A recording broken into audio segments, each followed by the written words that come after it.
The big thing, though, is going to have to be a systemic and structural change in the way that energy is produced and distributed, because nothing else will do. The days of where we could dump all this toxin into the sea and just get away with it are numbered. Take shipping. It's 1 billion tons of CO2. If it was a country, it would be the 6th largest country in the world, in between Germany and Japan. On a SOx, NOx and PM level, it's even worse. One large ocean-going vessel pollutes the same as 50 million cars.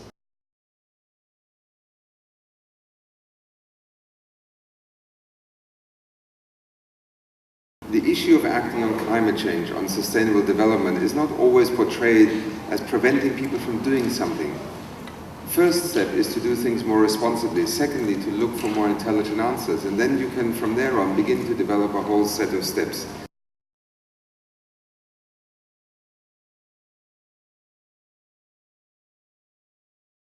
The New York Times a few days ago, and in particular, the quotes in the second paragraph: even with a deal to stop the current rate of greenhouse gas emissions, scientists warn the world will become increasingly unpleasant.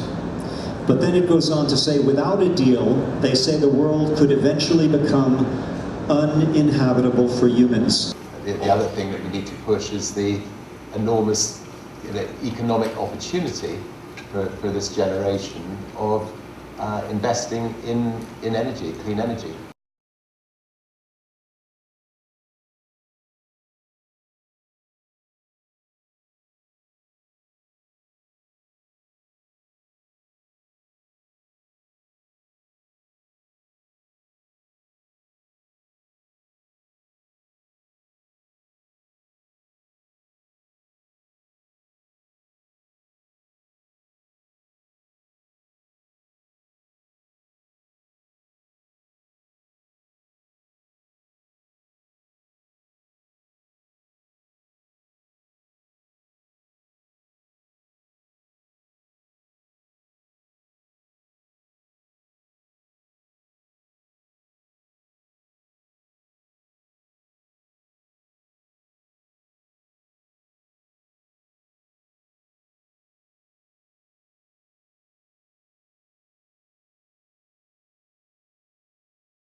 This case started with civil society. In other words, we dealt with an informant in this case. This case would most probably have never been if it wasn't for that individual that provided that first information of the crime. Now, that individual also provided the information on 3 prior cases, but he provided the information to the wrong people. The 14 officials that were corrupted within the case. And the information went to the officials, back to Arnold Benches and his crew. Now you know, we received that information and we've made it a success story. But we couldn't have done that on our own. J.D. Kotze, he's here. He was the head investigator of the Scorpions at the time.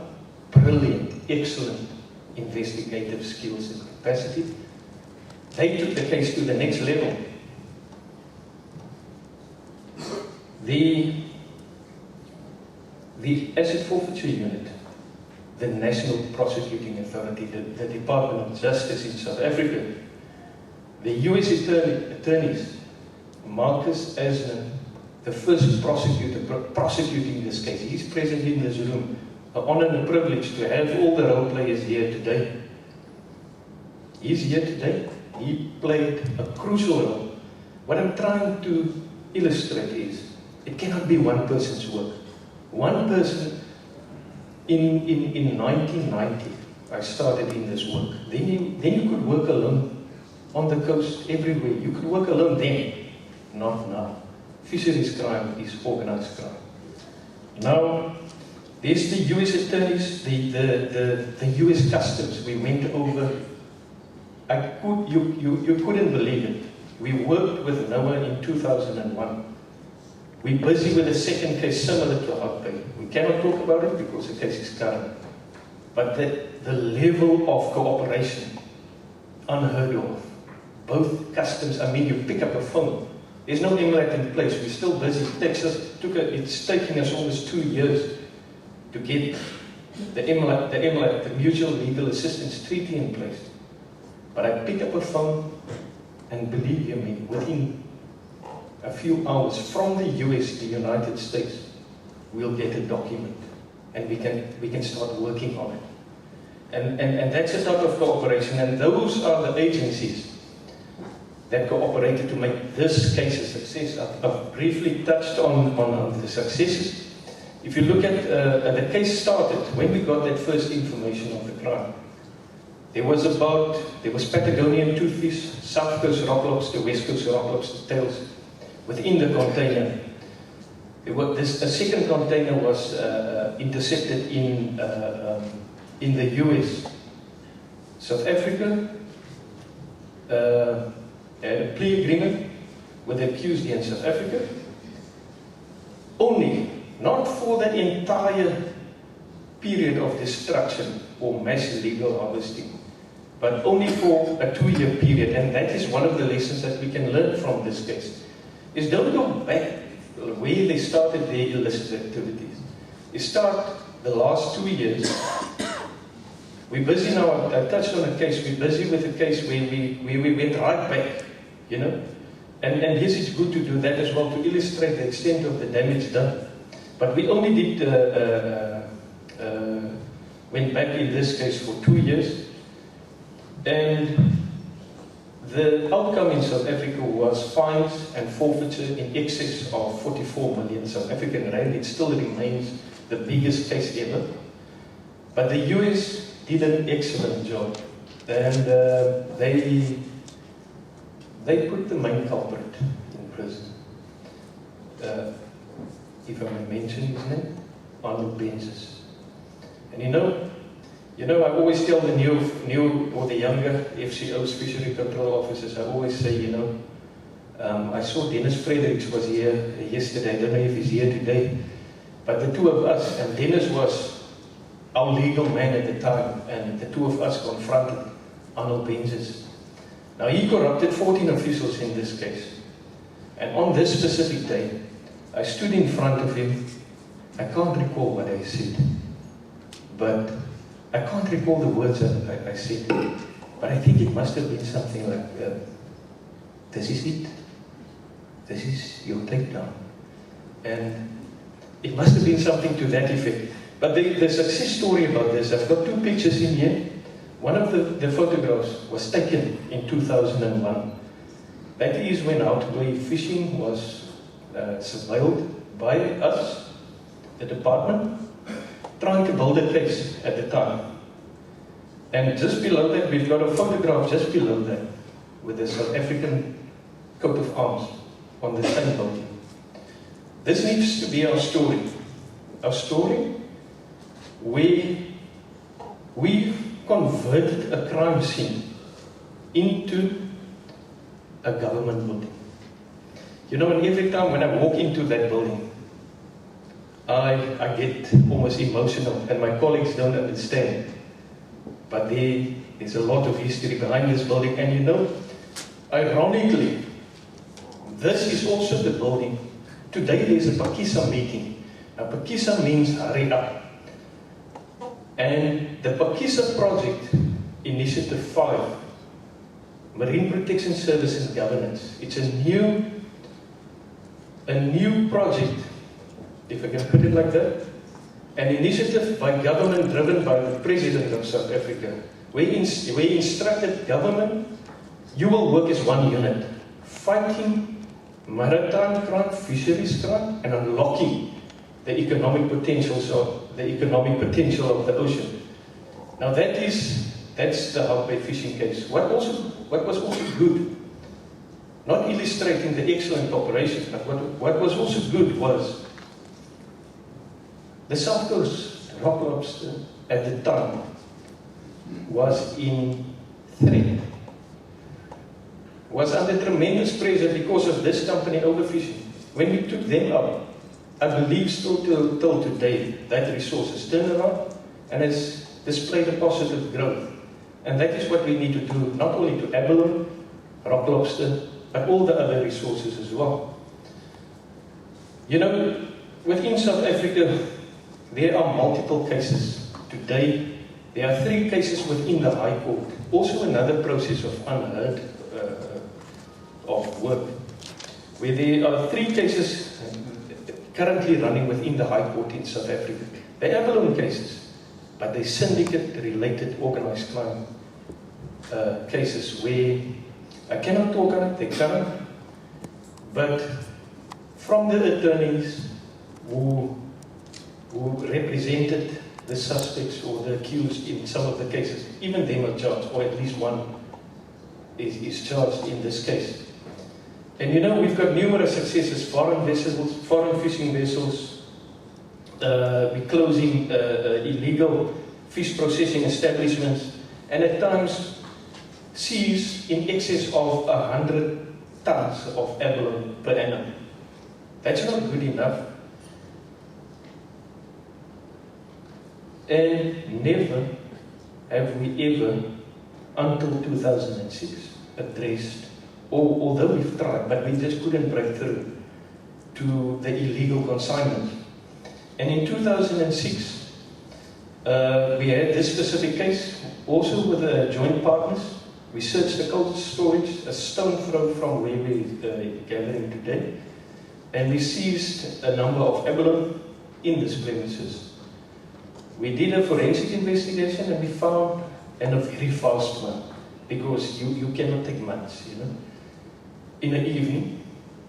And we found consignments 3, 4, 5, and 6 en route to Malaysia and Singapore and destined for Hong Kong.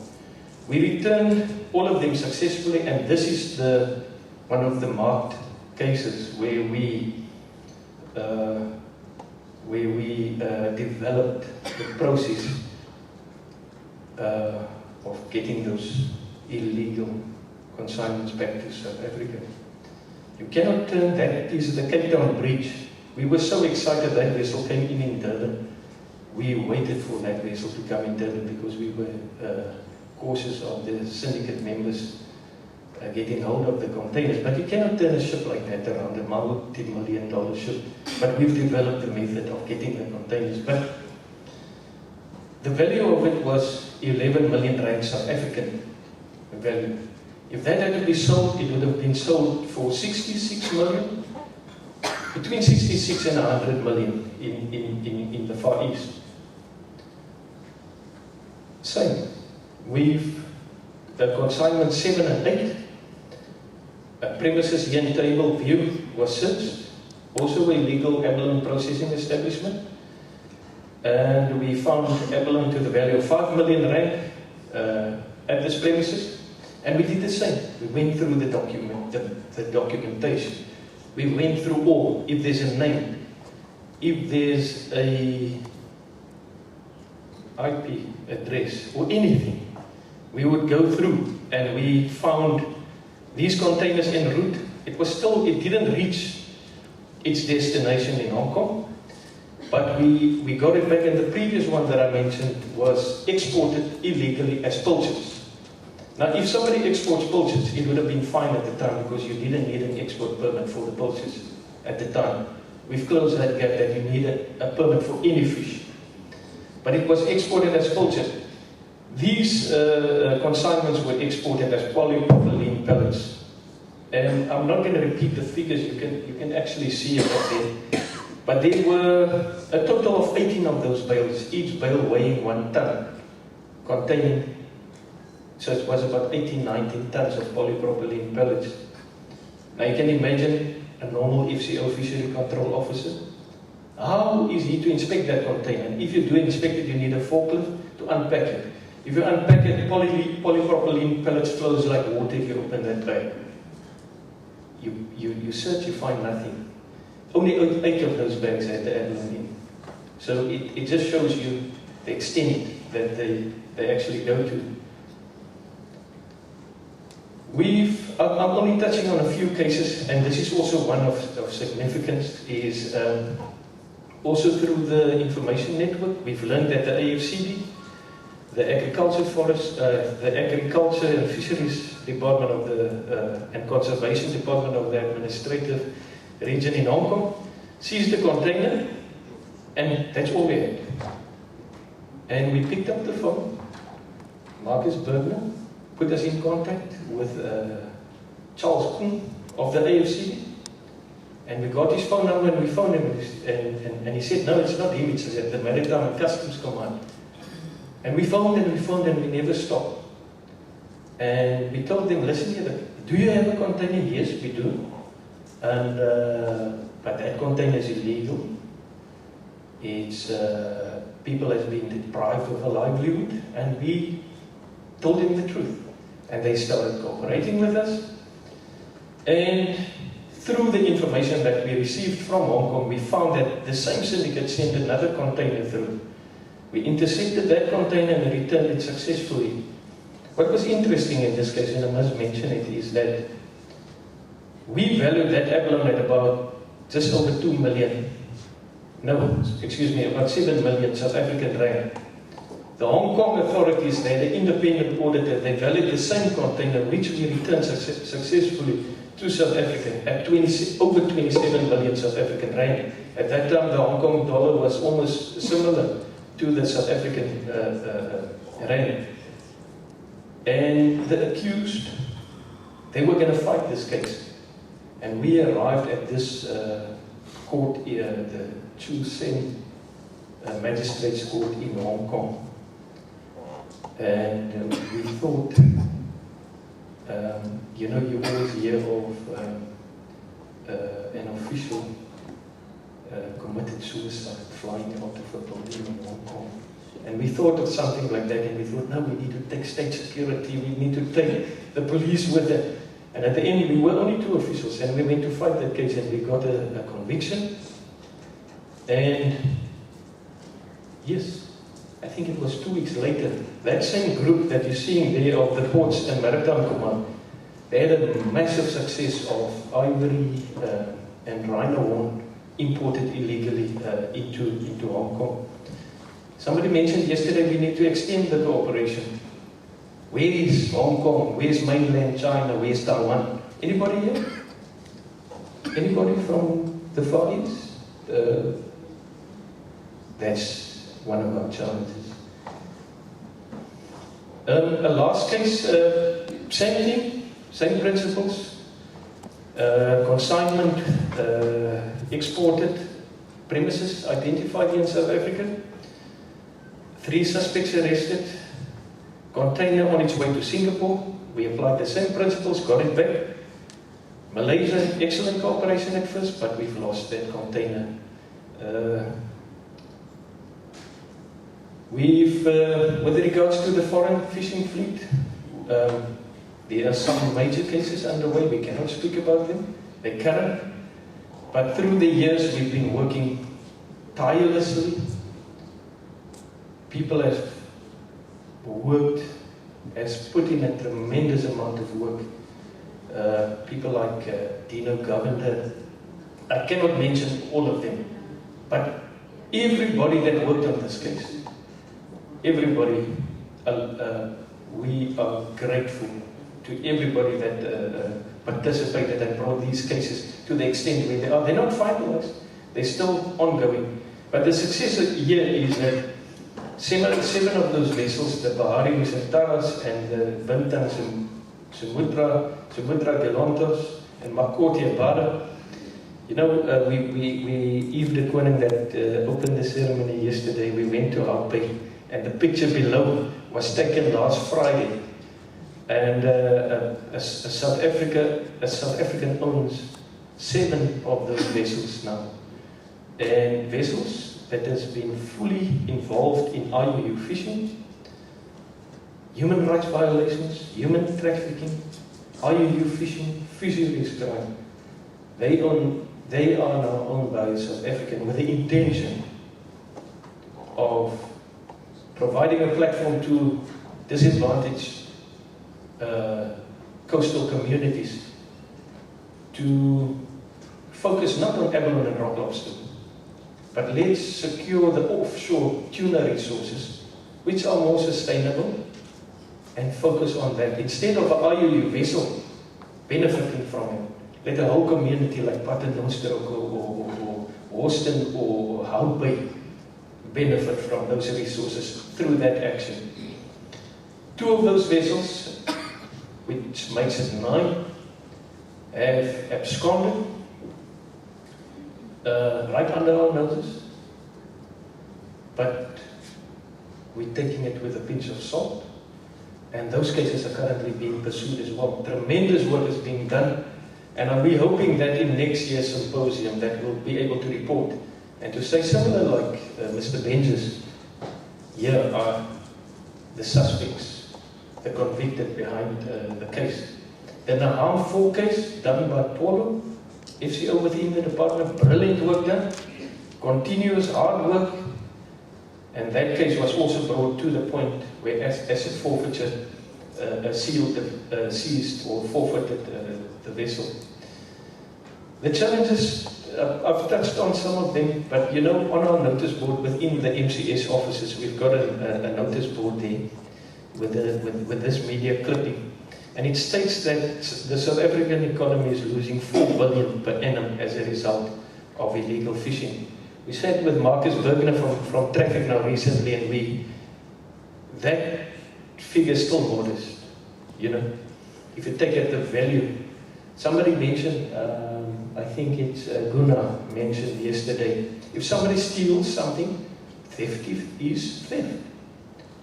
Somehow it doesn't apply to South Africa, because we know of cases where 300, that syndicate that I mentioned last, sent out 10 of those containers. We managed to intercept 2. Most of them are sitting within the Far East. 8 stolen and taken out of the country. It's people's livelihoods stolen. And you know, I wonder if we would take the same approach if it was money, US dollars, diamonds, or gold, because it's the same thing, you know, it's the same, different commodity, same principle. And I could not believe, I could not agree more with Gunnar that theft is theft. We need to address this. This is one of the key challenges, you know. We're losing 4 billion rand per annum. And that statement is only based on the abalone and the West Coast rock lobster and the demand within the eastern markets. We're not talking the hake, the other fisheries. We're just talking 2 out of 22 sectors. There are 22 fishery sectors in South Africa.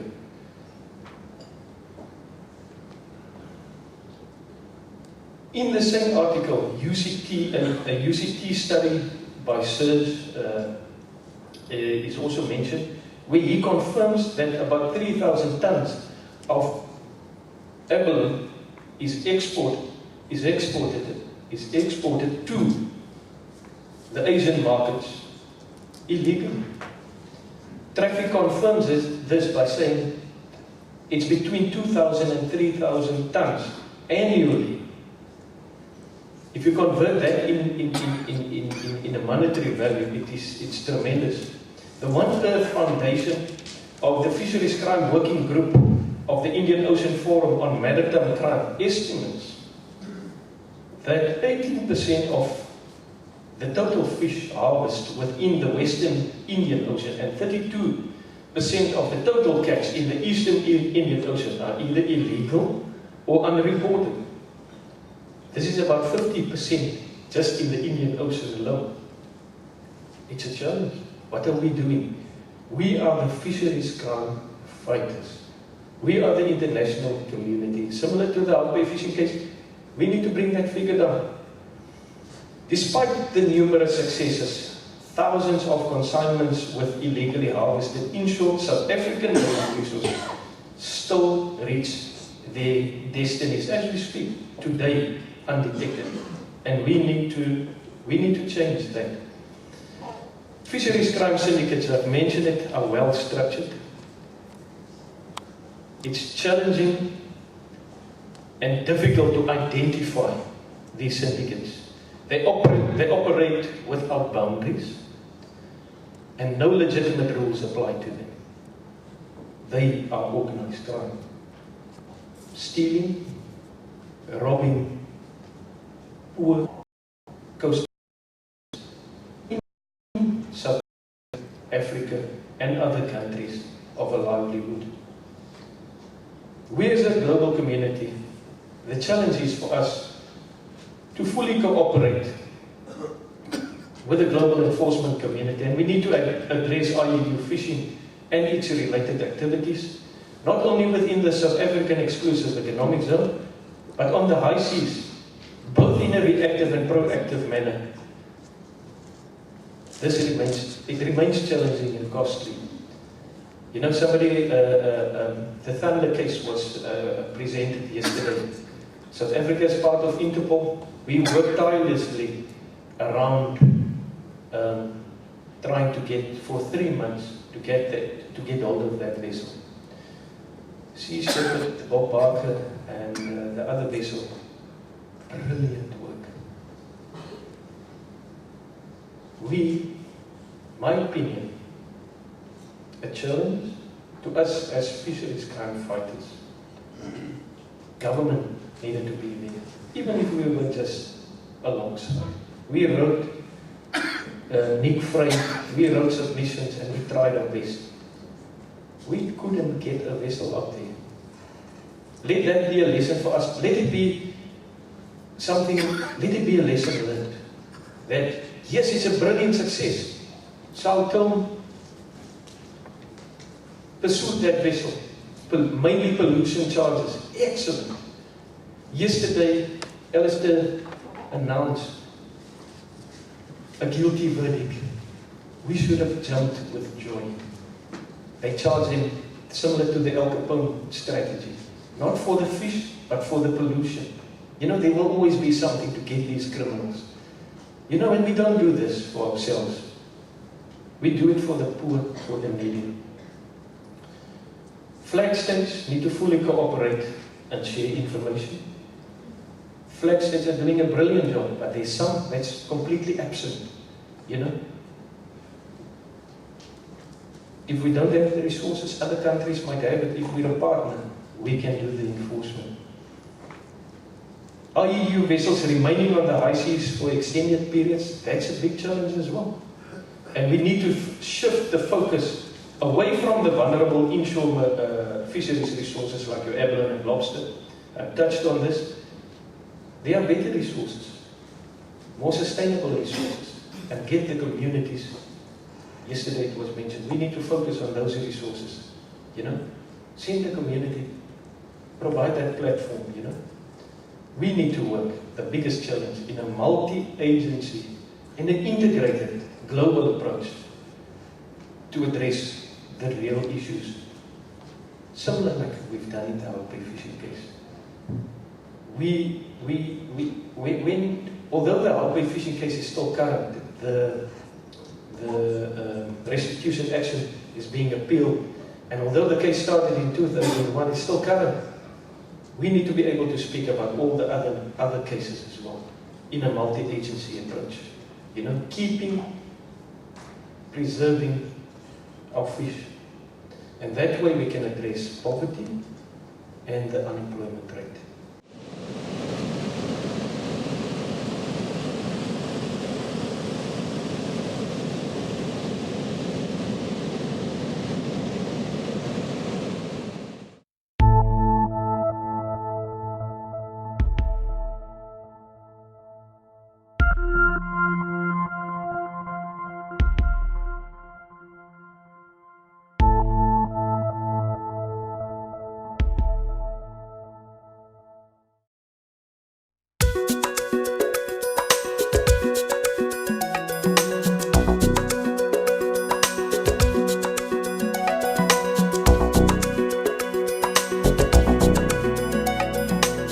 I've been studying this quite in depth for some time. And when Jeffrey Smith brought his book out and I sat down and read that book, I said, whoa, this is the book we've been waiting for. This is the book that everybody in America needs to read. So I'm so pleased that you're here. I'll let Jeffrey fill you in a little bit his background and how he came into this issue. And so I bring you Jeffrey Smith.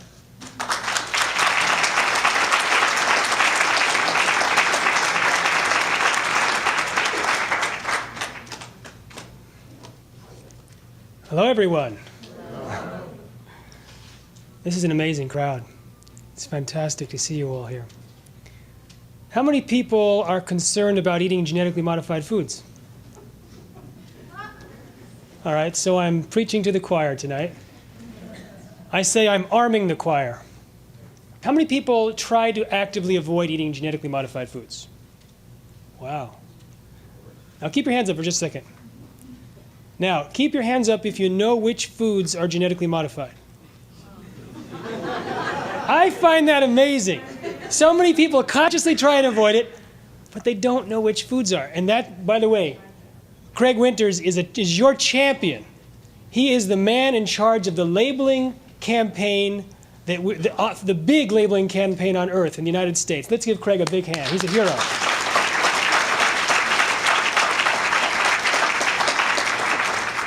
He is definitely a hero. And how many people were born and raised in Florida? I just wanted to find out. That many, huh? Both of you. So I'm going to talk about the dangers of genetically modified foods and the cover-up of those dangers. And people have all sorts of reactions to this information. Now, you can choose which emotion you want to respond to, but I would like to encourage you to take that emotion and convert it into energy units. Maybe that energy unit or the action unit takes the form of filling out your letter to the congressperson and passing on the rest to the other 5. Maybe that action unit takes the form of being more vigilant in actually avoiding genetically modified foods and studying the issue more closely. I invite you to sign up also for my electronic newsletter. By the way, Craig's is fantastic. It's every week. I read it every week. And mine is a little more semi-wheneverly. Whenever I get back from some trip, I'll put together a journal of what happened. But I invite you to sign up for that also. But whatever you do tonight, you can choose to make this night a turning point in your digestive life. You can choose for tonight to be a turning point in your choices. And so you can take that energy, whether it be fear or anger or sadness, and you can flip it. And you can flip it to the energy of empowerment, the energy of I'm in charge of what I am eating, and I choose not to be a victim.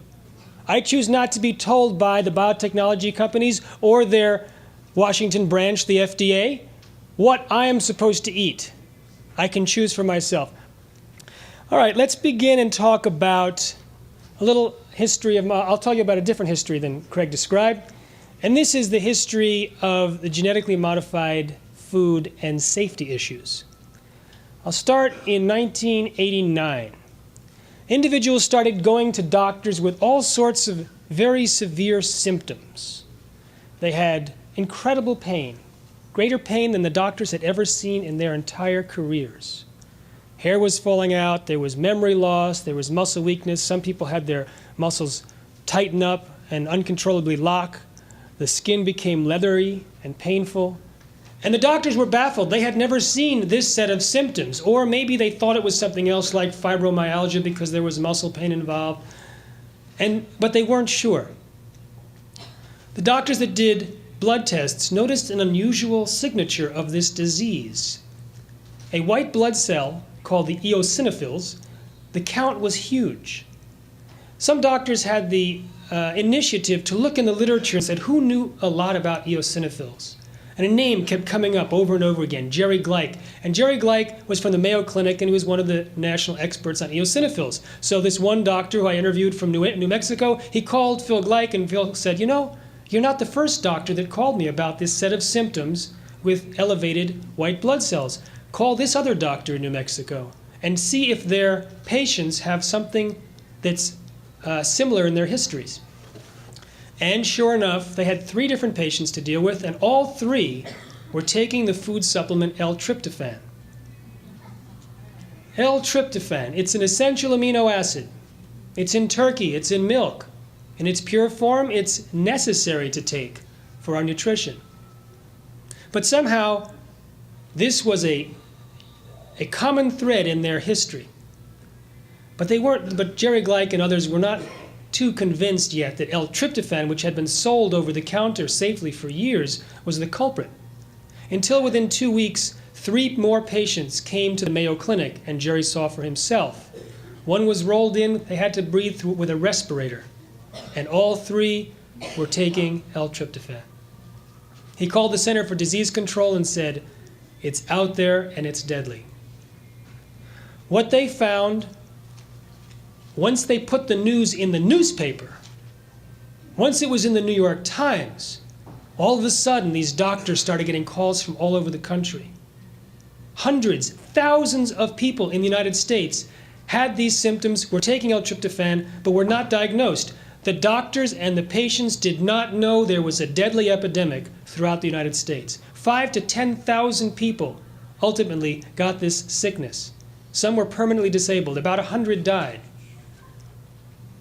And it was all from taking this food supplement L-tryptophan. So what was it about the L-tryptophan? Well, some wanted to argue that it was L-tryptophan itself. But consider this.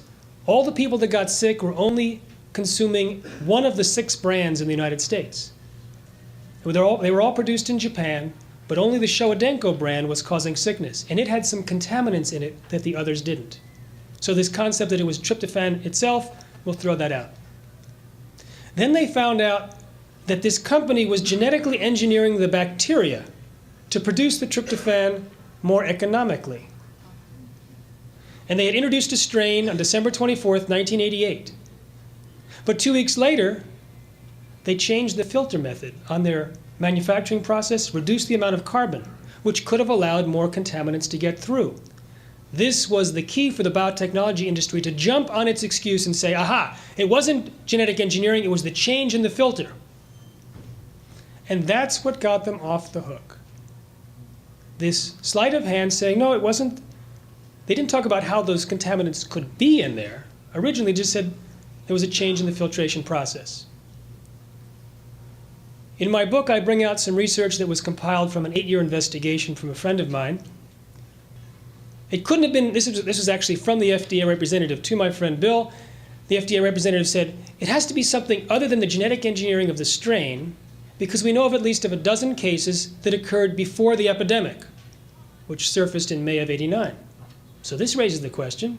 And the person from the FDA said, so it was before the genetic engineering of the strain, which was introduced in December of '88.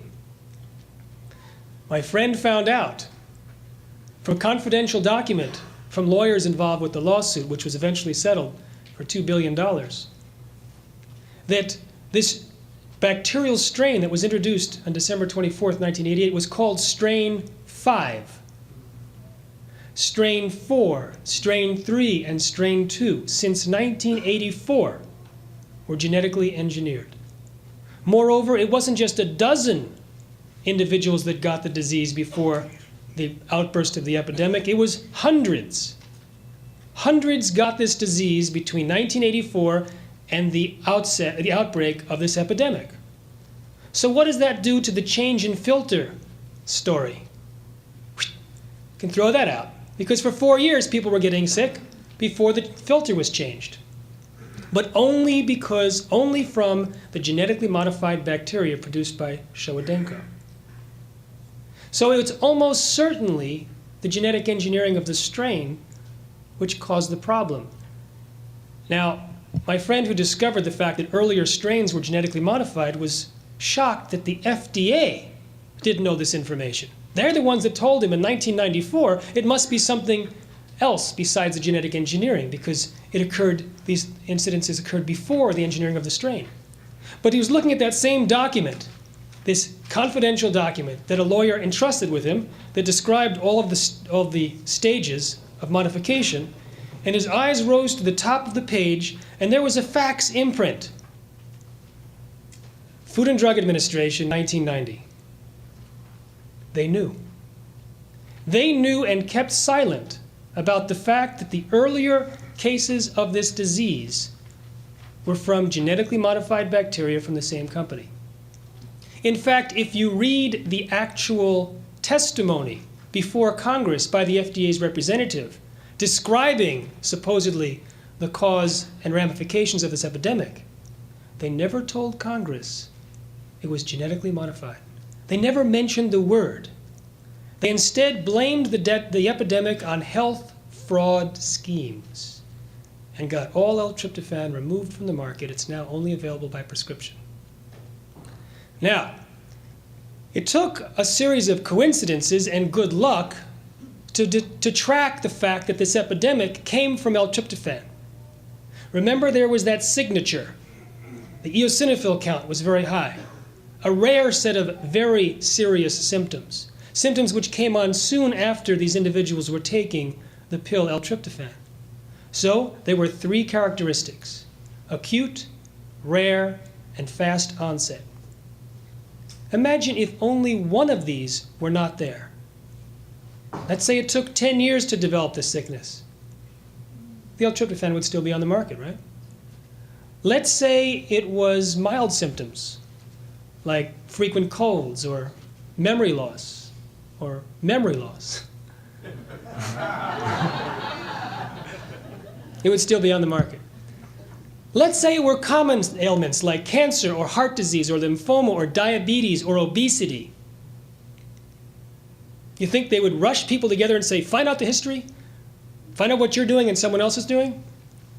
And since there's so many things that can contribute to these other problems, do you think they'd be able to sort it out? It's doubtful. So what about the other thousands of products on the market that are created from genetically modified crops or bacteria or fungus? Might they be creating a problem that we don't know about and are not looking for? We know that food-related illnesses in the United States doubled between 1994 and 2001, at a time when a lot of new genetically engineered products were being introduced. I read last week that someone was very concerned in Russia about genetically modified foods because in the last 3 years, allergies skyrocketed, as they have in the United States. An interesting coincidence, when genetically modified soybeans were first introduced into the United Kingdom, soy allergies in that country skyrocketed by 50%. Now, we know that the genetically modified soy, according to Monsanto's own research, has an increase in an allergen called trypsin inhibitor.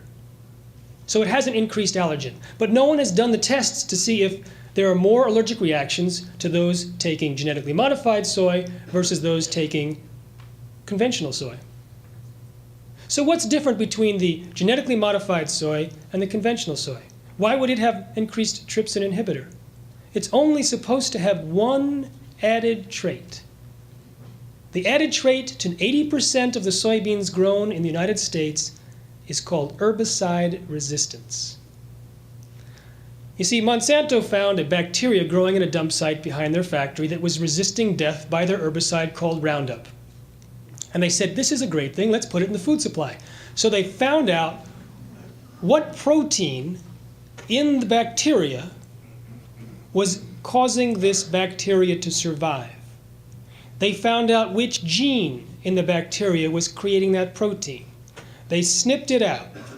And typically, the way that you create a genetically modified product is you change the DNAs, you change the genetic code, you add a few other things to it, you put it on a bunch of little microscopic BBs of gold, you put it in a gun, a gene gun, and you blast a 22 caliber blast into a plate of cells and hope that some of your genes get in some of those cells' DNA.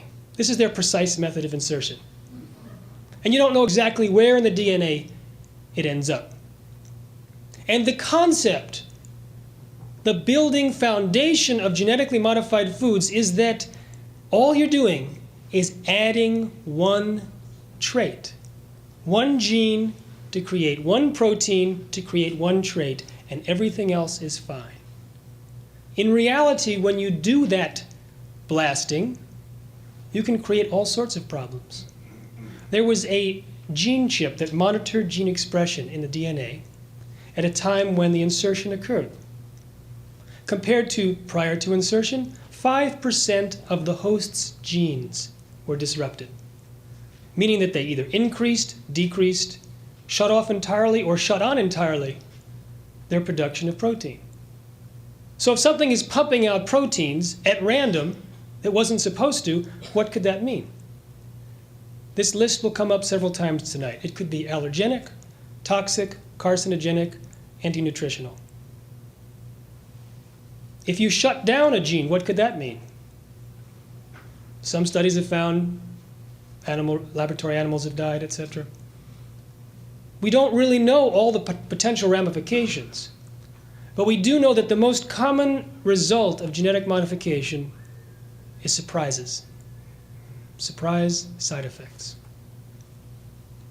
When you genetically modify a bacteria to create L-tryptophan more economically, it means you produce more L-tryptophan in this fermentation broth. They also added genes to produce different enzymes. So all of a sudden you have a bunch of different enzymes and L-tryptophan together working out and doing some very complex interactions. One of the world's experts at biosynthesis of L-tryptophan said you can end up with creating new compounds that you weren't expecting. These new compounds can then interact with existing compounds to create yet new compounds. This could explain those 6 contaminants. Moreover, the actual L-tryptophan itself is toxic to the bacteria. So in high quantities, the bacteria may do something to modify the tryptophan or the environment to protect itself. So we have an incredible amount of opportunity for unpredicted side effects. And this is the process of genetic modification, and this is used to create enzymes and additives and cooking agents and aspartame, NutraSweet, the genetic modification of bacteria or fungus. That's the first category of genetically modified products. Now, the second category is milk products. Milk products from cows that have been injected with genetically engineered bovine growth hormone.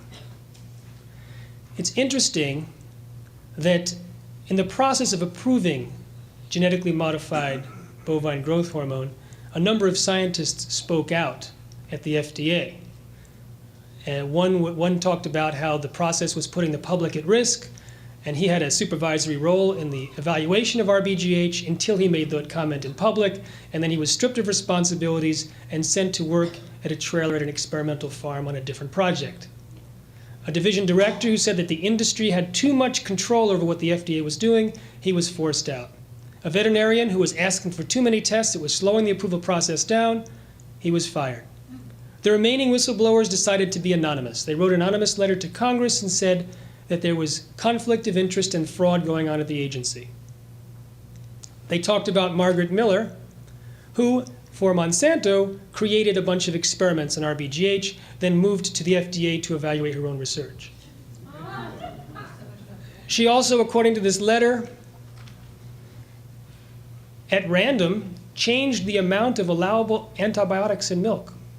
In order to approve this injection, it was going to increase infections, it was going to increase the use of antibiotics, so she raised the level from 1 part per 100 million to 1 part per million, a 100-fold increase. When the Congress people eventually did an investigation, they also looked into Michael Taylor. Michael Taylor, just before becoming the #2 man in the FDA in charge of policy, the man who decided that milk from cows injected with RBGH does not have to be labeled. He was formerly attorney for Monsanto Corporation. Monsanto produces RBGH. He later became a high-ranking official in the USDA and later the vice president for Monsanto. And that's not unique. If we look into the current and previous administrations, there's a revolving door. In fact, one interesting comment, someone described the Monsanto Board of Directors as a virtual retirement home for former Clinton administrators. And in addition to seeing the kind of pressure that was put on the US scientists, 10 years later when Canada was evaluating RBGH, the same thing happened there. 6 scientists testified before parliament there that they had been pressured, and one was told that if he didn't approve RBGH, he'd be shipped off where no one would hear from him again. They said that Monsanto offered them a bribe of $1 to $2 million if they approved the RBGH without further research. Monsanto responded on national Canadian TV that they had misunderstood an offer for research money. Documents were stolen out of a locked file cabinet. And they eventually got permission to approve, actually to review the FDA's evaluation of RBGH, and wrote a volume this thick on how it was full of gaps and improper assumptions and omissions, which I analyzed in my chapter 3 called Spilled Milk. And I described some of the research that the FDA used to defend approval. For example, I think you'll find this one entertaining, this bit of quote science. The FDA scientists wrote an article in Science magazine and said that the amount of natural bovine growth hormone in milk does not increase substantially in cows treated with RBGH, but even if it did increase, it wouldn't matter because 90% is destroyed during pasteurization. I looked into this with the help of some other investigators, and it turns out there actually was, according to the citations that they were using, a 26% increase in this growth hormone. A 26% increase in a hormone. But apparently that wasn't significant because the researchers only injected 3 cows. And I read in the study, they injected the cows with 10.6 milligrams per day, parentheses, the approximate dose. Now, by the time I read this, I'd been doing a lot of investigation, and when it said approximate dose, my red flags went up, and I called a friend of mine who I knew would give me the straight scoop because he had published in his dairy newsletter some stolen documents from the FDA years earlier. And he had showed that when Monsanto wanted to verify that injections did not interfere with fertility, the researchers apparently added cows to the study that were pregnant before injection. When cows got sick, they were removed from studies altogether. It also showed that immediately following injection, there was an increase in hormone levels in the blood of up to 1,000-fold. So I said to my friend Pete Harden, Pete, it says 10.6 milligrams per day, the average dose, the approximate dose. He immediately said, no one injects every day. It would be economically infeasible. Dairy farmers inject every 2 weeks. I said, how much do they inject? He said 500 milligrams, not 10.6. The researchers actually used a different company's RBGH, one that was never approved, slightly different formulation, but used a daily dose instead of that big biweekly dose. And we know from the stolen documents that on the biweekly dose, hormone levels skyrocket by as much as 1,000-fold. So perhaps they chose a daily dose to avoid that spike in hormone levels in the milk. But it doesn't matter, right? Because 90% is destroyed during pasteurization. Well, the same undergraduate did that research also. And they heated milk for 30 minutes at 162 degrees. Normally at that temperature, you heat milk for 15 seconds and call it pasteurized. So they heated milk 120 times longer. Imagine heating a turkey 120 times longer than the instructions. But they only destroyed 19%. They only destroyed 19%. They added powdered hormone. 146 times the natural occurring level of hormone, heated it 120 times longer, and were then able to destroy 90%. And that's what the FDA quoted. That was what the FDA used as a basis for safety. Now, we don't know if this particular hormone is bad for human beings. We may not even have receptors for it. But that's not the only thing that increases in milk. Antibiotics increase in milk, pus increases in milk. That's treated from RBGH, but also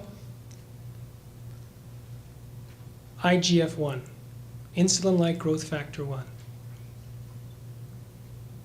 2 very sophisticated journals published this information in 1998. Premenopausal women with high levels of IGF-1 are 7 times more likely to develop breast cancer. Outside of family history, it's the #1 risk factor. Men are 4 times more likely to develop prostate cancer. IGF-1 is also implicated in colon and lung cancer. IGF-1 in milk is identical chemically to the IGF-1 in human beings, and milk drinkers tend to have higher levels of IGF-1. And the milk from cows treated with RBGH has higher levels of IGF-1. Sobering news, isn't it? So that's the second category. Milk, dairy products from cows treated with genetically modified bovine growth hormone. So let's talk about the first category, the one that most people know about, the crops. And let's talk about the FDA once again. Because in 1992, the FDA formulated a policy on genetically modified crops. They said no testing was necessary. If the industry that created the foods believed it were safe, then they could bring it on the market without even telling the FDA. No long-term safety testing required, no notification required, and they justified this policy with the following sentence. We know of no information showing that the foods created from these new methods differ in any meaningful or uniform way. We know of no information. Remember that, I'm going to test you on it. We know of no information. And that's what Americans believed. They figured that the FDA scientists got together, looked around, couldn't find any information, said, oh, must be the same. Years later, a friend of mine spearheaded a lawsuit against the FDA. He got 44,000 documents, internal, formerly secret documents, and it showed what was really going on. The scientists said these foods can create, remember that list? Allergies, toxins, carcinogens or new diseases, antibiotic-resistant diseases, that's a new one, nutritional problems. They also said these problems would not necessarily be obvious to those who create the foods, and therefore they must be subjected to long-term safety testing before being fed to the public. One person summarizing all the comments from the scientists of the agency said, the technical experts at the agency believe that these foods are different than foods created from normal conventional means, and they have different risks. You remember what the comment was in the policy? We know of no difference. You know who was in charge of that policy? Michael Taylor, former attorney to Monsanto. He was in charge overseeing the rewriting of this policy. One comment from a scientist at the FDA made public from the lawsuit was, what's happened to this document? It's become a very political document, very pro-industry. It doesn't address consumer concerns. And he said, this is the industry's pet idea, namely that there's no unintended side effects, but the data doesn't support this. So they were aware that there could be unintended side effects. When the experts in the Canadian Royal Society looked at it, they said the default prediction of genetic modification is unintended side effects, and that there's no justification to assume that they're safe. David Suzuki says, if a politician or a scientist tells you that GM foods are safe, he's either very stupid or lying. David Suzuki is a geneticist. You may have seen him on PBS. So this was the concern by the scientists, but the number 2 person at the FDA, Michael Taylor, and even the number 1 person, the commissioner. The commissioner wrote a letter, which became public from the lawsuit, which said, the biotechnology policy is now in tune with the intentions of the general biotechnology policy of the White House, which is to also ensure the safe and speedy development of the US biotechnology industry. There was a huge movement to popularize genetic engineering because America was the breadbasket of the world, and America was the provider of technology for the world. Let's put them together. This was also industry's goal. When Arthur Anderson, a consultant for Monsanto, described how they had consulted with Monsanto, they said, describe your ideal future in 15 to 20 years. And the Monsanto executive said, we see a world in which 100% of all commercial seeds are genetically modified and patented. And then the Arthur Anderson consultant announced that they worked backwards from that goal to create the strategy and tactics to achieve it. And key to their success was the influence that Monsanto had in the government, which was legendary. One commenter who was in charge of biotechnology issues for about 20 years said that the regulatory agencies in the government have done everything that big agribusiness has asked them to do and told them to do. So that's the situation we face.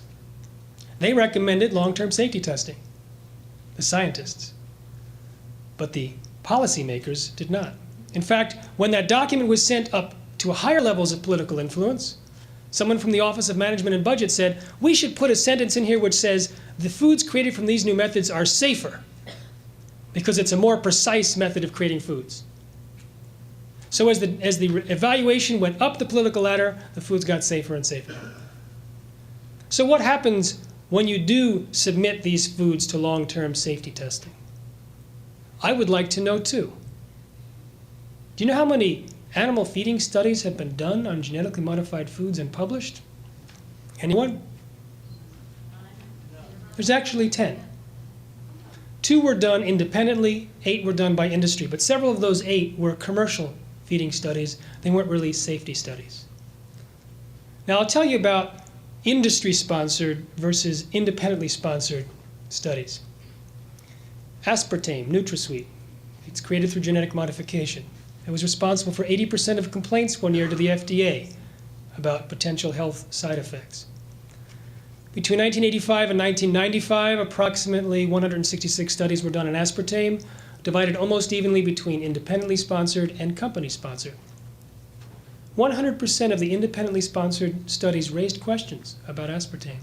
Some indicated the possibility of brain tumors. What percentage, by coincidence, of the company-sponsored studies raised a question? 0. So 2 of the 10 studies were independently done. 8 were done by industry. Let's talk about those 2. Let's talk about one of those 2. They were done by the same person, Dr. Arpad Pusztai. Dr. Arpad Pusztai, leading researcher in his field. It's a brand of protein called lectin. He was working at the leading nutritional laboratory in Europe. He was invited there 35 years or 37 years ago by a Nobel laureate to work in his laboratory, and he'd become the leader in his field. He had over 300 scientific studies done, about 12 books edited or written, and he was a money magnet for grant money because he was so thorough and well thought of. And he won a grant over 27 competitors, which was the big biotech grant from the British government. They were to create the protocol for long-term safety testing, the long-awaited protocol. This was actually in the mid-90s. Nothing had been published at that point, so it was all new territory. But he was called in because he had done nutritional safety testing for years. And he was leading a 20-member team in 3 different institutions. And as part of their creating of the protocol, which was to be adopted by both the United Kingdom and also eventually by Europe, they created a genetically modified potato. The potato was genetically modified to produce an insecticide. Now let's back up here for just a second and talk about that aspect of crops that are registered as pesticides, because you eat them. There are certain corn that we eat that's genetically modified to produce an insecticide called Bt. Cotton also is genetically modified to produce Bt. We eat cottonseed oil. It's interesting that farmers have told me that when they give cows a choice, cows reject genetically modified corn.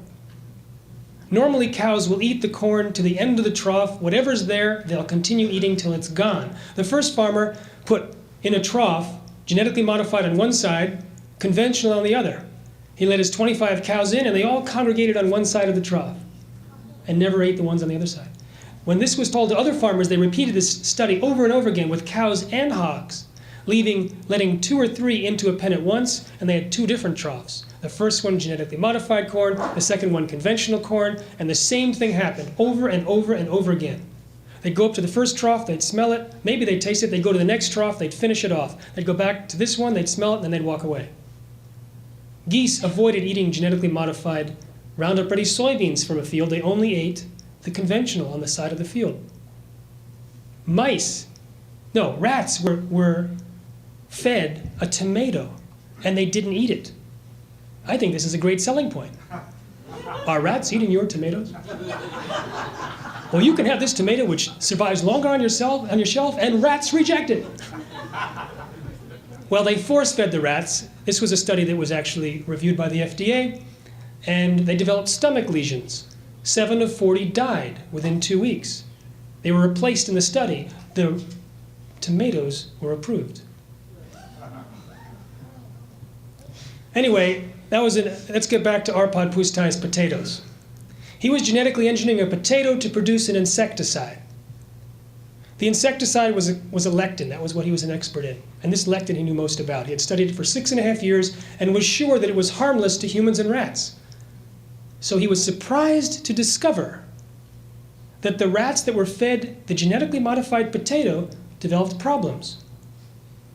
But the rats that were fed the potato spiked with this lectin insecticide did not develop the problems, nor did the rats who were just eating the potatoes. It was only those that were genetically modified to produce the lectin. So this is significant information. He had taken a gene from the snowdrop plant and put it into the potato to produce this protein, which was an insecticide. He knew the protein was safe.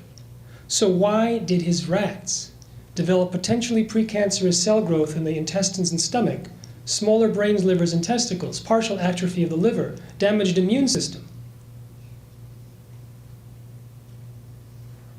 We're not exactly sure why, but we know it's probably the process of genetic modification and not that specific lectin, right? It's not the specific lectin.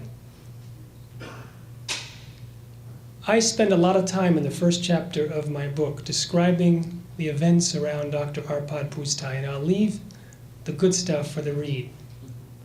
But I'll tell you in short, he went public with his information, was fired from his job after 35 years, silenced with threats of a lawsuit, eventually invited to speak before Parliament, got his data back, and the gag order was lifted, and his study was published in The Lancet, and remains the most in-depth animal feeding study ever done on genetically modified foods. I interviewed Dr. Arpad Pusztai extensively, and I asked the question, what was the most shocking moment? What was the highest drama? Why was I asking that question? Because I was writing a book. You'll see in the book that I write for drama and weave the science into it. No one's going to buy a textbook, and I wanted to appeal to a large number of people, so I had to write, as Laurie said earlier, the X-Files stories. I had to write about the bribery and the scientist who claims that a Mexican government official threatened him, even implying, "We know where your children go to school," and how fictitious names created by PR companies created an entire internet sensation to attack in research that was incriminating against genetic engineering, and how threatening letters from Monsanto have shut down stories from TV and newspapers and books. So I write that for your entertainment. So I asked him what was the most shocking moment. And it wasn't being fired after 35 years. It wasn't the moment that he discovered the damage to the rats. I was banking on one of those too, but I would have lost the bet. Evidently, I was the only one that asked him that question, because he had been interviewed hundreds of times but never told this story. He said months before this episode happened, his director, Professor James, walked into his office with a stack of about 700 pages, put it on his desk. Arpad's wife, a senior scientist at the Raoult Institute, came in. The director said, "This is the submissions from the biotechnology companies for their foods, 6 or 7 foods. The Minister of Agriculture wants a scientific opinion on these. He's meeting in Brussels with the other EU ministers." Now, Arpad Pusztai looked at this man, and then looked at the stack, and looked back at the professor, and realized this man would never actually read these pages, but he was on the committee to approve the foods. And Arpad also realized that most of the members of the 12-member committee were too busy. They weren't working scientists. They were on a lot of different committees. They were committee men. But Arpad and his wife had been spending the last 2 years evaluating and designing the appropriate protocol for safety testing for every variety before it was to be introduced to the market. So they were among the most qualified people on earth to review the stack of pages. They said, "How much time do we have?" The professor said, 2.5 hours. When reading those studies, he went straight for the data and the design, because he didn't have a lot of time.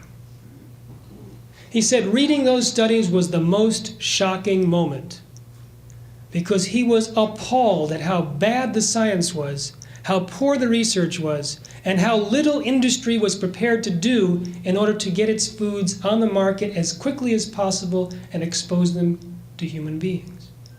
He said at that moment, he realized that what industry was doing and what he was doing, which was safety testing, was diametrically opposed, and it was a turning point in this very pro-biotech scientist's life.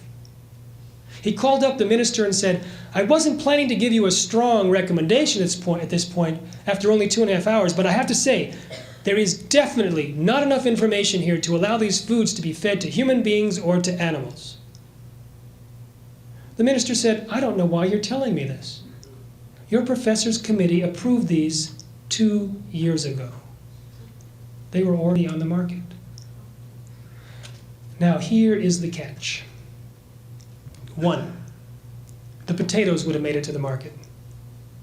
Arpad Pusztai's potatoes that hurt those rats would have made it to the market had they been submitted to that superficial research. They never tested for the things he tested for.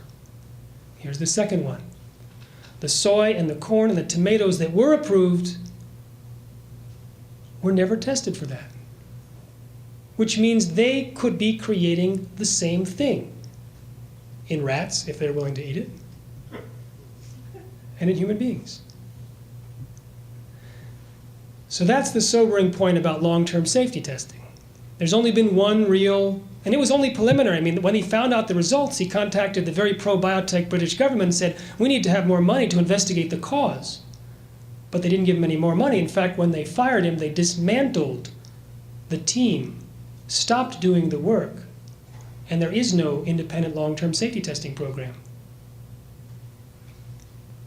But we still have those same evaluation from the FDA scientists. Allergies, toxins, new diseases, antibiotic-resistant diseases. Here's an interesting one, antibiotic-resistant diseases. When you take a gene from one species and you blast it into a pile of cells, you have no idea which cell gets your gene into the DNA. You can't put it under a microscope. It's too small. So what they do is they attach to this gene what's something called an antibiotic-resistant marker gene, ARM, an ARM gene. And they blast that in, and then once the cells get this 22 caliber blast, they douse it with antibiotics. If the cell, the ARM gene, gets into the DNA, it renders it invincible to antibiotics. So those cells that survive got the genes into their DNA. And that's why you put this antibiotic-resistant marker gene, and that's the only time it's used. When the Flavor Savor tomato was first being approved by the FDA, it was the first crop back in the early 90s, they asked the Division of Anti-Infective Drugs what they thought about introducing an ARM gene. The director wrote a memo entitled, "The Tomato That Will Eat Akron." In all capital letters, he said it would be a serious health hazard. Why? Because that antibiotic-resistant marker gene just might jump off of the food that we eat onto the bacteria in our stomachs and intestines. Bacteria is very promiscuous. They could pass that gene on to pathogenic bacteria, and all of a sudden we have pathogenic bacteria accidentally genetically engineered to resist death by antibiotics. The response by the biotechnology industry to this threat, which, by the way, was one of the reasons why the British Medical Association called for a ban on genetically modified foods, the biotechnology industry said, not to worry, DNA is destroyed during digestion. This was one of a very long list of assumptions that have been proven wrong. And it's a very interesting study how they proved it wrong in human beings. They took 7 volunteers. This was a British government study. This is the only human feeding study ever done, except the big one that we're all part of.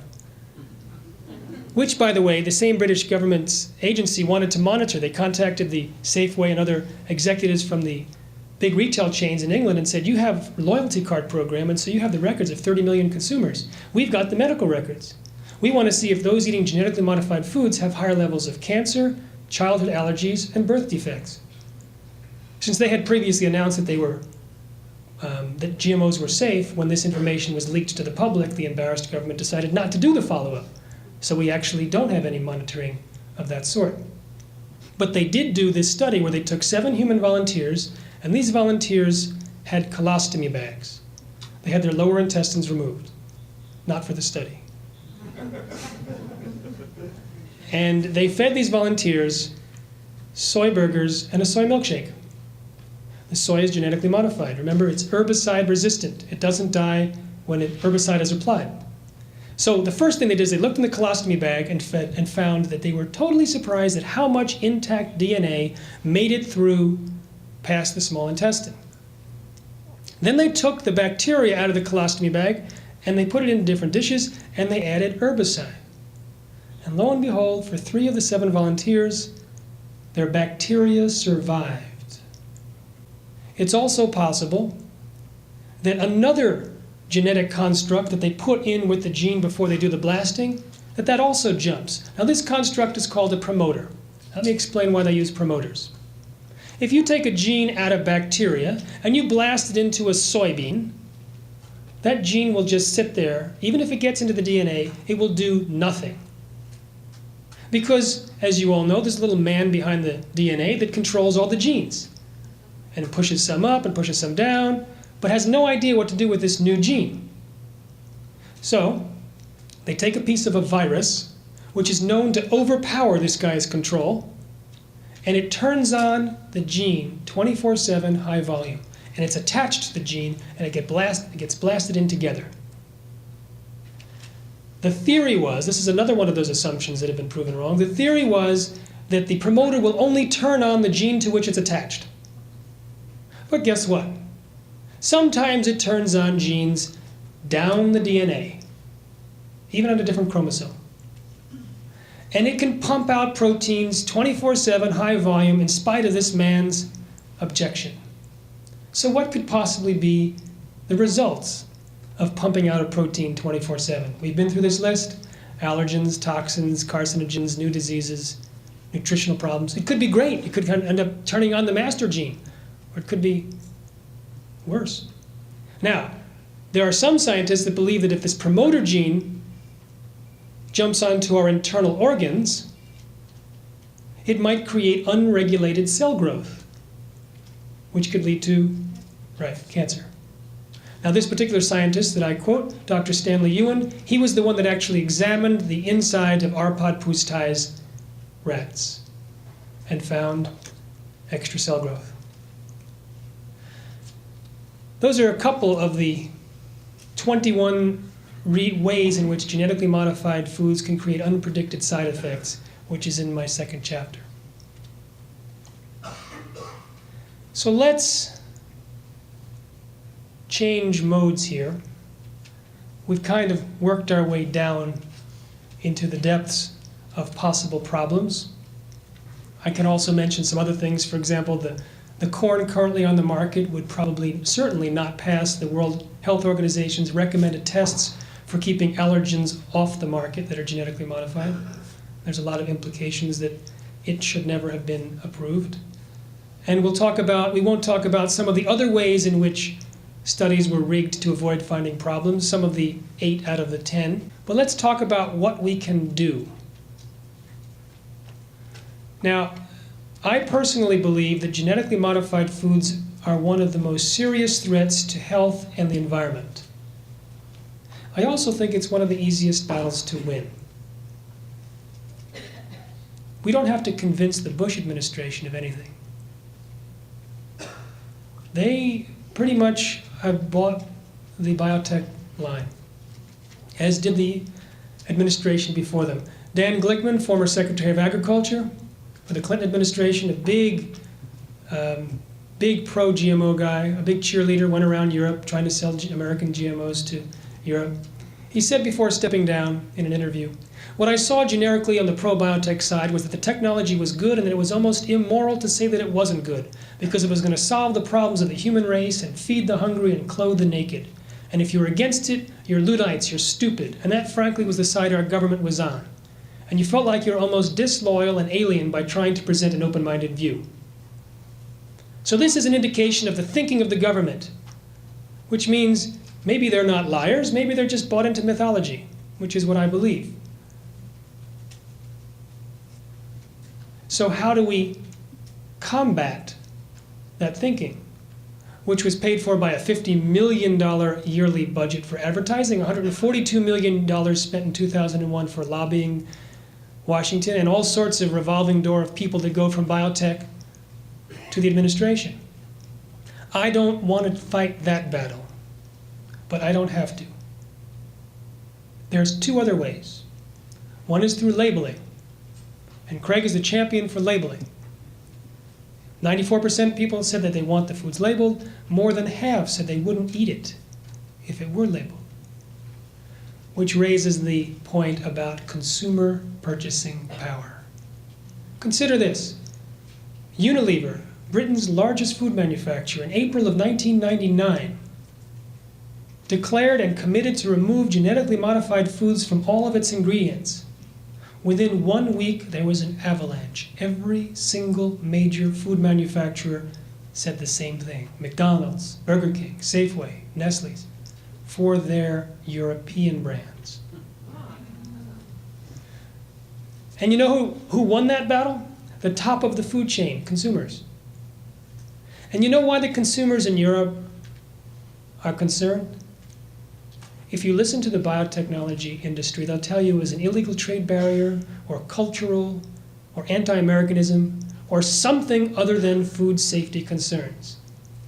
I heard them say this at various biotech industry conferences, at the same time that I had been reading for 5 years the British press. And you know what they reported on? Arpad Pusztai, damaged rats, antibiotic resistance, British Medical Association wanting to have a ban. They're actually reporting on this stuff. At the same time, the United States media is completely close-lipped about the potential safety hazards, and certainly about the corruption that's going on. That is why there's resistance there and not here. A study showed that the more people know about genetic modification, the more concern they have. Enter my book. The more information, the more concern. Consumers' concern, steps to protect themselves. Steps to protect themselves, avoid eating genetically modified foods. Avoiding eating genetically modified foods, pressure on the industry. They don't need to lose 10% market share in order to make a change in their ingredients. You can be sure of that. Just a little indication that they're dropping market share, seeing a trend, and that's it. They don't gain anything from using genetically modified foods like corn and soy. They can tell their farmers, if they're large enough, they can contract direct with the farmers. They already do. Frito-Lay has told its farmers not to grow genetically modified corn. Gerber's taken GMOs out of its baby food. Trader Joe's, Whole Foods, Wild Oats, they've taken out of their brand names or committed to do so. But the biggies like Kraft were on their case. My background, by the way, I worked at a GMO detection lab, but not as a laboratory technician, as the vice president of marketing. I did marketing and communications for the precursor to Craig's group that was trying to get the products labeled, and I also worked with political groups. So that's why I wrote a book, because I knew I couldn't rely on the public relations angle, because I'd seen colleagues of mine not get any press on some very inflammatory information, like the guy that discovered all the conflicts of interest and lying at the FDA with all the secret documents. He couldn't get anyone to cover it. But a book can be handed from person to person. And I had a lot of confidence because I knew what Silent Spring had done to DDT when it became popular. And it was popular among people, and it was popular among decision makers. And also The Jungle. The book The Jungle was handed to Teddy Roosevelt just before he got on the train. By the end of the train ride, he was determined and did create meat inspection for the United States.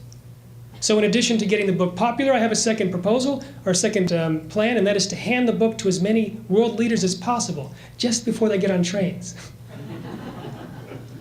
So I went to the World Trade Organization, I went to the FTAA recently, I went to Brussels, I went to Brazil, and I'm handing out books. And in fact, the organization that Craig initially founded, Citizens for Health, they receive tax-deductible donations on my behalf. They buy books, and I hand them out. So that's my strategy. That's my marketing strategy. I'm open book about it. In fact, I describe it in the last chapter. I say what I wrote, what I didn't, and why. Basically, the book is about food safety and corruption. I don't talk about environment, even though I think it's a worse danger, because you can't recall the genes or the fish from the ocean or the air. I don't talk about farmer issues. I save that for a second book I'm writing. This is a book on food safety because this, I think, is the leverage to change people's diet. There are some people in this room that might change their diet for environmental purposes. Most people in the country will not. But talk about protecting your children from the kinds of things we talked about, man, that's leverage. So that's why I wrote the book, and I need some help. I can't do it alone. I count the number of people that I talk to, and I count the number of radio shows that I'm on, and I multiply it by how many people I need, and I need some help. So if you feel so inspired, you're welcome to get a book and pass it on once you've read it. So I invite you to participate if you so choose. But I'll tell you, it's working. All right, so how to avoid eating genetically modified foods. Chapter 8 in my book is called that, How to Avoid Eating Genetically Modified Foods. I also have information on my website, which is seedsofdeception.com, easy to remember. There are basically 4 major crops: soy, corn, cottonseed, and canola. Soy, corn, cottonseed, and canola. Everyone, soy, corn, cottonseed, and canola. You will remember these if you want to remove GMOs from your diet. If you buy organic, it's not legally allowed to contain genetically modified ingredients. Many products in health food stores say non-GMO. Short of that, you have to avoid soy, corn, cottonseed, and canola, and the offspring of soy and corn, which is high fructose corn syrup, corn sweeteners, maltodextrin, dextrose, soy lecithin, soy protein isolate, things like that. And then there's a little bit of genetically modified zucchini and crookneck squash, and the majority of papayas from Hawaii. The tomato, off the market. The potato, off the market. There's a cigarette called Quest 123. Those are genetically modified. There's also the milk from treated cows. It has to say organic or no artificial hormones. And then there's these enzymes and additives which are much more difficult to identify. It's easier to avoid them by either making your food from raw ingredients or buying organic. Aspartame is one that is labeled, the rest are generally not. Hard cheeses have chymosin used instead of rennet. 80% of the hard cheeses in the United States use this genetically modified chymosin as an enzyme. So I have I have all this information in my book. How many people have read my book? Okay. How many people felt some emotion from reading the book? Okay, here's my big risk. How many people made some changes in their diet or reinforced changes in their diet they had already made for reading the book? Okay, almost everyone. So it's working. So that's what I'm doing.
a professor of ocean physics in University of Cambridge, based at the Department of Applied Maths and Theoretical Physics, DAMT, which is the same department that has Stephen Hawking in it. And I've been working for the last 40 years on sea ice research and polar oceanography, and how the changes in the Arctic and Antarctic ice are affecting the world climate. I've run a research group where we work up in the Arctic on using various means, including submarines, aircraft, and walking around on the ice drilling holes. So I've got a lot of experience of the Arctic, really going back to 1970 when I first went through the Northwest Passage. What you see in the summer, for instance, used to be very heavy pack ice remaining across nearly the whole of the Arctic, so that if you tried to get through it in a ship you'd have a lot of difficulty. Today it's more or less like a blue planet in the Arctic, that the ice lies so far back in the summer that you have an almost ice-free Arctic Ocean. That's a big change. Another big change is that when you're actually on the ice, working in it, you find that there's very little multi-year ice left. That used to be the dominant ice type in the Arctic. Very thick, very rugged, with very big, heavy, thick pressure ridges, maybe 50 metres deep. The ice itself 3 metres thick. Very hard to get through in a ship. Today there's almost no multi-year ice left. All the ice forms in 1 year, melts and disappears and has to grow again the next year.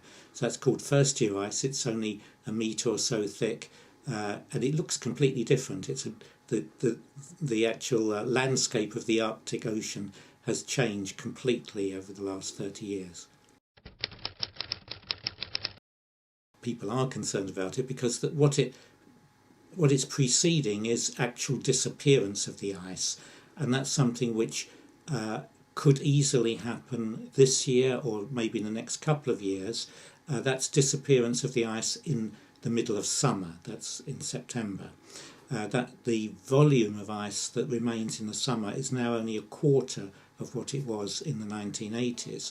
And if that downward trend continues, there's no reason why it shouldn't do, then the summer volume will go to zero in just a couple of years' time, possibly even this year, which is going to be interesting because I'm going out on an icebreaker this summer.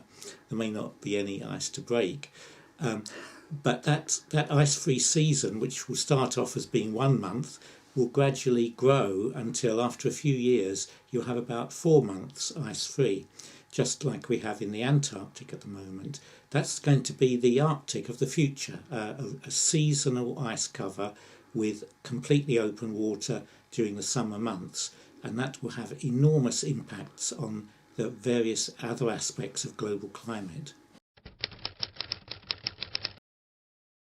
Well, I mean, the impact on the human species of you have to say, are we talking about Arctic change or global change? But I'll talk about Arctic change because that's what I know most about. But the two are linked very strongly because the Arctic is warming faster than any other part of the world, and the changes that are happening there are driving changes elsewhere on the planet. But those changes are going to be the ones that will have the bigger effect on mankind. For instance, the disappearance of ice in the Arctic is leading to warmer air masses moving over Greenland in the summer. That's causing the Greenland ice sheet to melt faster, and that's causing global sea level rise to accelerate. So instead of getting maybe less than a metre of sea level rise this century, which is what's predicted by the Intergovernmental Panel on Climate Change, the accelerated melt of the Greenland ice sheet could give us a couple of metres or more this century. In fact, some glaciologists are talking about 4 or 5 metres. That might be extreme, but it's very likely to be more sea level rise than has so far been predicted. That means we're being very complacent about sea level rise, and we ought to be realising that many coastal regions, for instance the coast of Bangladesh, which is very vulnerable, eastern China, and a lot of cities like Miami will have to be abandoned, and that will have an enormous impact on the global economy and on the lives of people. So that's one thing. That's a minor thing in a way.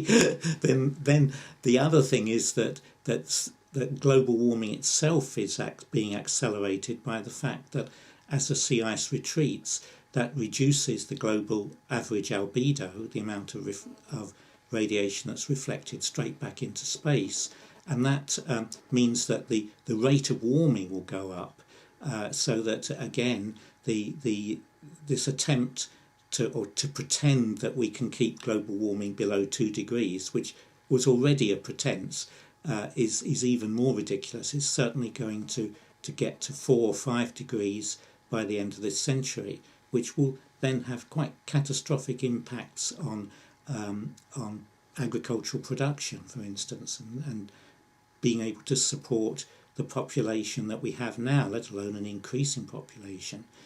So that's another impact which people don't think about. And I suppose a third one which I'm concerned about a lot, in fact I'm concerned with doing fieldwork in this area at the moment, is whether or not we might have a massive methane outbreak. We're really concerned about the Arctic offshore, that the continental shelves off Siberia are very shallow water, and up until recently there was always sea ice over those shelves, even in the summer, because the sea ice didn't retreat very much. Now it retreats in the summer and is already disappears for 2, 3 or 4 months off those shelves. That allows the water to warm up, and when the water warms up, it causes the underwater permafrost to melt, which hasn't melted since the last ice age, and that's allowing methane to be released, because there's a lot of methane trapped in methane hydrates under the seabed. And the fear is that this could all happen quite precipitately, that the melting or thawing of the seabed permafrost will allow a lot of methane to be released in a short time, and that would have a very big impact on global warming. The methane is a very powerful global warming gas, and its impact develops within a very few years, not like carbon dioxide, which is a powerful greenhouse gas but which stays around for a century. Methane does its thing and then vanishes after about 9 or 10 years. But that thing would consist of perhaps 0.6 of a degree extra warming for the planet just within a few years, which would be catastrophic in relation to the amount of warming we've had already and that we're going to get.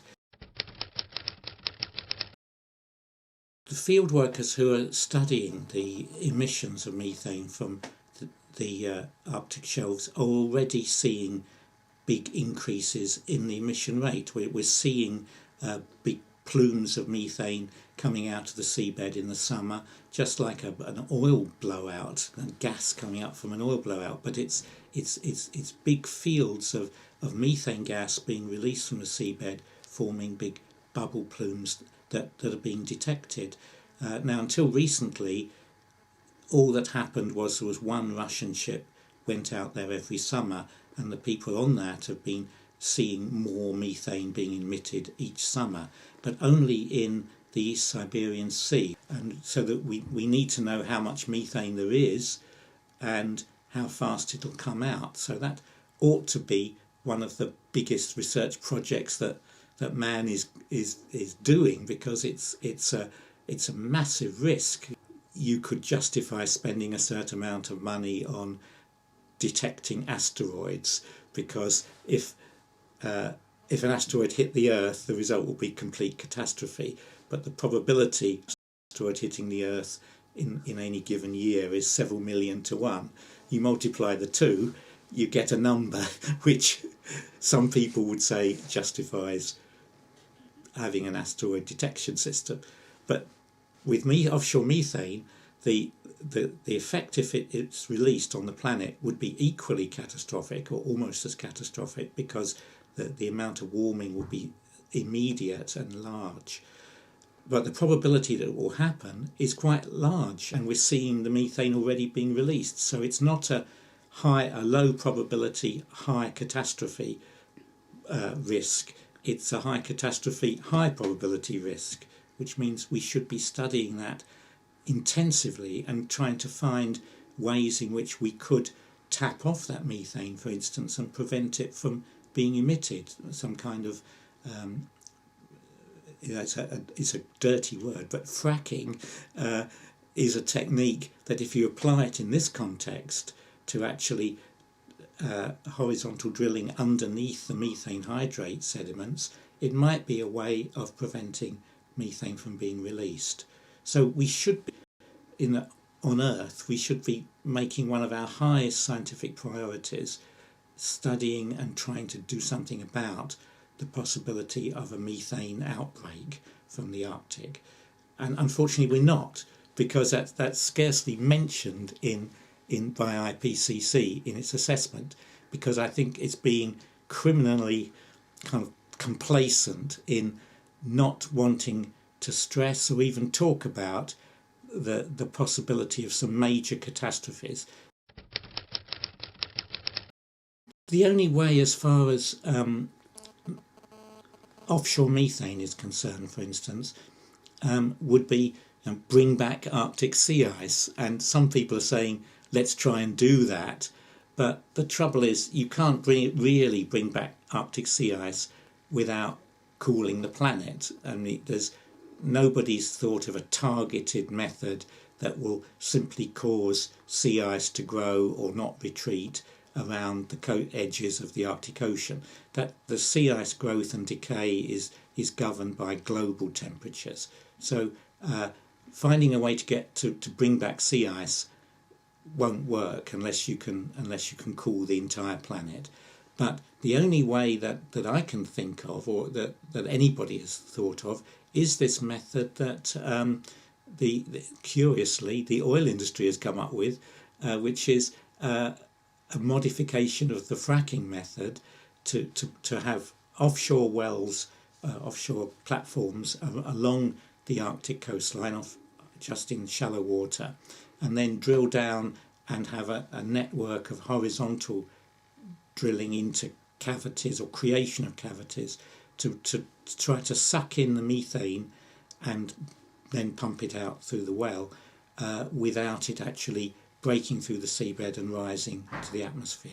So there's no research been done on that. It's just been suggested, but somebody should be doing research on this before it happens.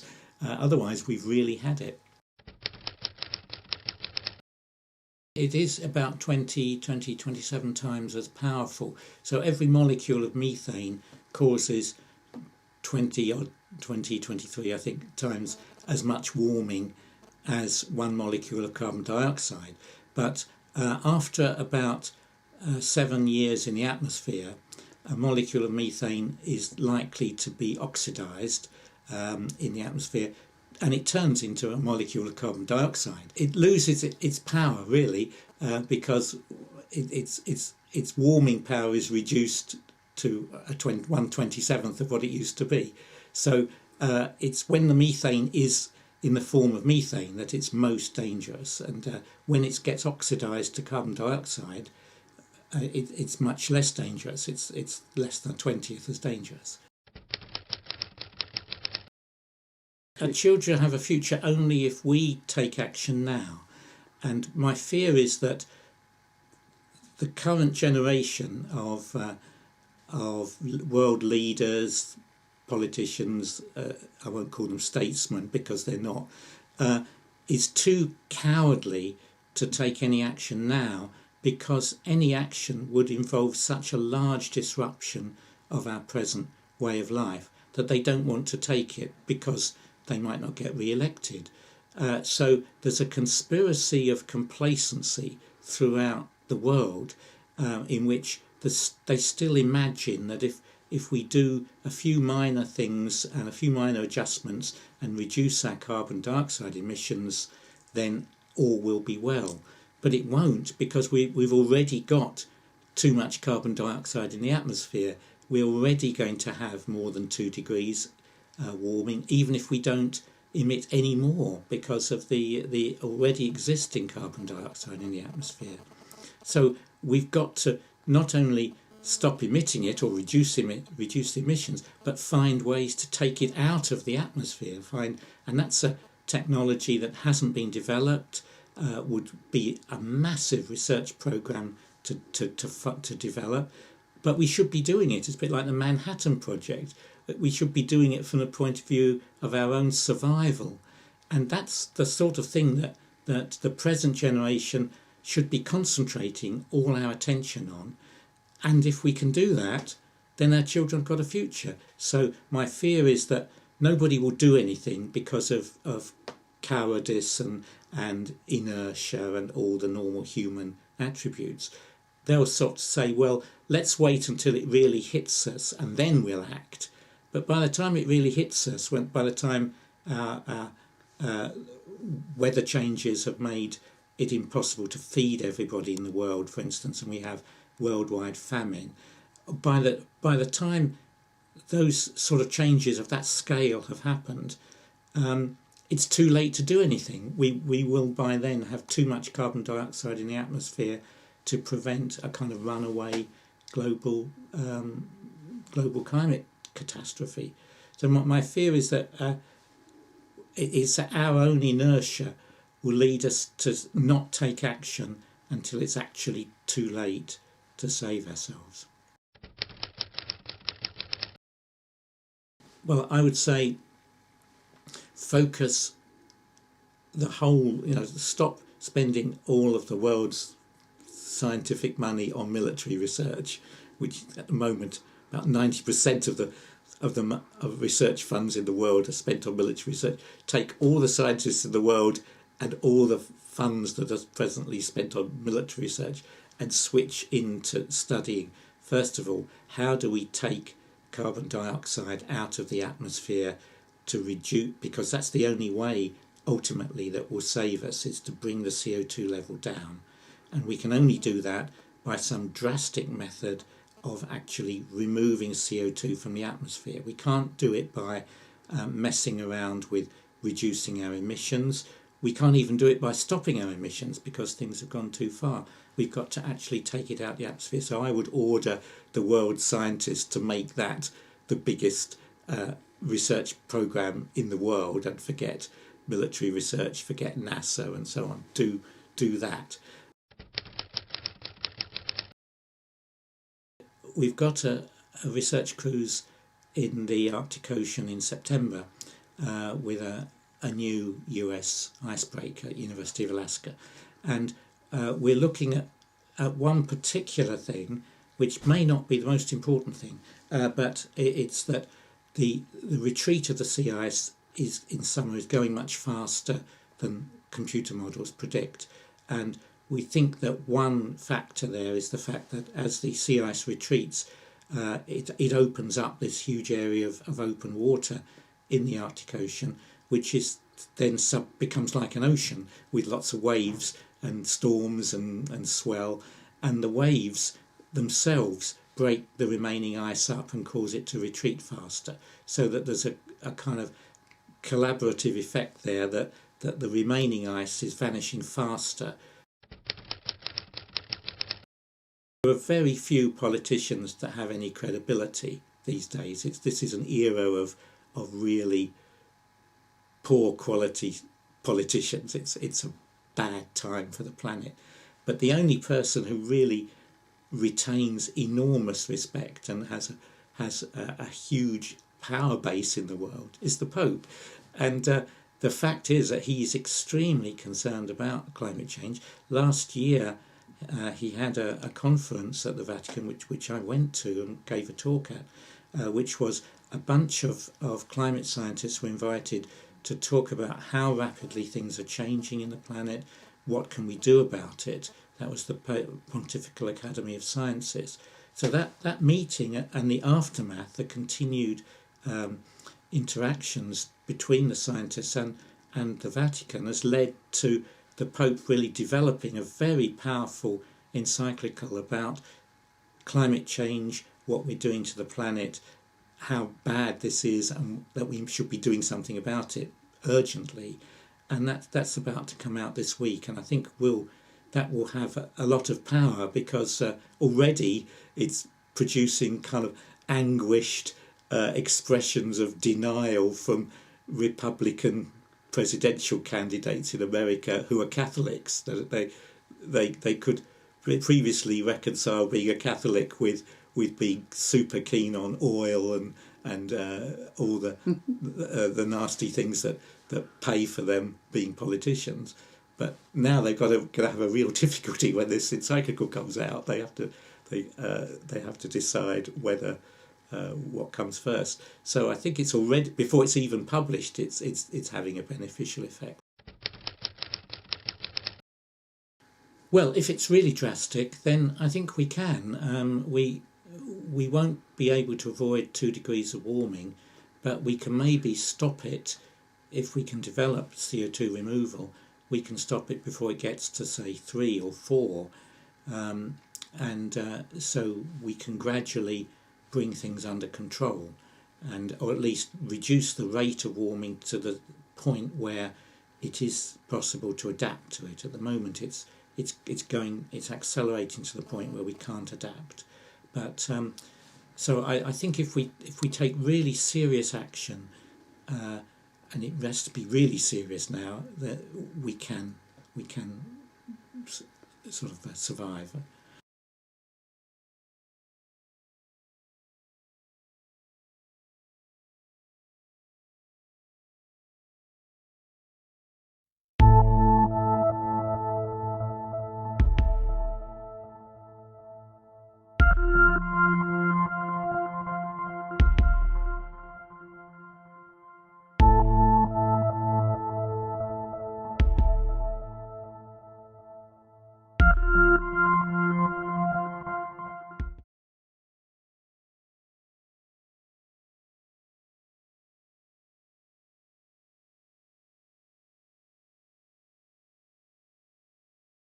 Hello and welcome to the Environmental News Network. We are filming from the lovely Constantia Valley with helicopters flying overhead, birds tweeting all around us, and I am basically going to cover some information that is deemed extremely important in terms of the environment, and it is actually extremely important. I mean, it's actually crazy important, but you sitting there in your house may or may not be aware of this. But it is actually so important that we've gone out of our way just to reiterate certain points of this. So the story actually starts a long, long time ago, but the part that I'm going to start with is the Great Barrier Reef, which was the first kind of point that it started becoming to everyone's attention. As some of you may or may not have heard, the Great Barrier Reef has been in slow decline over a period of time, and what is known as coral bleaching, which is basically this beautiful, lovely, luscious coral. It basically bleaches into this dull grey or dull white kind of shade due to lack of nutrients and ocean acidification. So a report was released roughly about 3 weeks ago, in which it's the most comprehensive study ever done on the reef, which they're saying that roughly 83% of the Great Barrier Reef is now dead. The question is whether or not, well, it's the top surface, remember that. The question is whether or not the Great Barrier Reef will be able to recover from such an event. And it is deemed extremely unlikely that the Great Barrier Reef is going to be able to recover. So as a result of this, people have taken some dramatic steps. They've basically gone and they're looking at doing things that neutralize the pH content of the top surface of the water in an attempt to basically remove the acidification problem that is causing the bleaching on the Great Barrier Reef. The problem really is, though, is that what's happening on the Great Barrier Reef is not a micro problem. So it's not a local problem. The problem that's happening on the Great Barrier Reef is actually a macro problem. And what that means is that there is no action that can be taken by any person in Australia, New Zealand, any of the surrounding islands. There is absolutely nothing that they can do about it, because what you're really witnessing is the impact of the macro event of climate change that is having a direct impact not only on the Great Barrier Reef, but on reefs all around the world. And what that means is that if you start looking at the kind of articles we've put out much news articles about this that's been published rather widely, and there is kind of social activists that are trying to start campaigns, save the Great Barrier Reef, save the Great Barrier Reef, all over Facebook, Twitter, and various other groups. But the reality is that there is absolutely nothing that can be done to save the Great Barrier Reef, because it's a macro problem caused by overall climate change. So the thinking behind the Great Barrier Reef, if you understand that it is like the heart of the ocean. I mean, there nowhere else in the world is such a diverse, large kind of place in the ocean found with such a density of life. So in a way, it's like the heart of the ocean. When you and I don't know how old you are, but when most of us, a lot of us were born, the Great Barrier Reef was an abundant, beautiful place. And inside of our time, we're actually going to see the death of the heart of the ocean. And, no social activism is going to stop it. The only thing that is going to stop it is if we eventually kind of move away from this idea of climate change. But bearing in mind that 83% of the reef is already dead, the probability of us being able to stop it is almost zero. So then, sorry, I've just been corrected. It was 93% of the reef is dead. That's actually right. So then it brings us to another component. So now take that story and throw that story on one side of your mind, okay? And then it comes to another part of the story. Now they were looking, a study was recently done on what is causing ocean acidification. But while they were studying that, they were looking at oxygen levels inside of the ocean. Now, there is a relationship between the volume of plankton that is present in the water and their ability to sequester carbon dioxide. The ocean, despite what you may have heard, is actually the largest sequesterer of carbon dioxide. And when I say sequester, I mean that it takes in carbon dioxide and releases oxygen. So the ocean is actually the largest, what we call a carbon sink. So it's bigger than the rainforest, bigger than any other arboreal forest, it's bigger than anything that we have done. The ocean actually does most of the work. So most of the oxygen that you're breathing comes from the ocean. And I'm going to come to that point in a little bit. I'm just going to explain a bit about the dynamics of what's happening in the ocean. So basically, plankton are responsible for bringing oxygen from the surface of the water, bringing carbon dioxide from the surface of the water, and they harness that as they keep the carbon, they release the oxygen. But because the top surface of the water has been heated, because of the amount of sunlight that is impacting on the ocean, the plankton are no longer able to reach the top surface of the water. And thus, even though they are still filtering some carbon dioxide that is resident, because that's what acidification is, it's an increase in carbon dioxide, it's mainly carbon that they're picking up, and there's less oxygen going around the ocean. So the report came out that basically said by 2030, you would start to see off all shores, you would start to see obvious signs of lack of oxygen inside of the water. And there's another report that came out, but it's kind of minor by comparison, but it's still significantly important, is that the plankton is responsible for bringing that oxygen right from the top surface levels right to all the levels going down the marine chain as far as it can. And what this does is that it enables a healthy marine environment where creatures are of all different kind of levels in the ocean are capable of eating or breathing. So with the loss of oxygen in the water, with the reduction in oxygen in the water, and with the growing kind of losses of oxygen in the water, the impact on marine life is projected to be devastating. Devastating. So what you're talking about is the loss of massive marine chains. So where you and I now can walk into the store and pick up like fish, a large proportion of those fish are they're dying. They're dying. So because they're just dying of suffocation, there is nothing for them to actually breathe. So the impacts, the knock-on effect impacts that this has is dramatic. So now if you take that and put that in the side as well, along with our little story about the Great Barrier Reef, what you're left with is an interesting little study that's been done, and something that we've actually here at Brave Green World, we've been monitoring for quite some time. In fact, it was a question that was raised a while back. When you were in school, you got taught, so you said, like, how much oxygen is actually in the atmosphere, okay? So the common phrase that we throw around is 21%. 21% of oxygen is available in the atmosphere, which means that for every breath that you take, you're taking in some helium, some argon, some oxygen, but of that, 21% is actually oxygen.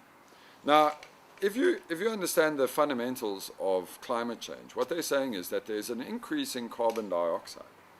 So from combustion, like we're burning carbon, from kind of, exhaust, carbon monoxide.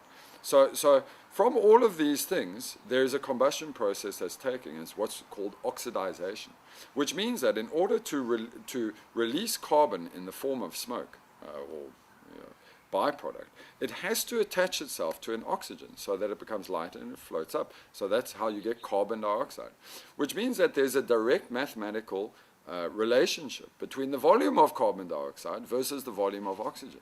So some studies were done about this because what we wanted to find out was what is the actual oxygen. You can't have an increase in carbon dioxide without having a corresponding decrease in oxygen. So we wanted to see what studies were done in relation to the amount of atmospheric oxygen that's available. And so far, the results are kind of sketchy. Scientists actually blatantly stated in the document that they just don't know. So they've done some recordings. Some cities, they've picked up oxygen contents as low as 14%, some as low as 17%. And these are just patches. If you imagine patches floating around above cities that are deoxygenated. And now you can see it all starts to make sense. Inside of your ocean, you're now getting patches of loss of oxygen. Inside of your atmosphere, you're getting loss of oxygen.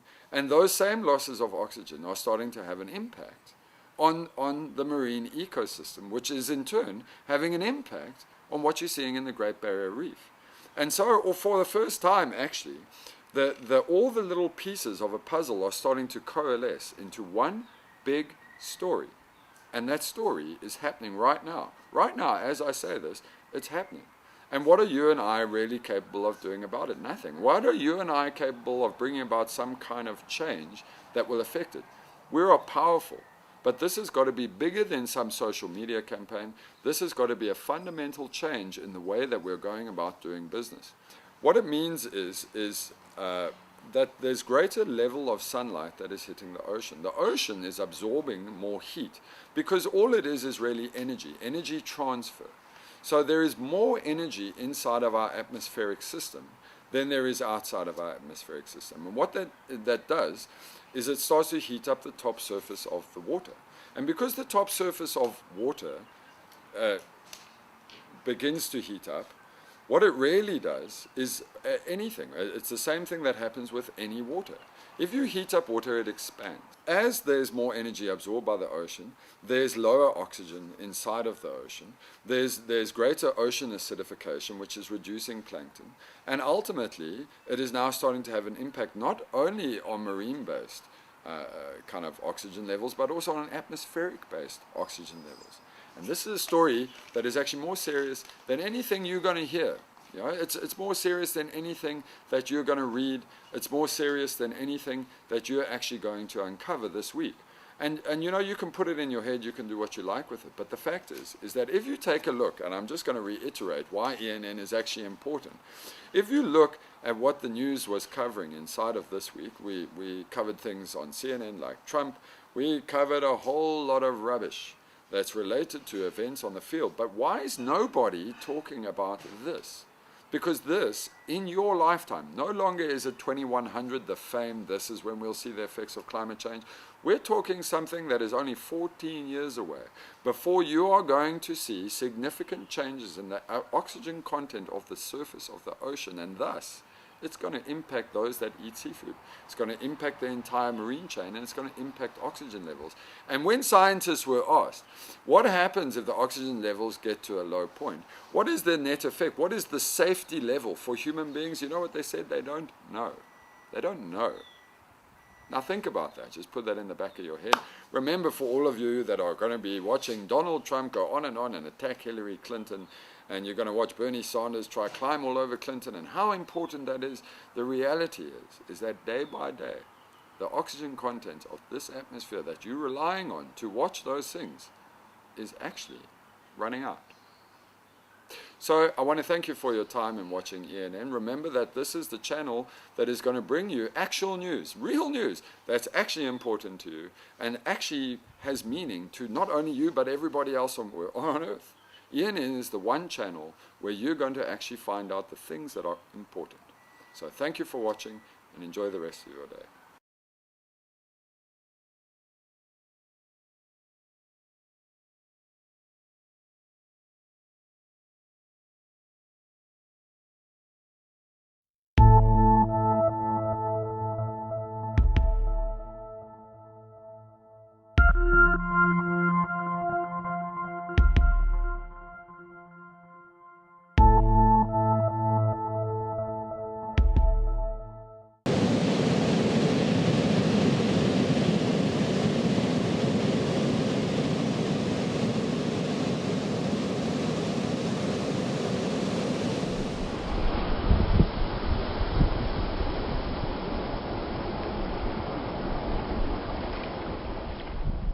My name is Pete Bethune and I work for Earthrace Conservation, which is a New Zealand-based NGO. New Zealand is probably the best managed fishery in the world.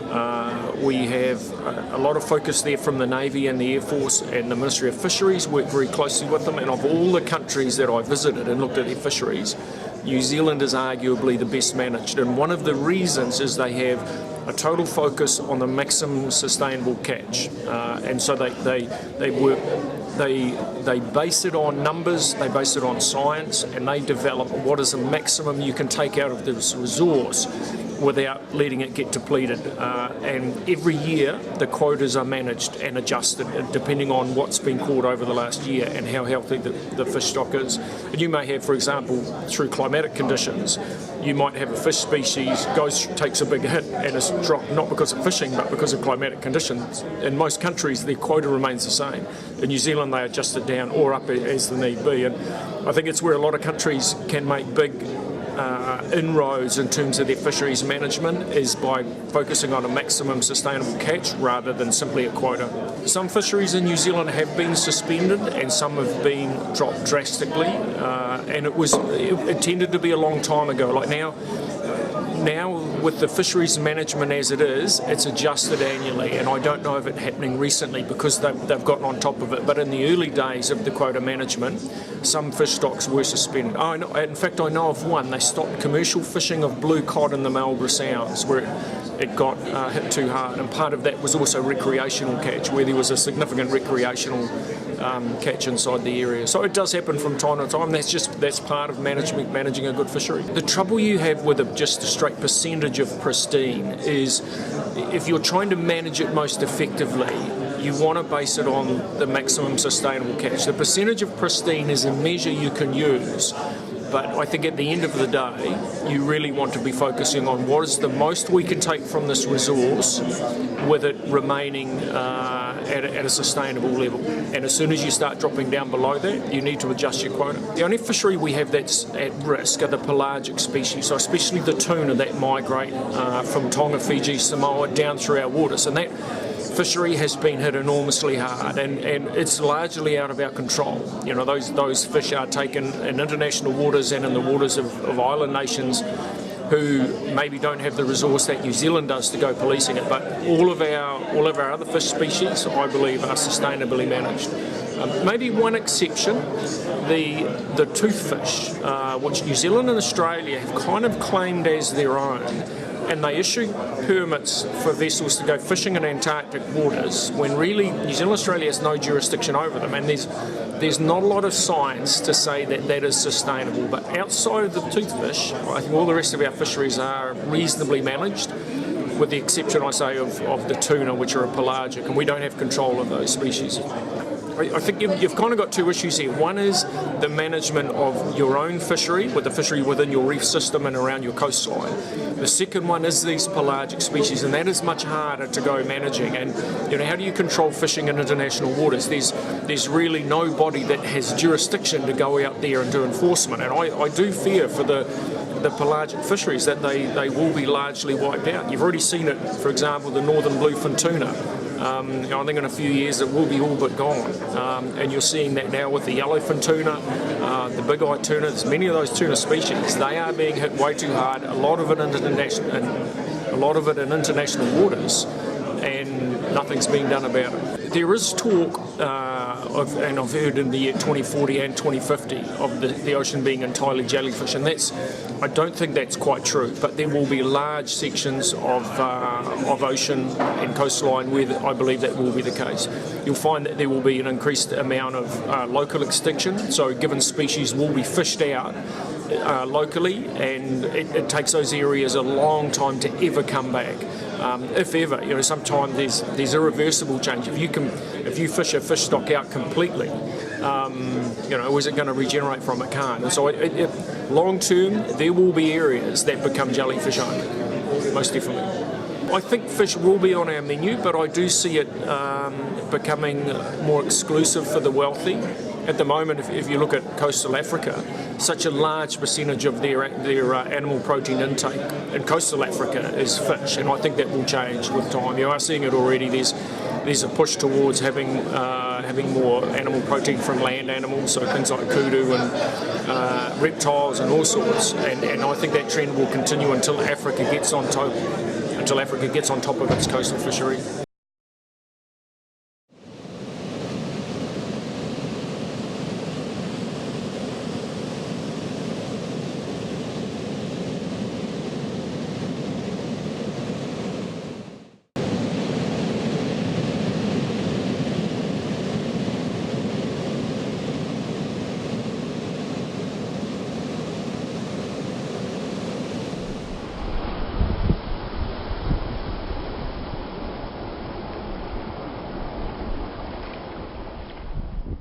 I am Tor Glistrup. I'm working in Directorate of Fisheries of Norway.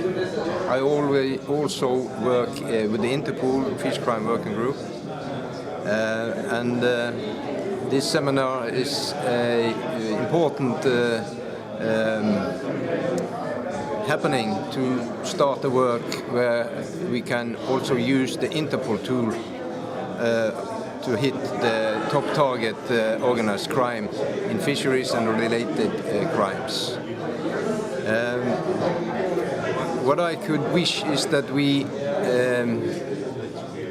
could enforce this work and increase it, and that more countries involved with resources on intelligence, on surveillance and analysis. If we don't take this threat on fish resources seriously, we might end up in a huge problem for the food security for the countries. FAO reports says that in 2050 the world will be 9 billion people, creating an increase of food also from the sea with 50%. That's the need for the future. And when the resources are going down and the need for protein from the sea increase, then there will come a huge problem. And the stocks around the world are in bad shape. So we need to go fast in this direction. And then there is a lot of things one can wish that would happen. We need a better ground for us who operate on this, on the high seas. For instance, look at the law of the sea, paragraph 110. Is that good enough for us? We need to have perhaps a permanent organization who work with this, perhaps under the UN system, within the UN system. And we also need capacity at sea.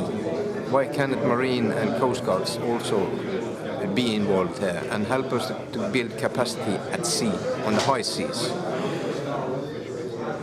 These are major things for us to work on, and if we could achieve more on this, we will be better off in the future.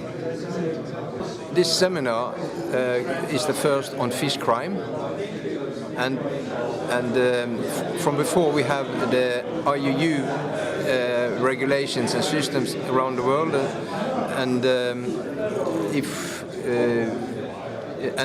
but we need this tool to hit those top organizers who take illegal benefit of what is the world's common resources and put it in their pockets and destroy the possibility to do to manage these fish stocks around the world in a good manner. And we are absolutely it's quite necessary for us to work fast, and so this is a very good start for that part of the work against illegalities in the fisheries.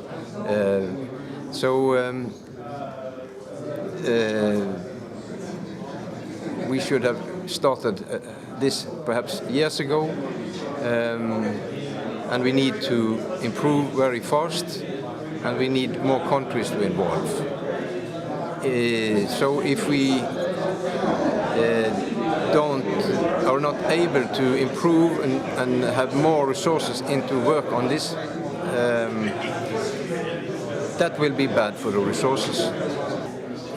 The countries have to look at their penalty codes, the criminal code in the countries,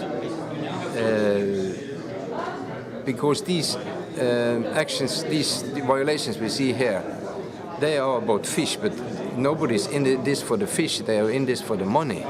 So we need to improve to use the ordinary penalty codes, because the police, they understand that. Everybody have problem to have the cases through the police system, it seems. And when you put it into that context, they are used to it. That's their everyday life. Then it's not so complicated for them. And it levels up the reactions on this, because that's white-collar crime we actually are dealing with. These 6 vessels that we have been hunting have been operating for 10 years, but now they have been stopped within this operation that we have done, for a period anyway. It's peculiar that there is no more no good thinking on this around. They have to find test cases. I did that in 1998 in Norway. I came from the police. I worked there for years. Why this is not this is like stealing, as Bernard and any other have said here. So we must put the frame on it. This is ordinary white-collar crime. And then the system acknowledges that, and you will have another reaction. And the sanctions in Norway for that, then the top level is 6 years imprisonment, instead of just a fine and pay off every each time. The Russians have their own, in their penalty code, they have paragraph 256, as I can recall, makes it illegal to harvest illegally, and then put it in the right law. So they are using that more and more. We don't have that in Norway. Other countries might have it, but so the penalty code use that.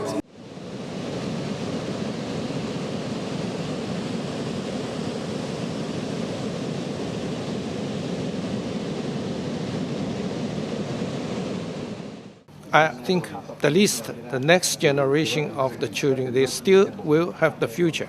But the future, they will have a very sad future. Frankly, I believe my children, and the grandchildren, especially grandchildren, not only my children, my grandchildren don't have a future, because the impacts which we already see now are so effective that one has to realize there is a problem and we have to solve this problem now.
The big thing, though, is going to have to be a systemic and structural change in the way that energy is produced and distributed, because nothing else will do. The days of where we could dump all this toxin into the sea and just get away with it are numbered. Take shipping. It's 1 billion tons of CO2. If it was a country, it would be the 6th largest country in the world, in between Germany and Japan. On a SOx, NOx and PM level, it's even worse. One large ocean-going vessel pollutes the same as 50 million cars.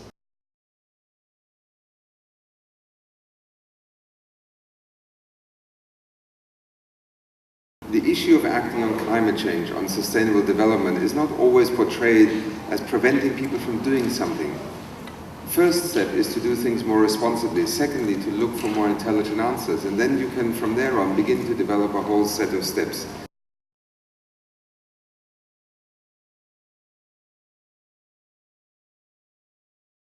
The New York Times a few days ago, and in particular, the quotes in the second paragraph, even with a deal to stop the current rate of greenhouse gas emissions, scientists warn the world will become increasingly unpleasant.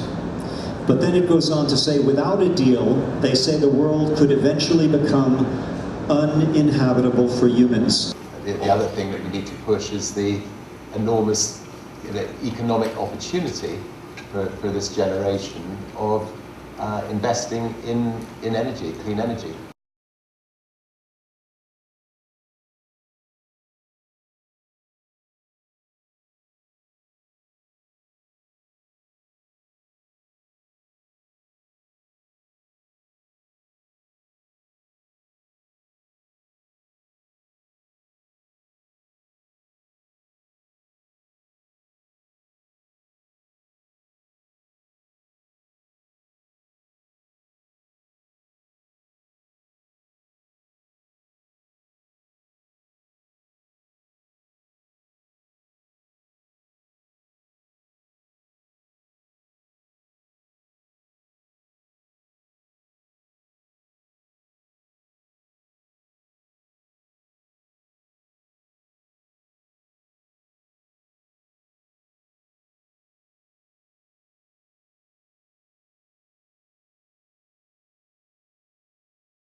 So maybe I can tell a little bit about what has been done by through the framework of the ASEAN Association of Southeast Asian Nations. So this issue is really a major transboundary, it's a regional issue, because previously the fires were predominantly in Indonesia, but the smoke from the fires were covering five countries in the southern ASEAN region, and that galvanized all of the countries to come together through the framework of the Association of Southeast Asian Nations. And we as an NGO from Malaysia, we have worked very closely with the Secretariat of the ASEAN since 1997-98, and that led to the agreement in 2002 by the 10 member countries that they really need to tackle the issue of peatlands.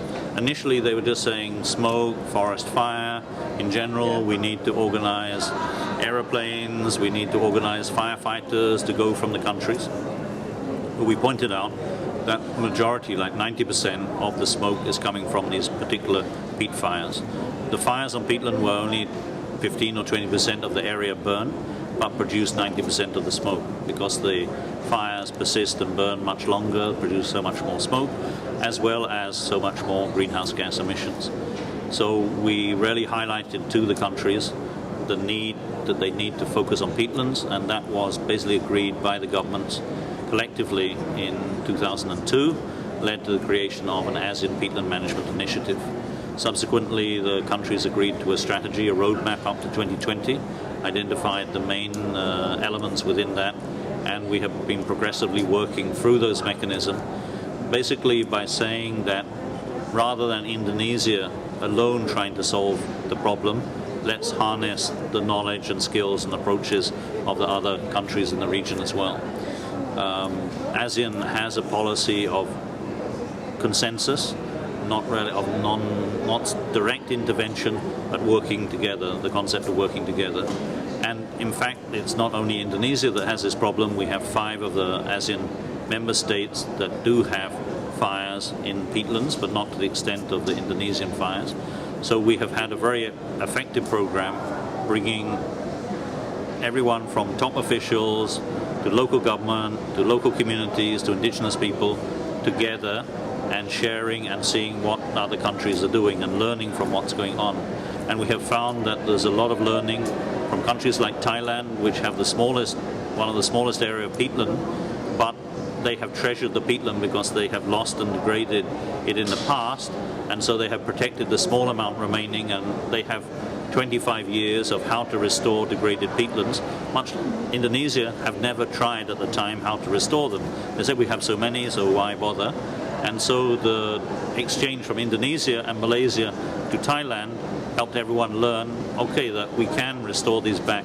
Everyone said it was impossible to restore, and the Thai experience showed people that they could, and now we have quite large rehabilitation programs in Indonesia and Malaysia building on the Thai experience. Also a lot of experience in Thailand, Philippines, on the community involvement, community engagement, community livelihood, which has also been shared effectively with the other countries. So this approach of regional sharing, South-South cooperation, has been a very effective tool, and that has also helped at the political level of understanding that this is something collective, that the collective experience can contribute to solving the problem, and there has been empowered a process, supported a process at the regional level, which is making a difference. However, it's the scale of the problem. When we're talking about millions of hectares of degraded system, vulnerable to fire, and then we have one of the worst El Nino droughts that we have had, the second worst ever recorded, then everything is very vulnerable to fire.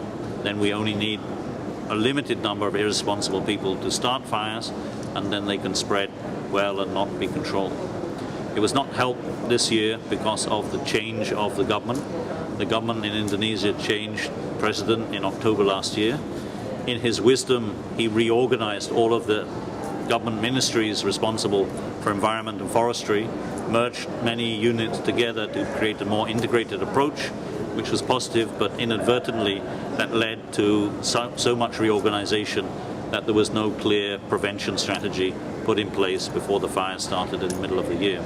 But now they've learned from that problem and they're trying to move forward, but still we will have to see whether they're successful. The El Nino is expected to continue and strengthen to June next year, so we're expecting in the dry season from February to April there are likely to again be large-scale fires unless good prevention is done.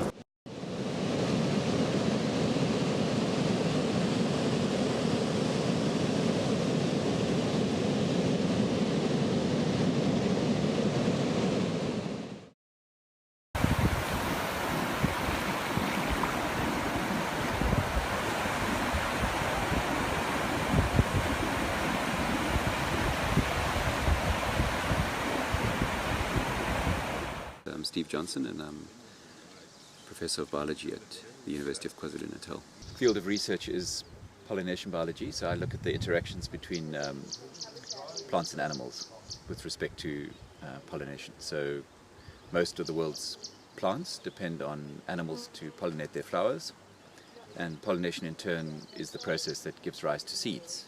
So for plants to have a new generation, they need to be pollinated and to be able to produce seeds. In an ecological context, pollination is important because it's part of the network of interactions between species that maintain life as we know it. But pollination often happens in the middle of the night or at a time that you may not see it. So part of the challenge is to actually figure out what's going on with the flowers and their pollinators. And this is involves a lot of running around after insects and trying to see what they're up to. There's a worldwide concern about decline in honeybees. This is often in the newspapers and so on. And this does seem to be a real phenomenon, and it's largely a result of disease because bees are kept in close proximity to each other. In South Africa, it's because of hybridization between two different subspecies of honeybees that causes problems. So people took Cape honeybees to the northern parts of South Africa, and then they hybridized with the African honeybee, and this resulted in all kinds of behavioral problems in the bees. There are also various issues with pesticides and the lack of forage for bees. So if you remove the fynbos from the local habitat of bees, they might have flowers for part of the year, but they wouldn't have flowers for the whole year. So managing honeybees involves having a source of pollen and nectar throughout most of the year, which fynbos is, of course. It's a good source of pollen and nectar. So fruit farmers in a valley like this depend on honeybees. They usually pay for the hives. But those hives are kept elsewhere and usually depend on a mixture of fynbos and also some introduced plants like blue gums for nectar. And there's some controversy around blue gums because bee farmers benefit from the nectar from blue gum flowers. So although blue gums are invasive plant species, there's some argument to keeping stands of blue gums for the benefits of maintaining bee colonies and also for honey production. So this dependence on paying for managed hives could be reduced if the farmers in this valley used their local fynbos to support bee populations. And in an ideal scenario, the farmers themselves would have some sort of local organization that keeps bees using the local fynbos, and during the time that the fruit trees are flowering, one would bring the hives into a close concentration to make sure that all the flowers of the fruit trees get pollinated. I don't think that, in most cases, you probably couldn't just leave these orchards to be pollinated by bees from the wild, because if the local fynbos is more attractive to the bees than the orchards, then the bees won't come into the orchard. So you usually have to bring the bees in during the night so that they are almost forced to feed on the fruit trees. And then, of course, when the fruit trees are finished flowering, you can take the bees back into the fynbos. So honeybees are an interesting connection between wild habitat and farming. So they kind of provide an ecological connection between them. And I think most farmers are starting to recognize that fynbos is important for their farming enterprises through the services it provides in terms of water and food for honeybees. But one should also bear in mind that many, perhaps more than half of all Cape plants are pollinated by insects other than honeybees. So although in the public's imagination honeybees are the pollinators, in fact there's a whole variety of other animals, even vertebrates like sunbirds, that keep the whole ecosystem going. And are there any of those at risk?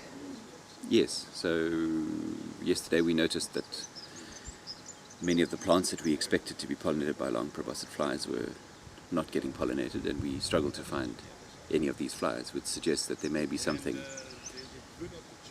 in the land use pattern in this valley that's resulted in a decline in some of these long-tongued flies. Maybe poison, or perhaps also alteration of the larval habitats. So horseflies need wet, marshy areas for their larvae, and if these are transformed, made into dams or made into fields, then it's plausible that that could be the reason for the decline in the flies. And of course, if the flies are not there, the plants are not going to get pollinated. They won't set seed, and eventually the population will disappear. The plants we're talking about, these Cape bulbs and so on, are the plants that humans enjoy aesthetically. They're the plants that can often attract tourists to a particular area. So flowers are part of the attraction of the Cape region, and any diminished number of them would make the area depauperate and less attractive. But ecosystems work in a way that many species are needed to keep the whole thing going. We spoke earlier about how long-lived animals need flowers throughout the year. So if any of those parts of the chain are missing, then the system is less able to cope with change and disturbance. But if a single orchid species went extinct, we wouldn't feel it as humans. But as more and more become extinct, then the consequences are felt. The only way we'd feel it as humans if a rare orchid went extinct was having it's like losing a rare piece of art, for example. You know, if somebody stole a rare Renaissance painting, probably none of us would really feel it, but the world would be poorer as a result. So I see rare species in the same way as archaeological artifacts or rare paintings, or something unusual buildings, something that is part of the makes the world interesting. That if we lost it, we'd be poorer for it. Well, with respect to climate change, it depends on the scenario. So, at the worst case scenario for climate change would obviously push species beyond their physiological limits. So species wouldn't be able to exist in the areas that they occur now, which would mean probably quite widespread collapse of ecosystems, because you would have new arrangements of species that are not physiologically compatible. Pesticide use in South Africa is fairly unexplored, so we don't really know the consequences. It's been intensively studied in Europe, but there's very, very few studies on the effects of pesticides on pollinators in South Africa. Would you like to see that? So, yeah, I think it needs to be done. Probably on an area-by-area basis. So the spraying, for example, in sugarcane probably has different consequences to spraying in fruit orchards, for example. So yeah, and in terms of water, the link between pollinators and water is very indirect, in the sense that water depends on natural vegetation. So natural vegetation provides the steady supply of water throughout the year, and natural vegetation to persist requires pollinators, but there isn't a direct link.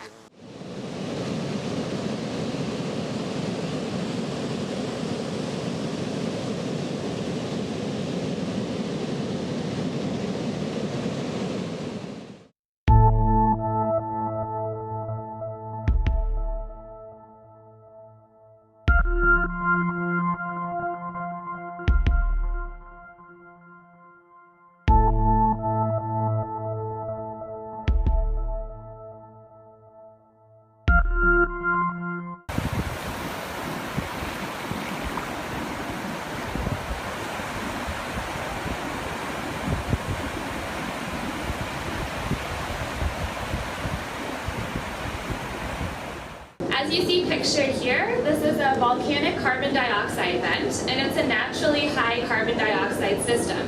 Similarly, upwelling regions are naturally high carbon dioxide systems. So today's upwelling regions can provide a window into what future marine communities will look like. To understand upwelling, you can imagine the ocean as a layer cake. So we have deeper layers and we have surface layers. In upwelling regions, those layers are disrupted, and you have your deeper water being brought up to the surface. This deep water is cold and nutrient-rich, which supports high fisheries production. However, the water is also high in carbon dioxide, which means it's low in pH, it's more acidic, and it's also low in oxygen. I'm a graduate student at the Scripps Institution of Oceanography, and I live near an important upwelling region off of California. This upwelling region supports many productive fisheries that support our economy as well as recreational fishermen. So where are the upwelling regions of the world, and is there an upwelling region next to your coastline?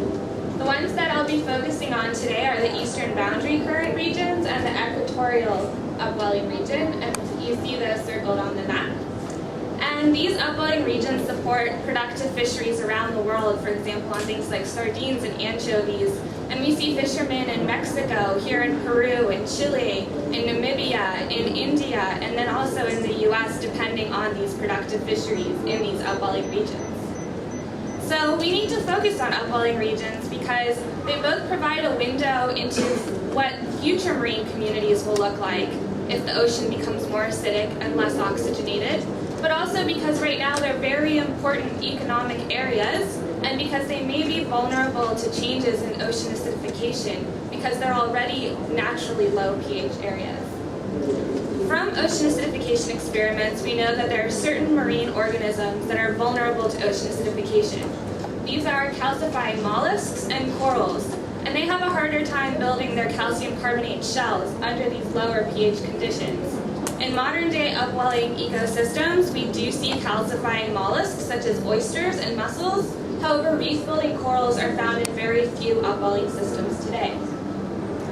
Furthermore, in upwelling ecosystems, you don't just have to worry about acidification. We mentioned that the characteristics of that water is that it's also very low in oxygen. And this is important because some of the groups that we've seen in studies to be more resistant to low pH conditions, so not as vulnerable to ocean acidification, are the same groups that are very vulnerable to low oxygen. And so in these conditions, fish and crustaceans will be impacted by both stressors, the low oxygen and the low pH. For my PhD, I'm interested in these multi-stressor effects on bottom communities. And particularly, I'm interested in how pH change and oxygen change and temperature change affect bottom fish communities off of California. Although we've talked about how upwelling areas are naturally high carbon dioxide, more acidic areas, they're not immune to the effects of ocean acidification. And in fact, ocean acidification has been observed in multiple upwelling areas. And with the changes in chemistry that have been observed, we've also seen negative impacts on calcifying mollusks. The consistent findings are that things like oysters and mussels and pteropods and abalone are being negatively impacted by these declining pH conditions in upwelling systems. We also see changes in community composition. In these areas where pH has declined, you see shifts from calcifying mussels making up your community to more fleshy algae making up your community. So we're seeing real community shifts. And these community shifts and these biological changes, they're not just great for scientists to talk about, but they're affecting a lot of people economically. In the Northeast Pacific, in Washington and Oregon, the oyster hatcheries have experienced a lot of economic costs from this because their larval oysters are dying from the declining pH conditions in the water off their coast. So animals in upwelling areas are going to be increasingly vulnerable because they'll be experiencing these multiple stressors. In the future, they'll be experiencing more acidic surface waters, more acidic upwelled waters, increasing surface temperatures, and then also decreasing oxygen levels.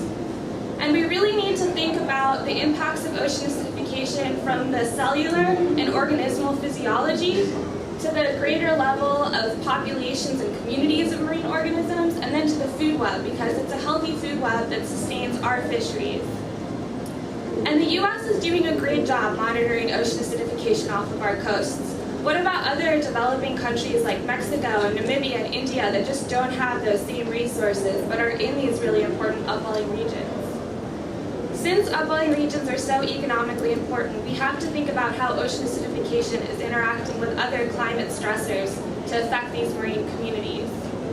And I leave you with this take-home message that some of our most productive fishing areas may be the ones most vulnerable to the impacts of ocean acidification.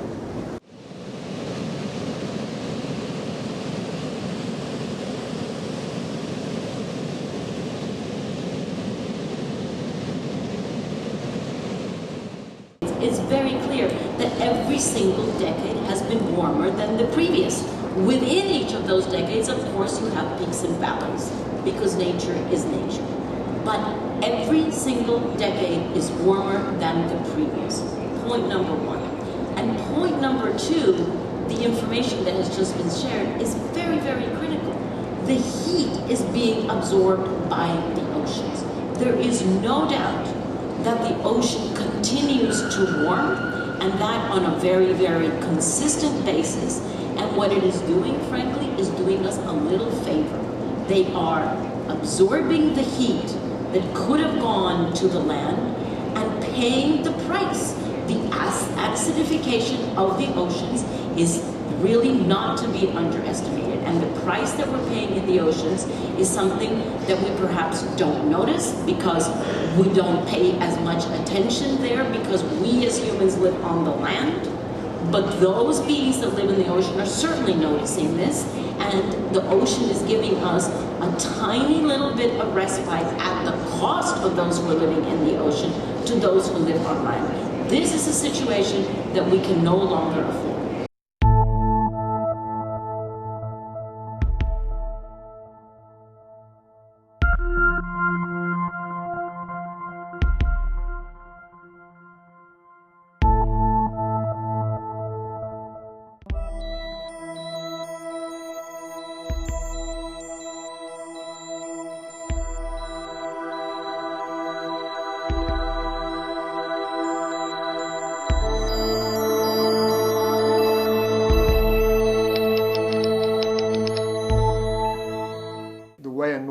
Project would work, where they would come and negotiate because they'd have an agenda. They want to come in here and they want to start a AIDS orphanage or something like that. They would go to the chief and they'd say to the chief, we want to start up an AIDS orphanage and we want to try and employ some people and educate some people and we want to take care of all your AIDS orphans and for that we want some land. And the chief would think about it seriously and he would feel important and say, yes, it's a good idea, we need these things. And there would be this trade-off, but in a way the project would then be beheld to the chief. Whereas we kind of came through the back door here. Firstly, because I came in here with a preconceived idea that this whole tribal system or traditional system was flawed anyway, and it failed. So I came in here with kind of really a judgment against this whole traditional system and things like that, you know, from what I'd heard, which is really unfair, but that's how I came in here. I sort of touched a little bit on what Contra Lesser, which is the Concrete Traditional Leaders, was all about, and it looked dodgy. In a sense, it was quite rude. I should have gone to the great place of this specific council and said, I'm here to do this. Another thing was, having worked in the Transkei before, worked in many other countries in Africa as well, is that you sort of also believe in the bush telegraph. And I sort of thought, well, what I'm doing, if it's important enough, then somebody will hear about it and they'll come and find me and say, let's meet, sort of thing, which didn't happen. So either the bush telephone didn't get there, or I just haven't been doing enough important stuff really at that level. So what that did for the project anyway was, I think, was quite beneficial in that journey of understanding what these problems are all about, because we didn't have to work to anybody's agenda or had to deliver anything to anybody.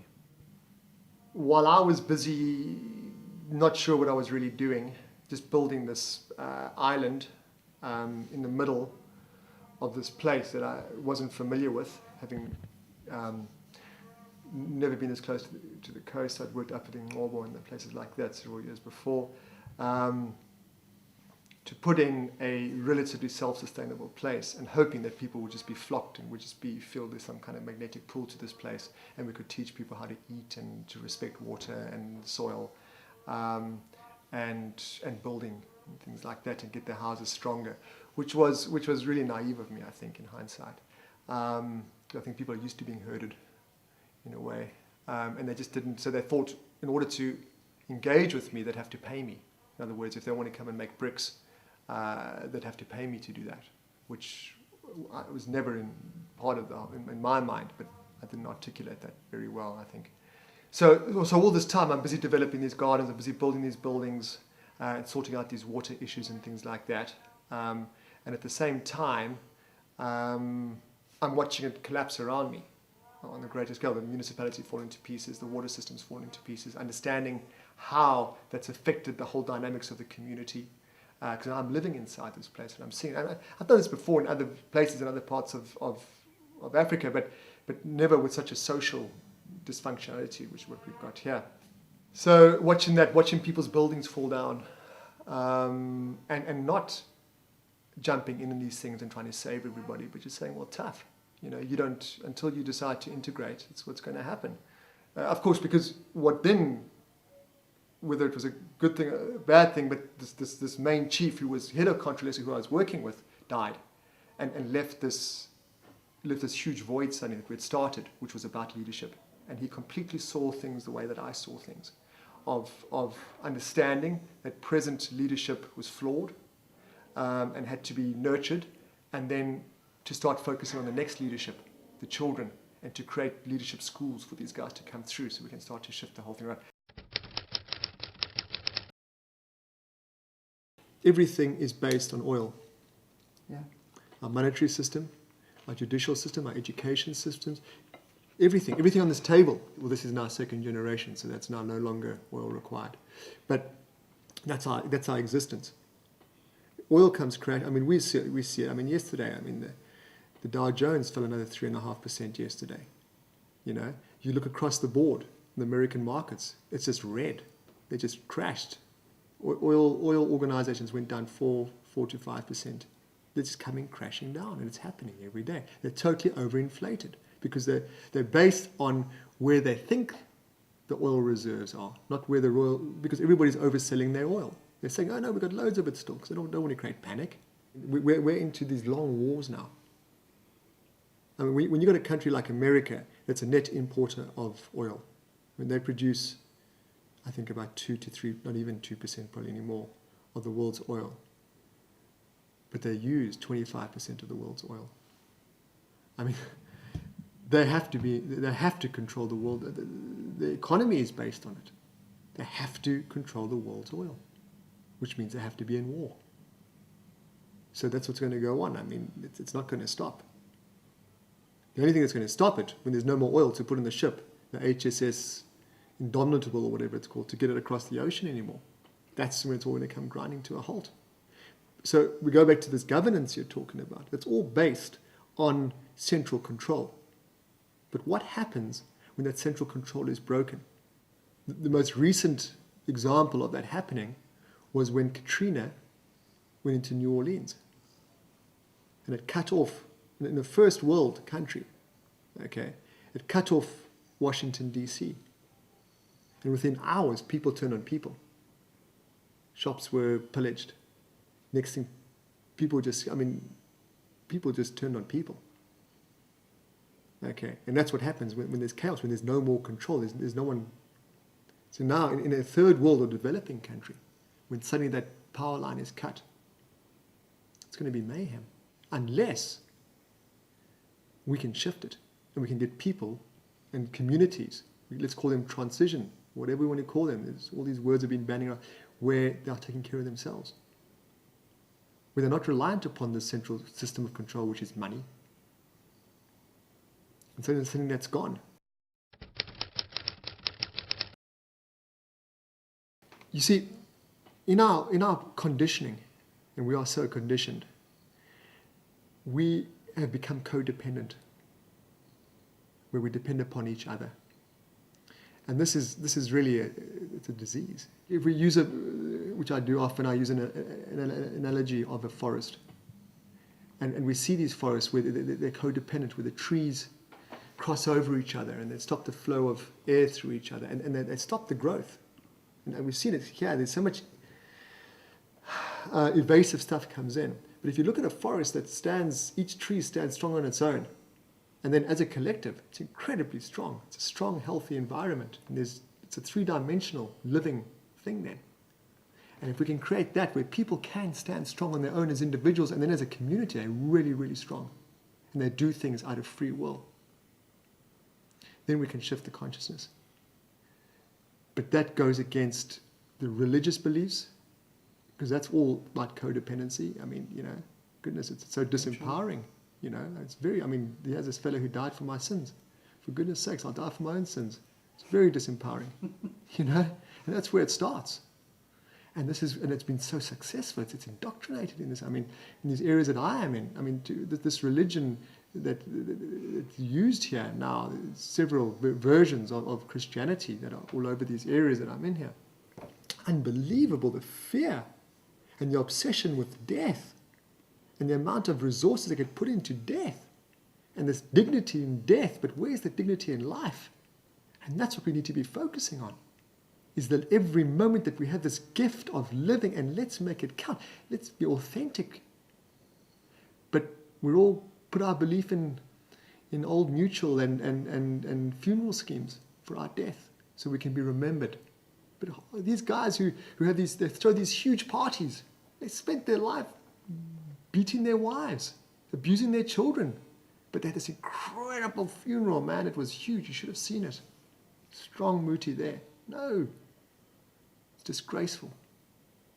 Let's put that dignity into life now. And I really do believe that in this religion that existed before we came along with this whole sort of Christianity trip and things like that, was this incredible dynamic relationship between the earth and the people in Africa. They call it Kwamata or something like that.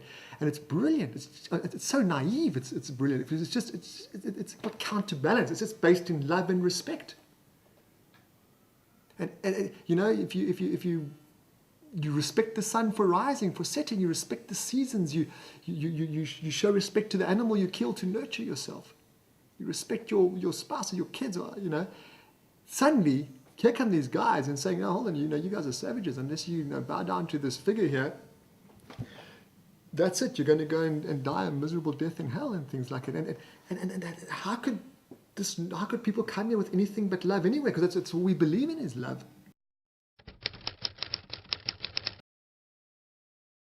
Okay, so this is how people are building here. People without much means, which is called a wattle and daub. So here you've got your wattle, which is your wooden framework, and they're packing in the daub, which is the clay, in here.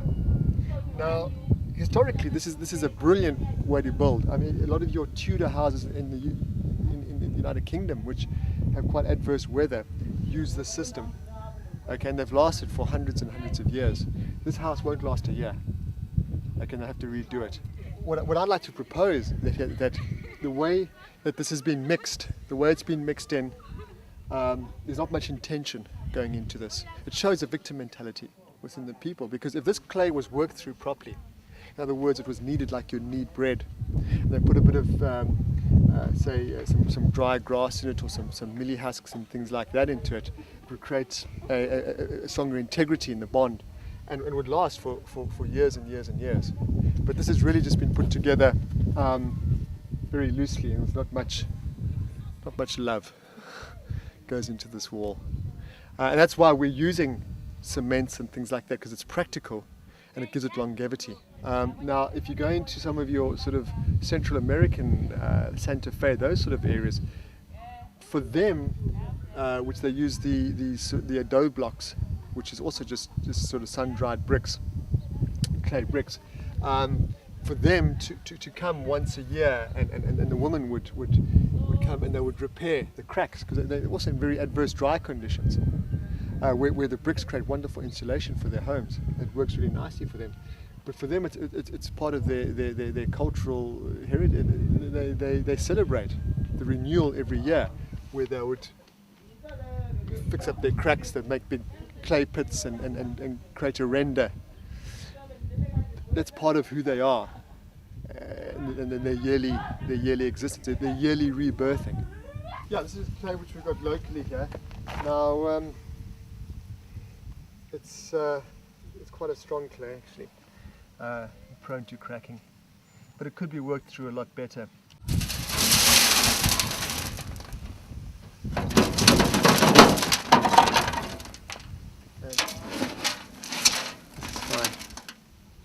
You fill this with your mix, okay, with a very little bit amount of water, and then you'll put this on it, and you'll push it down, which is your primary compaction. All right. Then take that over, and then this is where you'll notice the bottom is coming up. Yes. So it's compacting from the bottom. There's your compaction. Alright, so it's compacting up. Up it goes, and it pops the brick out, which should be up there now. 2 people could make a brick every 17 seconds. Yeah. But you get machines now that can do 12 bricks at once, doing the same. But the nice thing about it is that, as opposed to the machines that can make 1,500 bricks a day, there's a huge effect on the environment, where you're actually getting, I mean, that's a hungry machine. And where you're getting that material from, whereas this here, it's more hand. You can use the foundations of your building to build the walls up.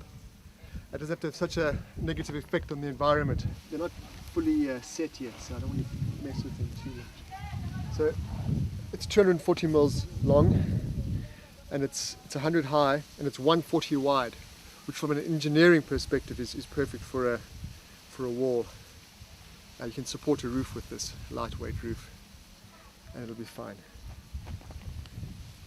This is going to set for about 3 weeks. This digester, which I designed, it's a closed bag. Well, it's got an inlet and an outlet and a gas outlet. So it's made from reinforced PVC, which is the same material as you'll make a jumping castle from, and it's shaped. The shape of it is like a loaf of bread. It's risen, so it has the convex top on it, and everything else is squared. It fits into this frame here that I just built with brick. And how it works is that it comes from the toilets.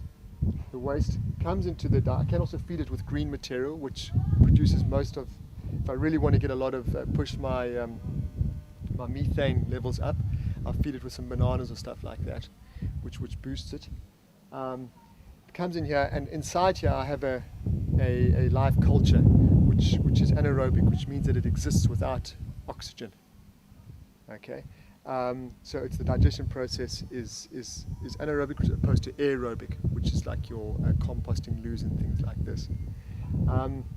So the microbes that exist inside here break down the waste very, very efficiently, and the energy that comes out of that is the methane gas. Now, if you can smell, Judy, which it's almost a composty smell. There's not necessarily a sewage smell, but there's a slight composty smell. If you come close down here, you could almost smell. You could smell the gas as well, which is when you burn it, there's no smell whatsoever. Again, it's a composty one. It's not necessarily unpleasant. We'll fill this with green material, with anything, and we'll just get some water and shove it down. It's a big stomach. That's how it really works. There's enzymes that are breaking down the material inside there. And from that they create methane gas. And they create high nutrient water. Now there have been sort of many household biodigestion systems that are coming out. They're about 6 cubic meters, prefabricated systems that cost probably about 40,000 rands. And they're not high gas yielding, but what they are doing is they're breaking down the water, the black water, the effluent water, which is really critical. And so therefore the principles are very much along these lines. This is just a bit more rudimentary. And so from here, the water will go through a sand filter, which is what this is, which we've got. Obviously there's high nutrients in here. We've still got about 5 to 7% pathogens, which is your E. coli, etc., coming into here, which then these plant life will take it out, So it'll come into here, it will filtrate down through the slow sand filter. Underneath here, about a meter down, there's a hole. And it'll come up here, which this is full of shells, like this, and charcoal, which then absorb the last remnants of pathogens. Okay, that's what this one, and the reeds, of course, as well.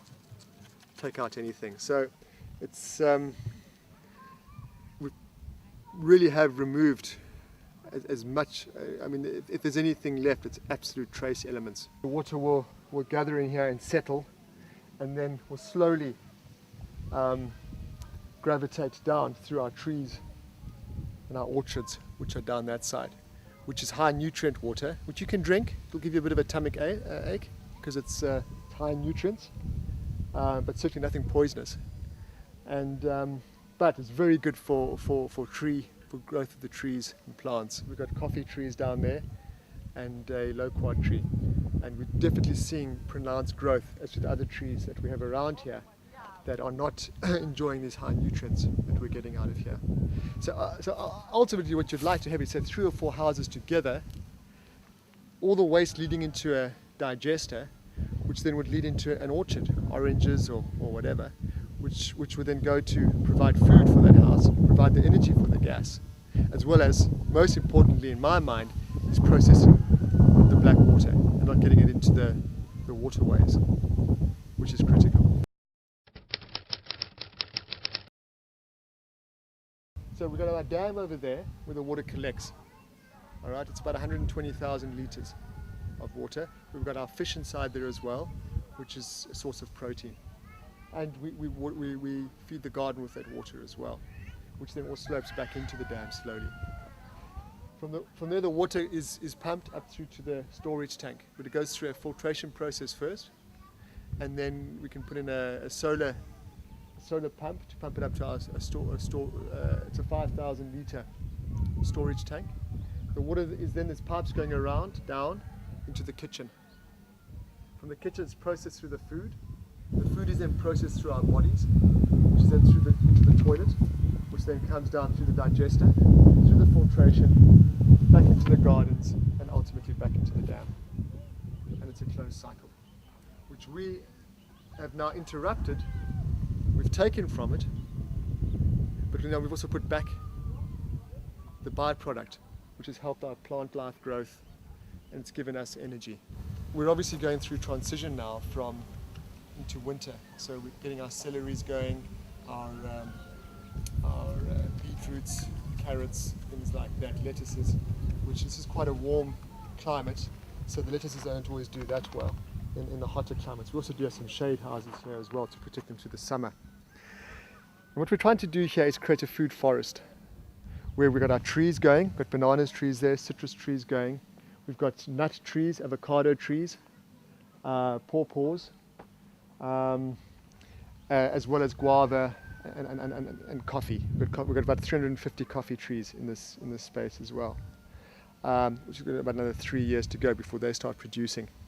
And then we've got climbing beans all over the place, which we're getting a huge amount of food from, plus our loofahs, which we eat when they're still young. And then we've got our pigeon peas as well, plus all our herbs and that.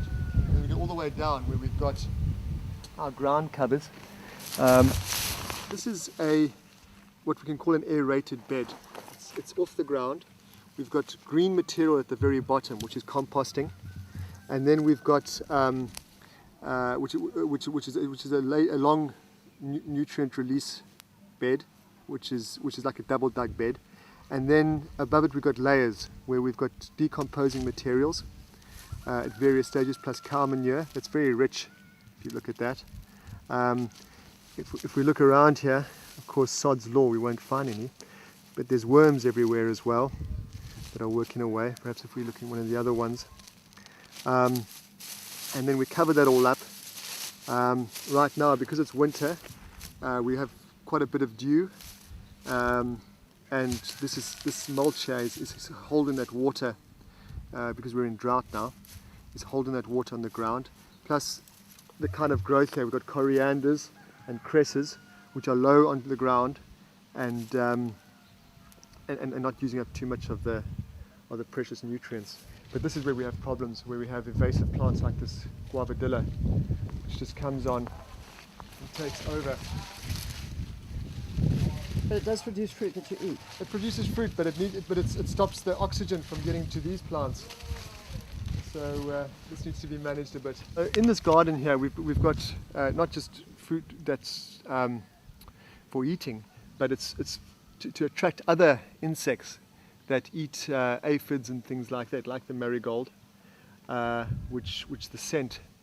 Some of these invasive pests don't like the smell of, and it attracts other ones which then also eat other pests. So it's a very strong deterrent for an organic garden. There's a certain amount of weeds in here as well. If we look here, these are some weeds growing there. We allow that. We share the garden. We've got nice cloves growing as well, which is really good. On the sides here, we got roots creating networks, holding everything inside here. In this one here, we got mints, and we got some gooseberries over there. Smells lovely. If you're into that. And we can also put strawberries in some gardens. At the bottom there we've got strawberries holding the whole thing together.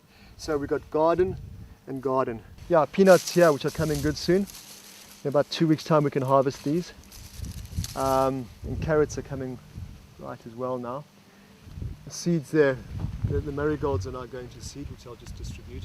Okay, so this is our dam, which already now we're a month and a half into the dry season, and we're seeing quite a bit of depletion of the water already.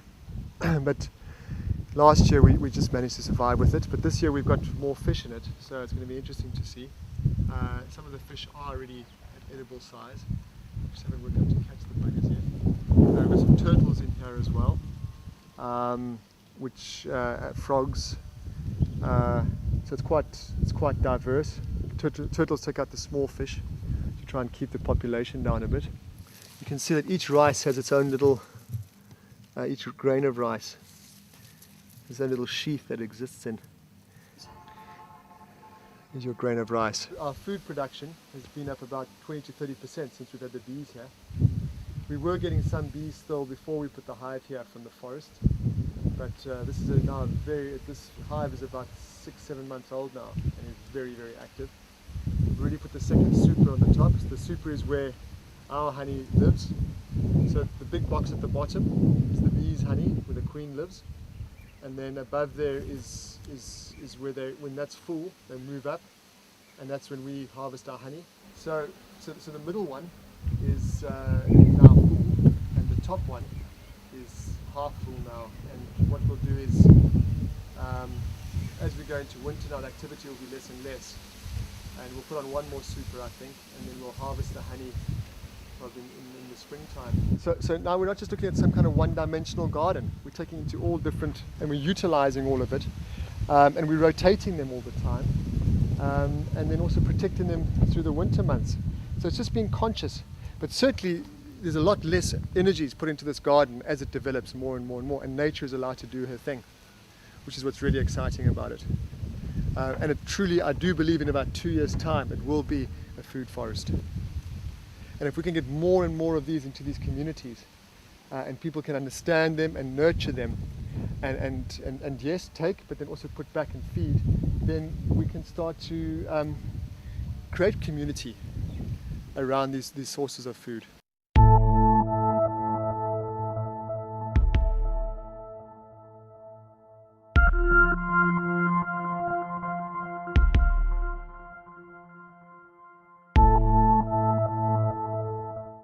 We know that we can't solve climate change without an energy revolution.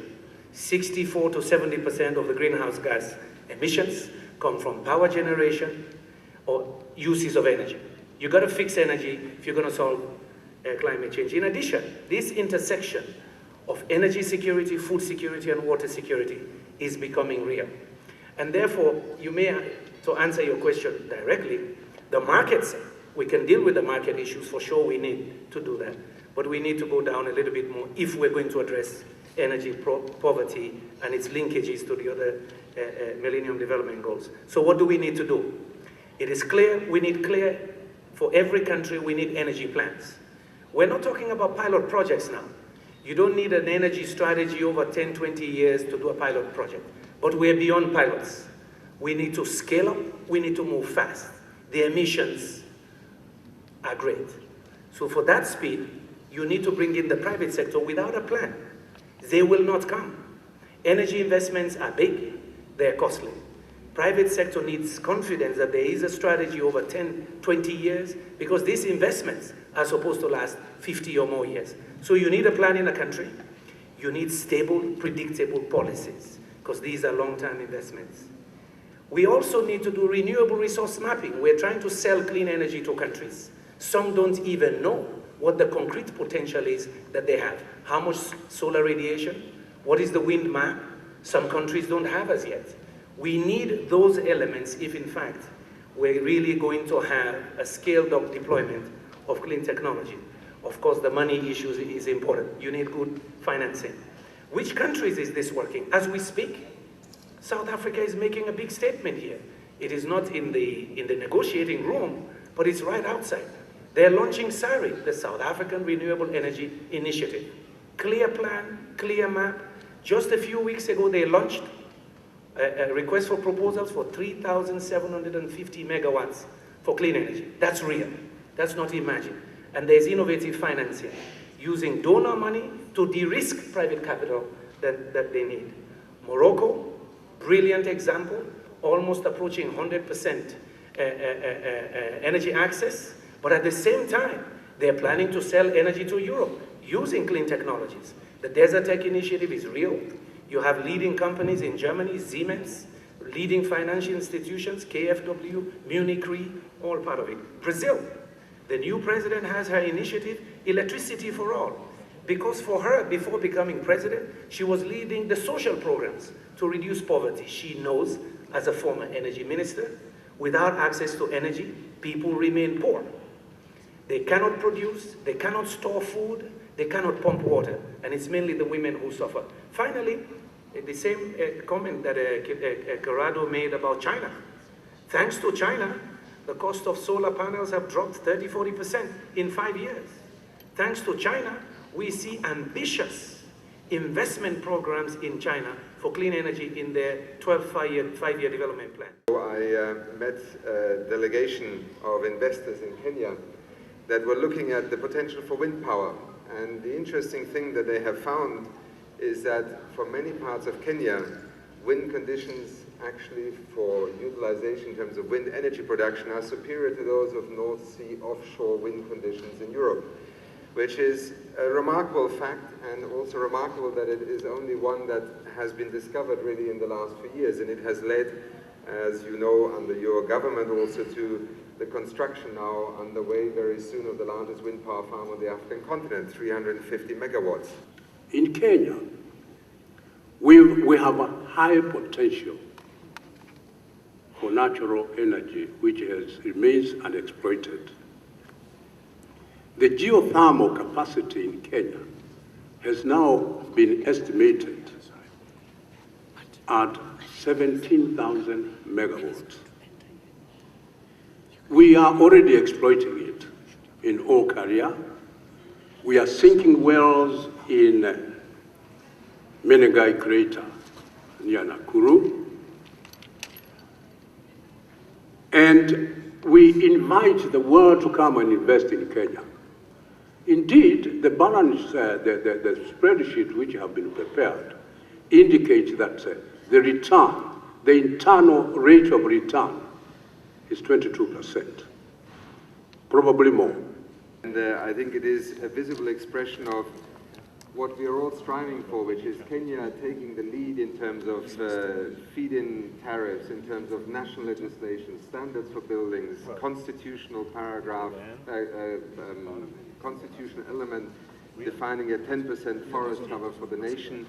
It is an example of a nation who is taking charge of its own destiny and thereby making the partnership, public, private, multilateral, far more effective. And I think you now have in Kenya probably anywhere between 6 and 8 new wind power farming projects being considered in terms of development. But one of the things, and Michelle, I turn to you briefly here, is that information base that allows a country like Kenya to direct also these kinds of potential partners into the right paths.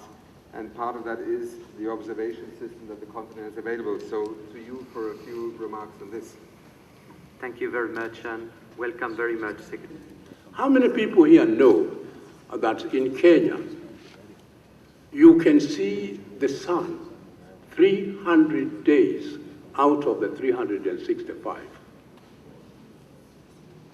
Huge potential for solar energy, and we want to exploit it also, and we need investment from the private sector.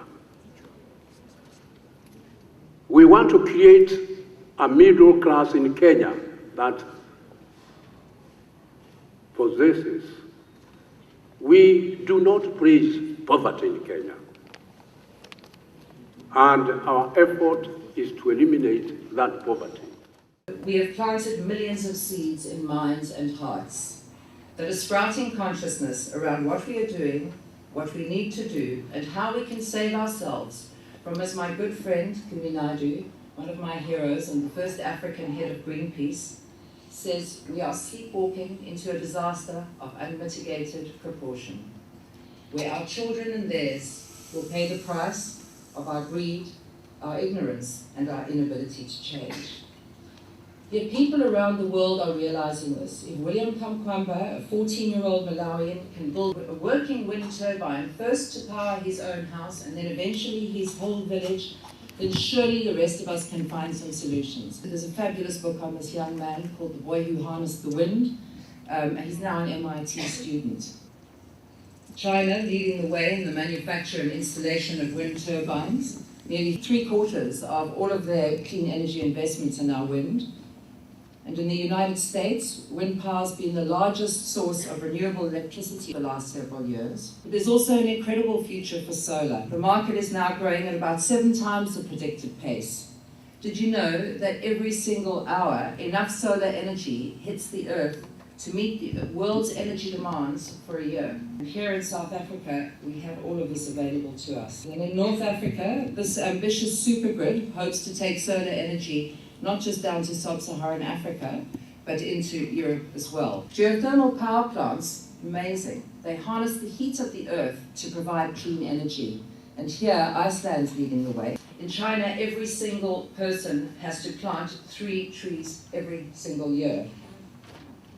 And in India, massive school programs, as we do here. The time for action is right now. So folks, whilst most of our governments are MIA and corporate greed continues to rape and pillage planet's resources, and many slumber on unconsciously, can we here at Sustain Our Africa agree? We are the change agents, and together we can make the necessary changes to avoid more suffering so that we can have enough for all forever.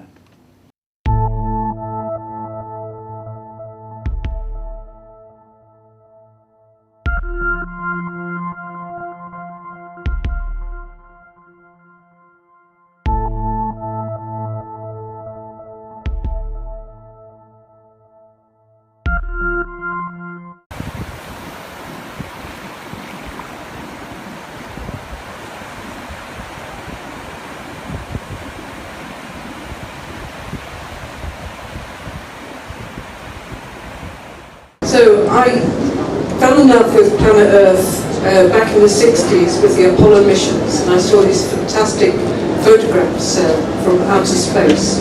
And unlike most teenagers, I didn't have pictures of groups and sitting on the wall, you know, pop stars. I had pictures of Planet Earth. And 10 years ago, I heard about this ocean acidification thing, and it's caused by CO2 emissions. And I've worked on ocean acidification since then. So what is it? Well, we know that we are all producing CO2 emissions, mostly from burning fossil fuels. Now 45% approximately stays in the atmosphere causing climate change. The rest, the other half or so, is taken up by the land and by the ocean, more or less equally. When you add CO2, carbon dioxide, to the ocean, it's an acid gas. So it produces an acid when you mix it with water. And it's happening now, and there are a series of other chemical changes that you heard about on the film that happens as well. And ocean acidity has changed by 30% since the Industrial Revolution. So it's massive, and most of that in the last 40 years. And here you can see the CO2 emissions to the atmosphere increasing with time. We all know these images. And this is what's happening in the ocean. Over the last 20 or 30 years, scientists have observed what's happening in the ocean. So there are some long-term data sets. And as the CO2 in the ocean increases, the pH, the acidity, the measure of acidity decreases. And, you know, so what? You know, a little bit of a change, but if you look back in geological time, you have to go back to around 60 million years, that's when the dinosaurs died out, before you actually come to an event as similar to this. But it's actually 10 times faster now. The speed of change is 10 times faster now. And it will take around 10,000 years or more, tens of thousands of years, for this to buffer out. And of course it will take biology even longer to recover from it. So this is the difference between what happened in the pre-industrial time and what is projected by the end of this century. And it's happening to the global ocean, all of the ocean. There are some areas that are early vulnerabilities, such as in polar regions and subpolar regions, and in the temperate regions, where there's very strong vulnerability there. But also, as we'll hear later on, coastal upwellings are particularly vulnerable. And where we like to be, the coasts and estuaries are also vulnerable. And if you look at just the impacts of ocean acidification, you actually see one thing, but if you add other stresses, other global climate ocean stresses like warming, you actually end up with less CO2 that the organisms in the ocean can put up with. So your allowable emissions reduce by about 100 parts per million CO2. So it's serious, you know, we must remember that things are happening at the same time in the same place. You add oxygen loss as well, and you've got even bigger impacts. So basically, the more CO2 that we put in the atmosphere, the more goes in the ocean. So if we follow a business as usual trajectory for CO2, we end up with a more acidic ocean. However, if we're good citizens and reduce our CO2 emissions very, very quickly, then there will be less impact. There still will be some, because the CO2, some CO2 is already up there, but it will be far less. So ocean acidification is happening now. It's happening very rapidly, amazingly rapidly. It's caused by CO2 emissions, and it falls in the remit of the UNFCCC. And why should we care? What can the UNFCCC do about it? Well, it can recognise ocean acidification and the other ocean stresses in the wording of the negotiations. That's something that you can do about it. And why do you need to do about it? Is because societies need to start thinking about adaptation to ocean warming, acidification, and oxygen loss. So this is my take-home message. So ocean acidification is happening now. It is serious. It's caused by CO2, and reducing emissions urgently will make a difference.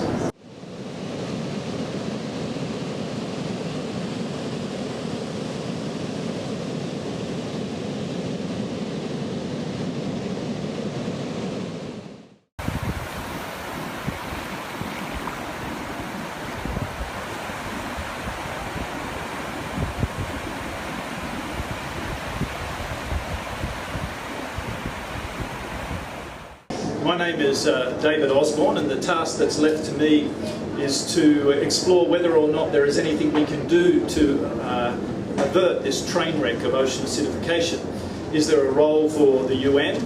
And can multilateralism actually make a difference when it comes to ocean acidification? My colleagues gave me this task because I work for the United Nations. More specifically, I'm the director of the Environment Laboratories of the International Atomic Energy Agency.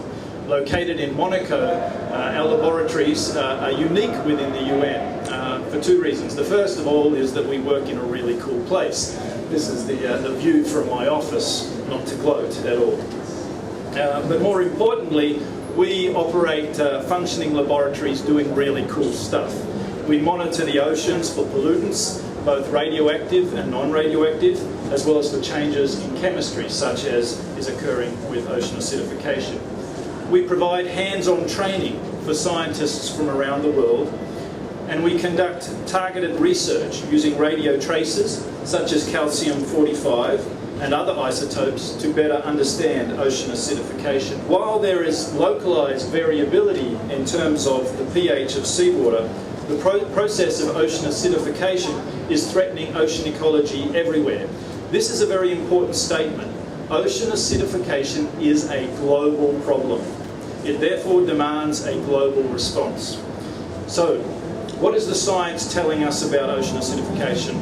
What are the impacts on marine life? To try and answer this question, I'd like you to imagine that each of you here in the audience today, are a marine organism living beneath the sea. This image is you here. First of all, we know that you are most vulnerable to ocean acidification early in your life cycle. This means there's a very strong possibility that you won't make it into adulthood, or at least to the reproductive age. But let's say you're one of the lucky ones who makes it past the larval stage into adulthood. Ocean acidification may impair your sensory capacity, such as your vision, hearing, and sense of smell. Yes, marine organisms have a sense of smell. Your behaviour may become erratic or confused.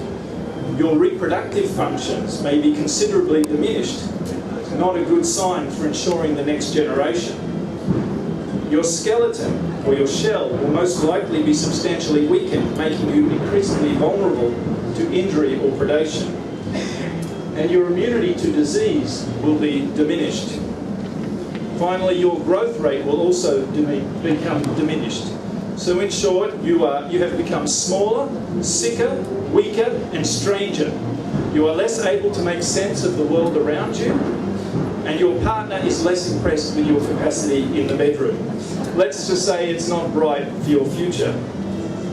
Understanding this is important. With reduced genetic diversity and reduced population size, your species and the ecosystem to which you belong will be far less resilient to other pressures, such as increasing temperature, more frequent storm events, pollution, and over-harvesting, to name just a few. So that is the backstory. But what of the future? Clearly, a reduction in CO2 emissions is critical, and we all sincerely hope that the governments here these next 2 weeks will restore our faith in multilateralism, and we'll be able to find a solution to reducing CO2 emissions. But can coastal communities and society more broadly also adapt to a more acidic ocean? The IPC tells us that transformations in economic, social, technological and political decisions and actions can enhance adaptation. And this is just as relevant to ocean acidification as to any other element of adaptation. Importantly, adaptation responses must be underpinned by effective institutions, good governance, innovation, and sustained investments. Very importantly, adaptation measures to address ocean acidification must be adopted at multiple scales, including at the global scale, and we must act now. As you've heard from the presentations, ocean acidification is already showing deleterious impacts, and we can't delay action any further. It is essential that we adopt a proactive stance. This will require the allocation of new and expanded resources to the ocean acidification adaptation measures, including global monitoring, research and training. We will need to identify resilient ecosystems as well as economic sectors that can adapt quickly to change. We need a global conversation on ocean resilience and adaptation.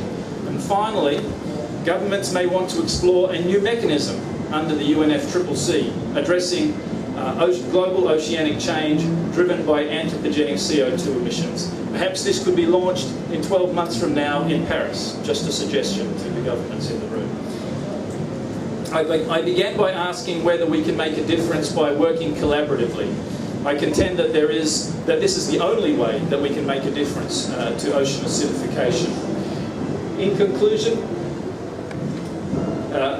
ocean acidification is a global issue. It requires substantial and sustained investment, research and collaboration on a global scale. There's no more time to wait. We must act now.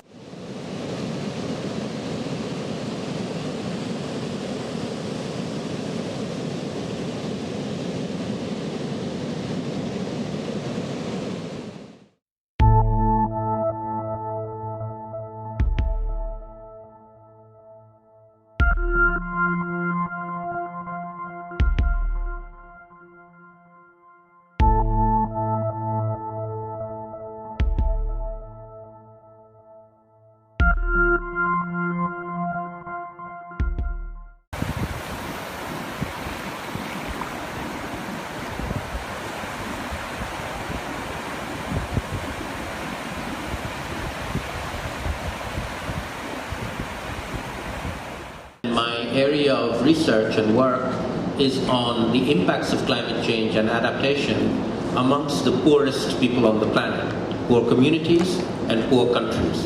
And in the context of the UN Framework Convention and the COPs, I come to these COPs in support of the Least Developed Countries Group, which is a group of the poorest countries in the world, and nearly 50 of them, most of them in sub-Saharan Africa. They are a caucus group in the negotiations. They negotiate as a group. And I will speak a little bit about their expectations and the connection between faith and science from their perspective. So the expectations from the least developed countries, who are the most vulnerable to the impacts of climate change, is that we get a solution to the problem. For 20 years we've been talking about it, we've made very small incremental gains, but we have not tackled the problem head on and we have not solved it yet. And from the LDCs, we expect in Lima to put in place a process that will lead us to an effective agreement in Paris. An effective agreement requires two things. Firstly, that the temperature trajectory be brought down from well over 3 degrees where we are headed now, despite all the promises that have been made for mitigation, to well below 2 degrees. In fact, the LDCs are demanding a target of 1.5 degrees, not just 2 degrees, because it's a big difference for them in that half degree between 1.5 and 2. A lot of people will suffer, a lot of ecosystems will suffer in these poor countries. Climate change is a moral problem. It's a problem created by the rich countries, rich people in poor countries, and a problem that the poor are going to suffer. Poor people in poor countries, but even poor people in rich countries. A stark example is the people of New Orleans who suffered at when Hurricane Katrina hit there. Over 1,000 people in the richest country died. They weren't rich people of New Orleans, they were the poorest people living in the 9th ward of New Orleans. So poor people, even in rich countries, are the ones that are most vulnerable.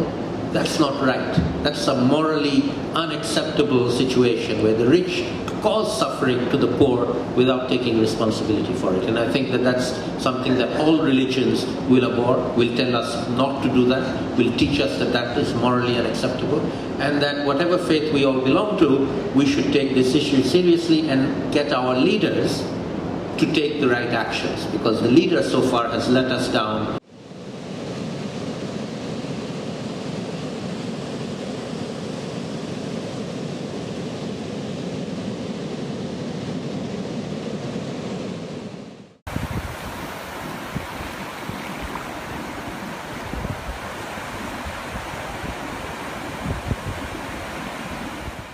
So I want to start out reminding ourselves about the governing satellite fleet that NASA has to study the Earth, and in particular some of the things that are relevant to studies of atmospheric carbon. This represents NASA's research satellites, so it doesn't include the satellites of our operational partners in the U.S. or our international partners. And you get a reminder here about the global coverage that the satellites have. Most of them are traveling 700 to 900 kilometers above the Earth, at 7 kilometers a second. They go around the Earth 14 to 16 times a day, so every 90 to 100 minutes. So it gives us the ability to look at the Earth in unprecedented detail. And some of the sensors are specifically designed to look at atmospheric carbon, like OCO2, stands for Orbiting Carbon Observatory, and of course OCO is the molecular structure of carbon dioxide. And then you'll get some other satellites that will also provide information. The Aqua satellite has the Earth instrument that measures carbon monoxide and carbon dioxide, but OCO2 is a new satellite that was just launched this summer, specifically focusing on carbon dioxide. And of course, a lot of the satellites look at the Earth's surface, so we can obtain information about the vegetation, both terrestrial vegetation and the phytoplankton in the ocean that are responsible for the emission and uptake of CO2. And when we look at the land surface properties, one can understand where the sources of methane are. So we have the ability to relate what's going on in the atmosphere to what's taking place on the surface of the Earth. So, and I'll try to say specifically about some of the kinds of things that we're looking at and the sensors that help us do them. The next imagery shows the Earth's biosphere. This uses 7 years of sequence data, and you've got both the terrestrial biosphere, which is the sort of the green to brown, and then you've got the green biosphere, which is the blue to red. So it's very quickly going through a year here, so you can see the seasonal cycle and see the areas in the tropics. The cycle certainly is not as significant as it is in the extratropics, when you go to the high northern latitudes where part of the year is snow covered, and then you can see the vegetation other times. But if you're going to be thinking about atmospheric carbon, it's really valuable to think about the biosphere, because that is where you have emissions and uptake of CO2 from the vegetation. Next, of course, is a reminder that there's also a human component to the atmospheric carbon cycle, especially in terms of activities that we do in terms of burning fossil fuels, as well as changing land cover. So in this case, the night lights, and this uses the Earth instrument of what the Suomi NVP satellite that was launched in 2011. You see where you've got large concentrations of people and large concentrations of industrial, residential, commercial development, because if you don't have people, you don't have development, you're not going to get the night lights there. So you see the big cities, you can see some other areas where you've got a lot of activity going on in the areas where there's commercial fishing. You can see the lights from the ships that they have for the people working on it. But, so those two things in terms of the biosphere and where humans are, that's what's going to be driving the carbon that you see in the atmosphere. So next is shows a little more of the connection. This shows the seasonal cycle in the vegetation index. That's sort of in the green, coming from a MODIS instrument for the Terra satellites, and it shows mid-tropospheric CO2 from the Earth instrument with the Aqua satellites. And if you look at it carefully, you can see the seasonal correlation between the two, because when the biosphere is growing, it can take CO2 out of the atmosphere, and when it's not photosynthesizing, it's respiring, the CO2 gets back in. The Earth's CO2 is it's mid-troposphere, so it's not as directly connected to what's going on at the surface as it might be. And since CO2 has it's a long-lived, well-mixed gas, the gradients are fairly small, so like in this case, if you look at it, the range for the CO2 is 365 to 380 some odd parts per million. So if you look at it, 375 plus or minus about 10, so it's plus or minus about, say, 3%. So you're really looking at some small variations, but there is a correlation that one can see. Next shows some longer-term evolution of carbon dioxide. And what it does is it shows the the sort of iconic Mauna Loa CO2 graph, where you can see the seasonal cycle that's superimposed on the steady growth, but then the air's mid-tropospheric CO2 will grow over this time period. So here you're looking at about plus or minus 7 or 8%, so that as the time goes on, you're seeing it going from colorless to green to yellow and red. So you've got the AIRS, was launched in 2002, and it's on the Argus satellite. It's still going there. You can see a little atmospheric gradient, but this just shows that what's going on in the surface obviously connects to what's going on in the middle of the troposphere, and you can really look at that. This is one of the best cited curves that one uses for all studies of climate. You can probably go to this meeting and see the Mauna Loa chart coming from the ground-based measurements carried out at the observatory there by NOAA. Lots of times you'll see that here. Next shows another carbon-containing molecule in the atmosphere. This is carbon monoxide. This is also mid-troposphere measured with the AIRS instrument or the Aqua spacecraft. And what you see here is the concentration going in terms of its column amount. And so it's a bigger range. You're going from 0 to 4 with sort of yellows and reds being in the 3 to 4 in the appropriate units. And you see that when you've got big signals, it's against a smaller background, whereas the CO2, well lifted, well mixed, the gradients were much smaller. So that the main areas where you're getting large amounts in the mid-troposphere, where you've got fires that you get incomplete combustion, so that's where you get the CO, and the fires lift things up, and that's where it gets into the mid-troposphere. And sometimes when it gets into the mid-troposphere, you can see that it gets transported over fairly long distances, even so that you can get a plume going from one continent to another. And this thing that you see here, we'll see in some model simulations, just how interconnected the atmosphere is, and remind ourselves that we're all breathing the same atmosphere. There's a model simulation for both CO2 and CO. It uses a high-resolution model that represents processes at the surface, processes in the atmosphere, using observations as far as one can, and then having the model transport and transform things. And so that the CO is sort of a shading, and the CO2 uses the colors. And again, you're looking at fairly small variations because it's about 3 or so percent, and the color scheme is such that you can really see some of the strong gradients that you get between the regions where the CO2 is emitted and transported. And you can see, again, the plumes that transport their way across. You can see where you've got emissions primarily from fires, and where you're getting the emissions from a lot of industrial activity.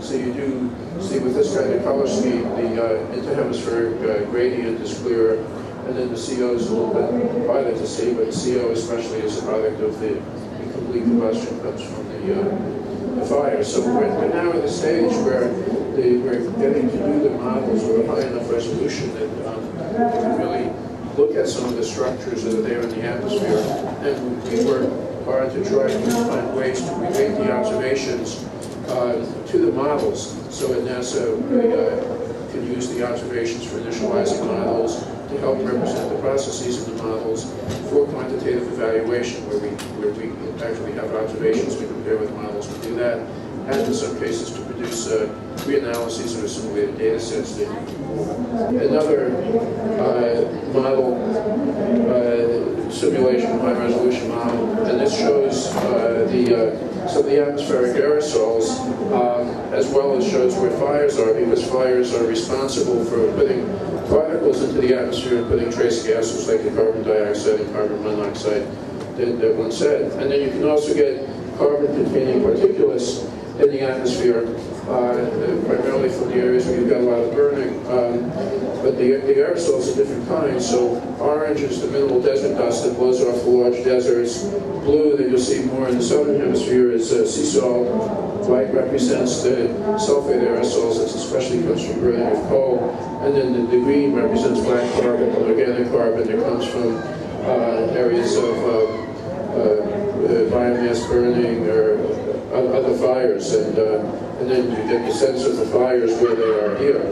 So other times when we're thinking about the carbon in the atmosphere, we think about the gas phase carbon, CO2, and carbon monoxide, and also methane, but then you've also got particulate carbon, and that can have climatic effects as well.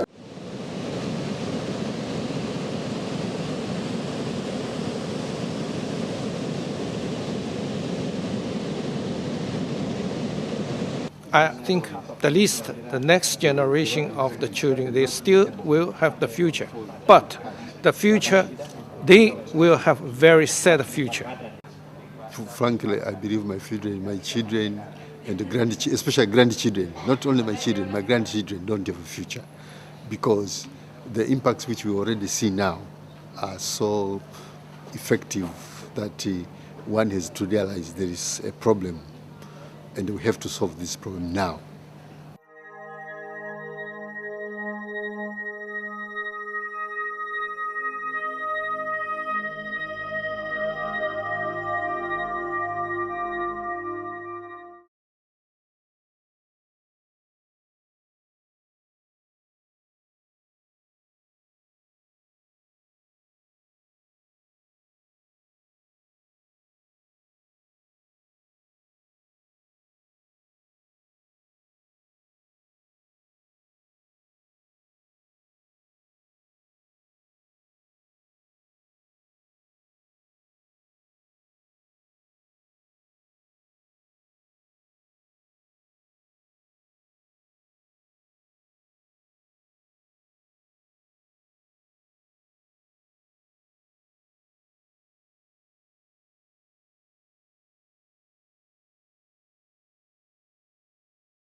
The big thing, though, is going to have to be a systemic and structural change in the way that energy is produced and distributed, because nothing else will do. The days of where we could dump all this toxin into the sea and just get away with it are numbered. Take shipping. It's 1 billion tons of CO2. If it was a country, it would be the 6th largest country in the world, in between Germany and Japan. On a SOx, NOx and PM level, it's even worse. One large ocean-going vessel pollutes the same as 50 million cars.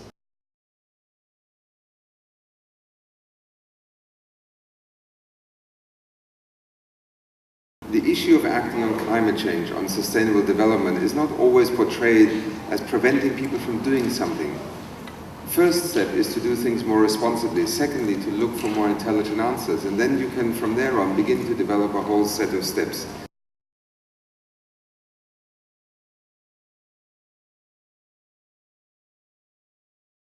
The New York Times a few days ago, and in particular, the quotes in the second paragraph: even with a deal to stop the current rate of greenhouse gas emissions, scientists warn the world will become increasingly unpleasant. But then it goes on to say, without a deal, they say the world could eventually become uninhabitable for humans. The other thing that we need to push is the enormous economic opportunity for this generation of investing in energy, clean energy.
Every year the fossil fuel industry is getting a lot of public finance to keep exploring and producing and consuming fossil fuel energy. And it's a shame, because if you take the US pledge to the Green Climate Fund, which is pretty big, it's $3 billion over a couple of years. It's good news, but it's only 1/5 of what the US spends today, the government spends today, on fossil fuel exploration. So just comparing the numbers and putting them into context. So this is one of the core issues that is undermining climate action today. It's undermining what this convention is trying to do.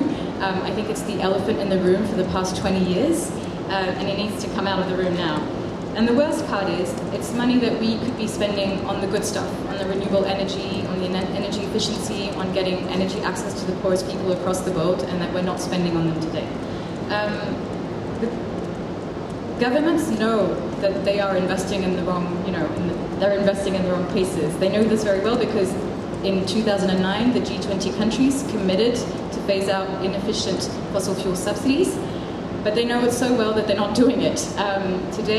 Last year, fossil fuel subsidies in G20 countries increased from $37 billion to $88 billion. So the right hand is getting bigger and bigger. It's getting, greedier by the minute. The feeling that we get here is that countries are not feeling the heat. The news broke out a few days ago that Japan is using climate finance to fund coal-fired power plants in developing countries. So they're not feeling the heat. They think it's okay. The good news is money is not an issue. There's plenty of money out there. That's, I think, one of the key messages we want to get across. We're just trying to shift it from one pot to another. Another piece of good news is that we see signals, good signals across the world. The divestment movement is growing. The World Council of Churches recently announced that they would be taking the money out of fossil fuels. A number of other institutions have also made that commitment. France, my government, also decided to stop funding coal-fired power plants abroad last week. So finally, a piece of good news, joining the league of countries who already made that commitment last year. We also have India, who decided to double the tax on coal production. So these are pieces of good news, but there's still sprinkles of good news, and they're not shifting the overall story. They're not shifting the trillions that we need to shift.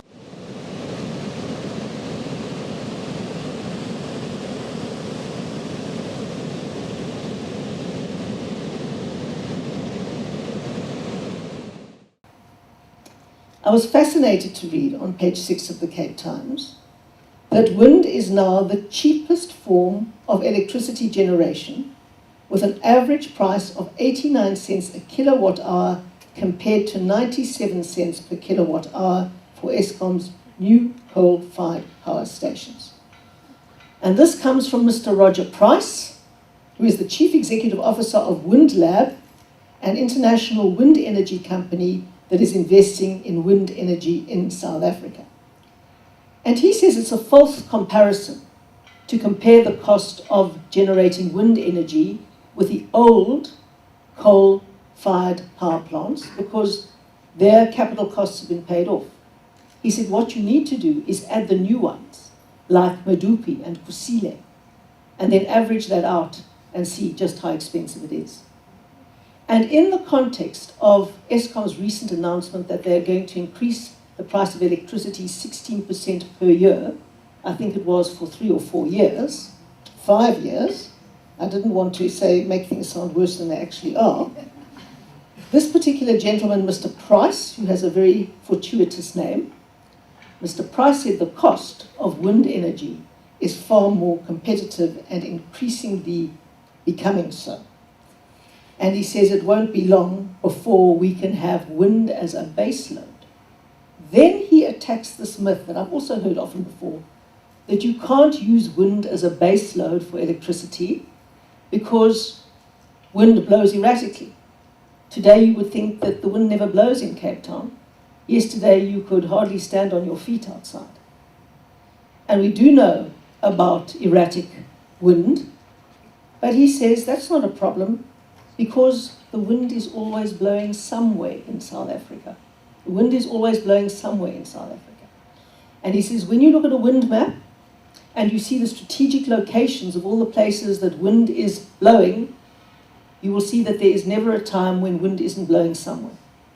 And he believes that it is enough wind to provide and to sustain 25% of the grid's capacity without any strain. So he says it's a complete myth to believe that wind can't be used as a baseload. We all know about our glorious sunshine, and I was amazed when I was in Germany recently. They think they've got wind, and then you try not to laugh or look patronizing. It's a tiny little breeze that lets the leaves rustle now and again. And they also think that they've got sun, and you say yes when it's not entirely overcast. But they've done amazing things with harnessing that really minute amount of natural energy. I went to a little village called Feldheim. Now, it is a small village, but they've taken themselves entirely off the electricity grid. The entire base load of that town is powered by wind turbines and by solar energy, of which they have a huge lot less than we do in any of those areas.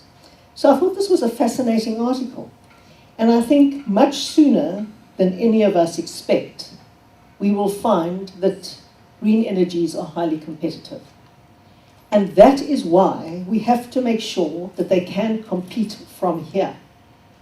And that is why the role of Cape Town is to ensure that we are ready, preemptively ready for that.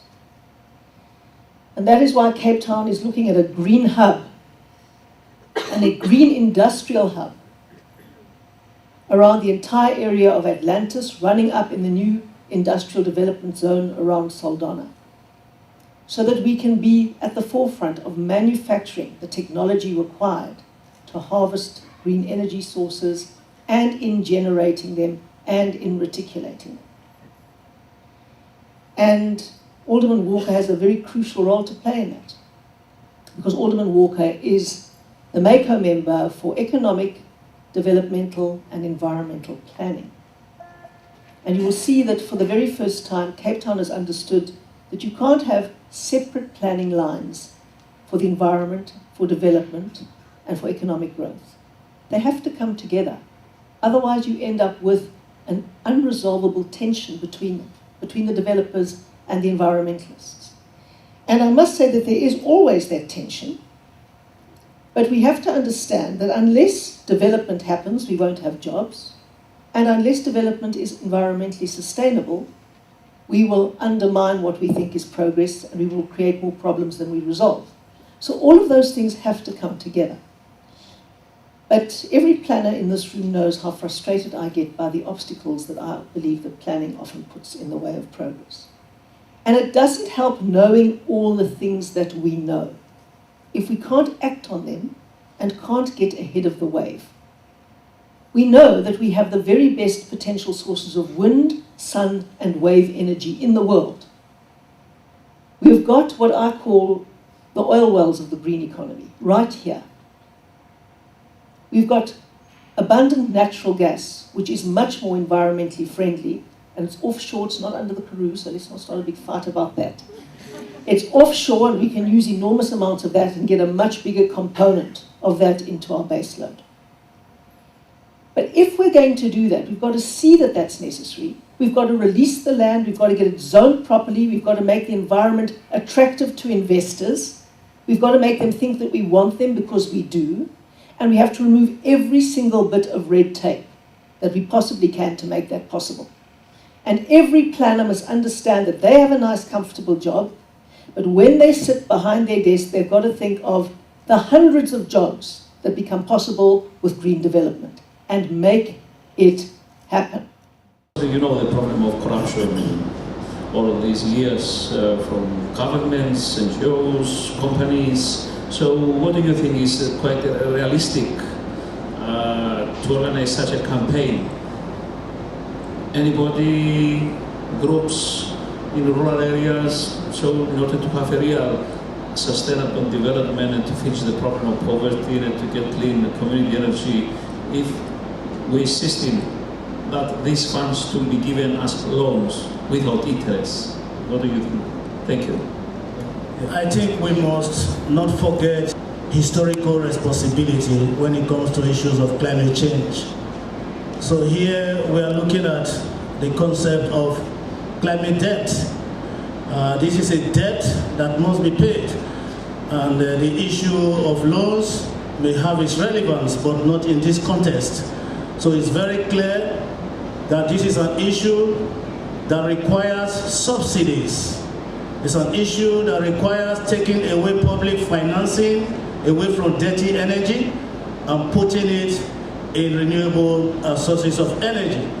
In this way, we help to address the issue of energy inequalities that is part of the global problem in the world. So some people have energy, not just having it, they have excess, they waste it, while on the other corner of the world, they lack energy, so other people lack energy access. So we need to look at it. The enterprise model being promoted by the World Bank, yes, it has its relevance in certain contexts, but we are looking at social marketing, the ways that vulnerable groups will be accommodated, will be allowed to gain energy as part of the new energy transformation. This is why communities need to own it, they need to be able to produce it, they need to be able to manage it. It has to be decentralized, completely different from the monopolistic tendencies that we have today.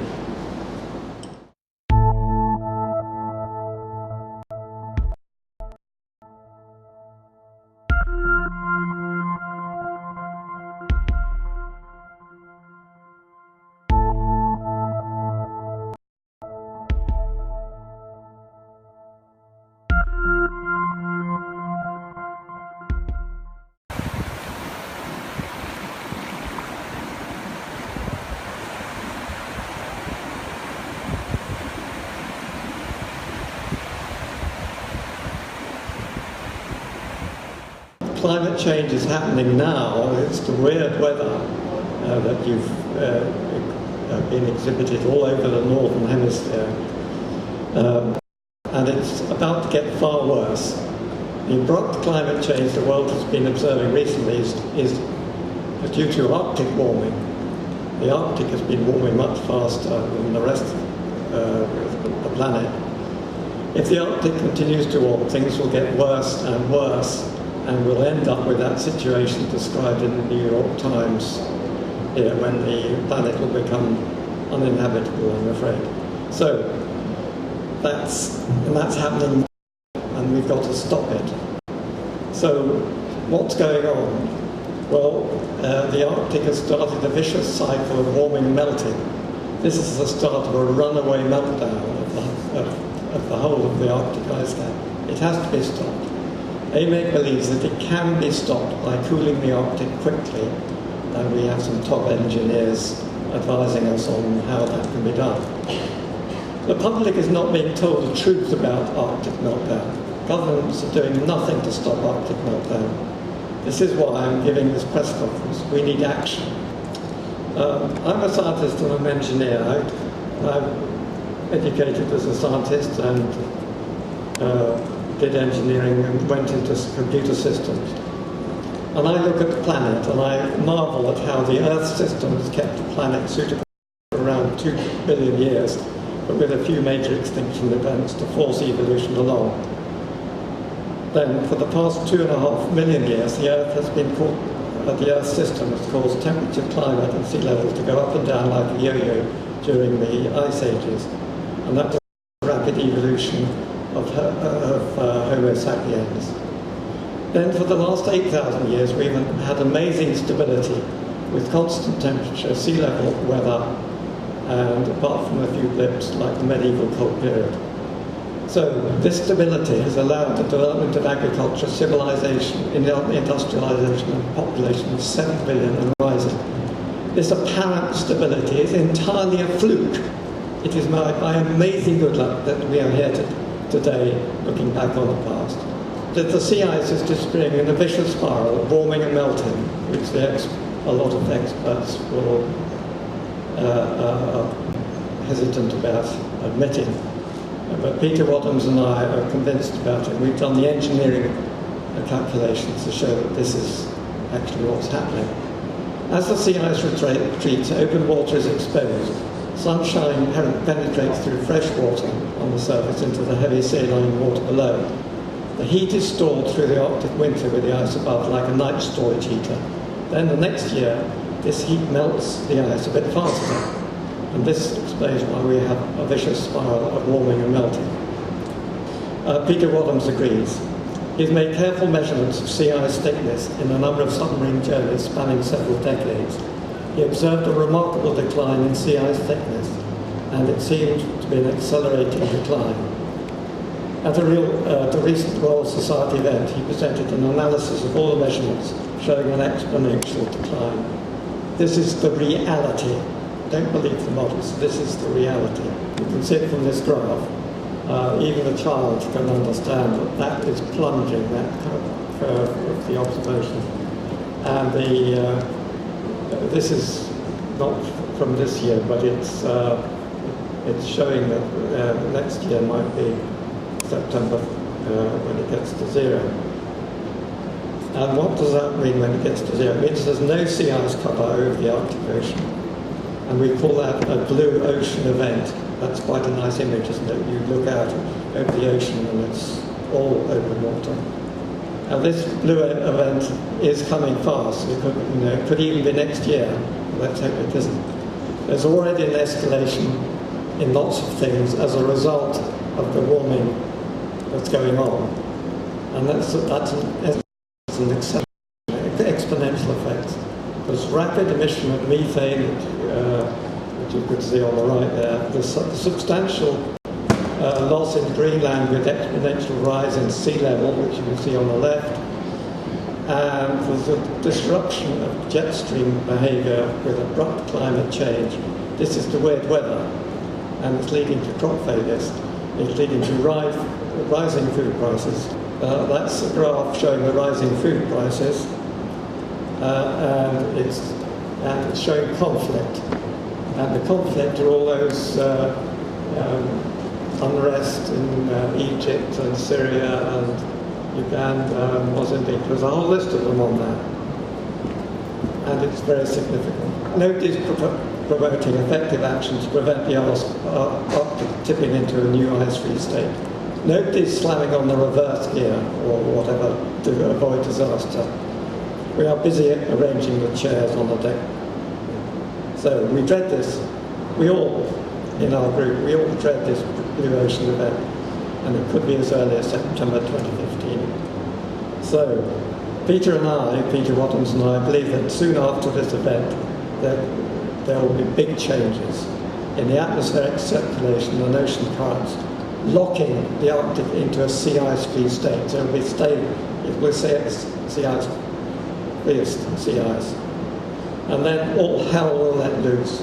We're seeing the Earth system doing what it has done in the past, when it produced great meltwater pulses. Rapid warming in the Arctic melted the ice sheets. The sea level rose at 5 centimetres per year. That is about 1 metre in 20 years. Can you imagine the effect for all those islands, low-lying countries, and conurbations by the sea? It is catastrophic. Then there is complete chaos in the weather. Now this is the standard thing. We've got 3 bands of weather systems in the northern hemisphere. We've got the trade winds, which are easterlies, and then above that you've got westerlies, and then at the North Pole you've got easterlies again. Now if you start warming the North Pole enough, you get rid of that whole circulation in the North Pole. The westerlies stretch up right up to the North Pole. That's a complete change of climate. And as you've already heard from Peter Wadhams, there is a time bomb sitting there. And one of the only ways to kind of reduce the chance of that going off is to cool the Arctic. We can send men to the moon, and we can put a lander on a comet the other day. We can observe what's happening to our planet from space, and we get a good perspective and think of it from outside.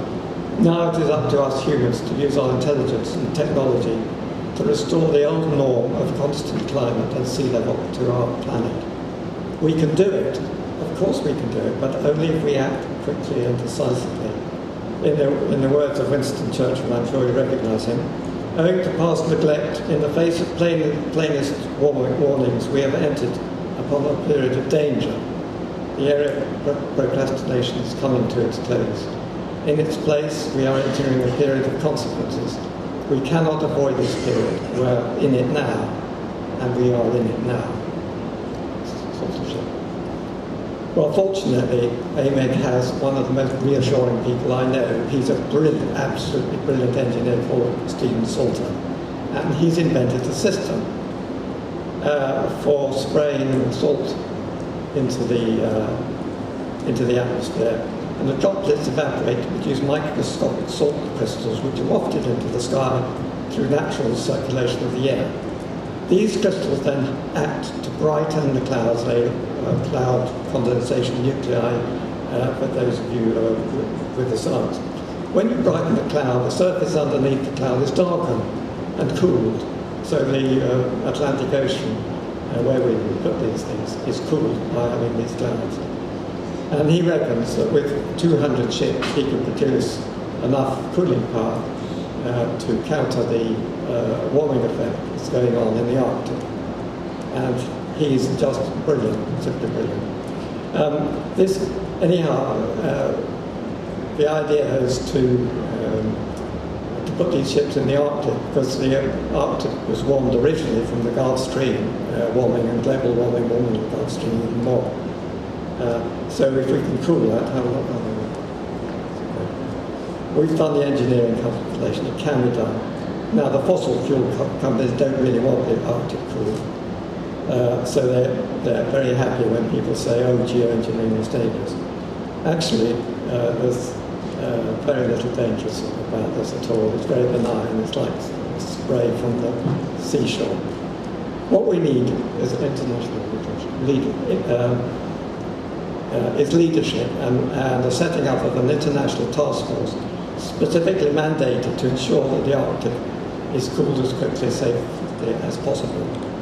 The good news is that this cooling is quite feasible and it's surprisingly cheap, less than $1 billion a year, and it can be done using cloud cooling techniques. There are alternatives to the cloud cooling one, which are a little bit more expensive. Now, billions of dollars are being pledged to poorer countries to allow them to adapt to climate change. But wouldn't they prefer if climate change didn't happen? Wouldn't they prefer if the meters of sea level rise didn't happen? Wouldn't they prefer to see money spent on prevention rather than adaptation, etc., etc.? What is sensible use of our money? Yet, we're not being given a choice. We're not being told that this is the way to avoid growing misery and bloodshed around the world by the simple expedient of cooling the Arctic. Why not? Is it because the climate experts are so focused on the emissions reductions that they're not seeing the bigger picture? I wonder. Anyhow, yesterday I went round asking all sorts of people what they thought about the Arctic situation as I described it. People were obviously shocked, deeply shocked. But one person was not shocked. He told me something that shocked me. I have to tell you because I came to Lima to tell the truth. They, and this is what he said, they, and I don't know who they are, do know what's going on. They do know that the sea ice is disappearing very rapidly. They do not want geoengineering to cool the Arctic. They do know that geoengineering would work. But they are only too happy when people talk about geoengineering as being too dangerous. They don't care about what happens to the planet if the sea ice disappears. That is exactly what they want to happen. Do these people understand what's going on? By letting the sea ice disappear, they're creating misery for themselves, their children, their stakeholders, the whole world. It'll become a matter of life and death. They are being unbelievably stupid. But let us put this behind us. We don't want to make enemies. We need everybody behind this effort to cool the Arctic before it's too late. We want the fossil fuel industry behind us. It has skills for dealing with the Arctic. We want the modelers who can help to target the interventions and check the effects of the interventions. And we want the IPCC, who people trust are dealing with the CO2 problems, which incidentally require quite different intervention from what we're proposing to the Arctic. We might mention that tomorrow. But this is a call for collaboration from everybody who can help about this catastrophe, to avoid us passing the point of no return, the blue ocean event that could be happening any year. So we've got to really get a move on. This could be the greatest collaborative venture of all time, where everybody in the world wants the same result. This can be a turning point in history. Let's make it happen. There is a way to avoid the growing misery, starvation, economic collapse and bloodshed that we're seeing already growing around the world, by the simple expedient of cooling the Arctic. Let us be clear that the choice we make now, whether or not to act quickly, decisively and with determination to cool the Arctic, is a matter of life or death for our grandchildren. This is Amic's message. This is why I've come to Lima to tell you. Please make my trip to Lima worthwhile. Thank you. I'd like to ask which countries can play an important role to change things, and how NGOs can be involved for this campaign. Thank you. That's a simple question, difficult answer. The countries that are the industrialized, wealthiest countries, I would off the top say, if China and Russia and US and the European Union banded together and made a consortium to do some serious research and development and then implement on a wartime schedule, that is, we have to do this fast, we could probably bring the situation under control. In terms of what the NGOs can do to help, is really get the word out about this methane emergency, which is underreported. It's completely underreported. We're not being told. It's not being factored into the equations by which the models that govern the IPCC report determine our targets. And that's no one's fault particularly, but the IPCC models, well, the rules say that the science has to be out there in the public peer-reviewed paper for 2 years. If you add on to that the year it takes to do the research and write the paper and the year it takes to get published, you have a 4-year delay until this kind of information can make it into the IPCC report. So we need the NGOs to get this out there. Thank you. Well, can I just add to that, because cooling the Arctic is going to be quite simple if it's just ships in the, but we might have to do other things as well, because we're running out of time. We have to do things that a lot of you think are very unpleasant, like putting sulfate aerosols into the stratosphere. Now, I know that's very unpleasant, but if your child is dying and the only way of treatment is to give some unpleasantly tasting medicine, you give the medicine, don't you? So we must all be behind this emotionally. We must encourage the people who are actually doing the work.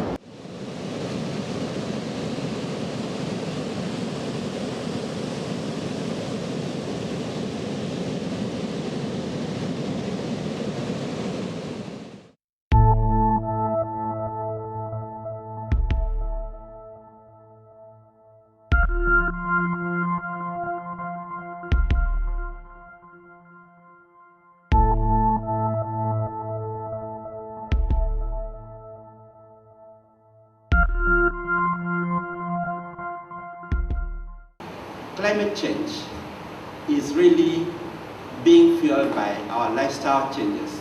And if we can cut back, like we have always been, on eating meat, then we can begin to make impacts, not in 50 years, but within the next 10 years. I've been very interested in the position of meat and health for a long time, because to some extent it seems almost poetic justice that what we do to animals should result in making us suffer so much.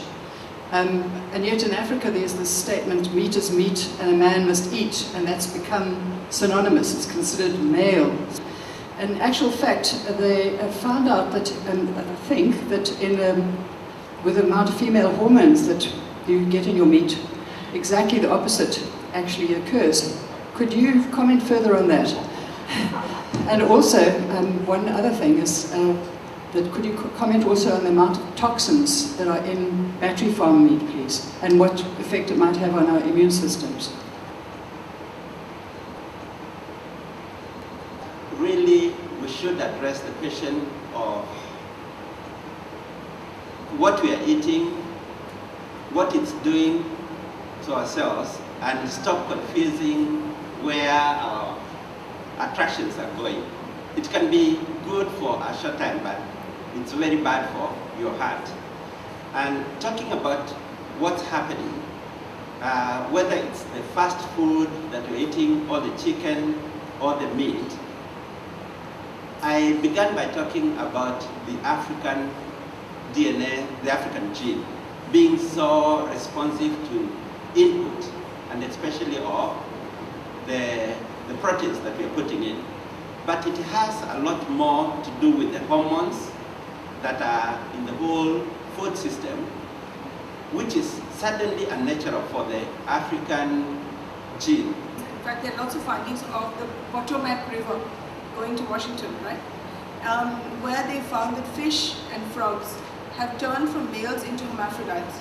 They have got women's sexual parts in them, along with being naturally male. And when they studied why this happened, because it's not a one-off thing, most of the frogs, most of the fish there are hermaphrodites. And they found that it was because of the cattle and the feedlot runoffs, the hormones that were being given to animals and that were coming out in their dung and feces and was coming into the river, and those hormones had caused fish and frogs to become hermaphrodite. Now if they can in a short time cause a female sexual parts to come in a male, can you imagine what they're doing to the men here? If we are having men that have bigger breasts or bigger behind, it becomes an issue. So really, if we can go back to eating natural, it makes a lot of sense. Point I raised earlier of the culture, you see. Now, there's two phenomena within our communities. The one is our weddings, that celebration of marriage, okay? There's a belief, a firm belief that is entrenched, that says that there's got to be blood that flows, okay? For the two families to be united when two people get married. That's the one element. And we have many weddings, I mean, as one would imagine. I mean, we are I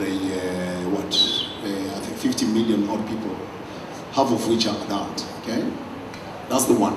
The other thing is just, okay, there's another one of Amadjozi, the ancestry, and that's some kind of religious practice, okay?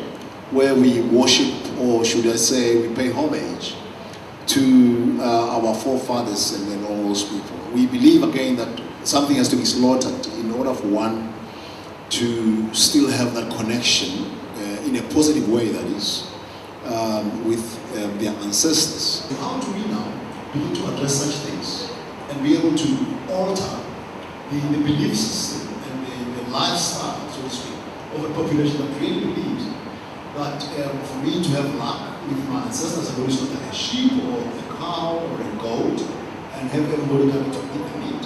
Sorry, how do we begin to address such issues? And I'm all for this. I mean, I, for one, very much believe in less meat.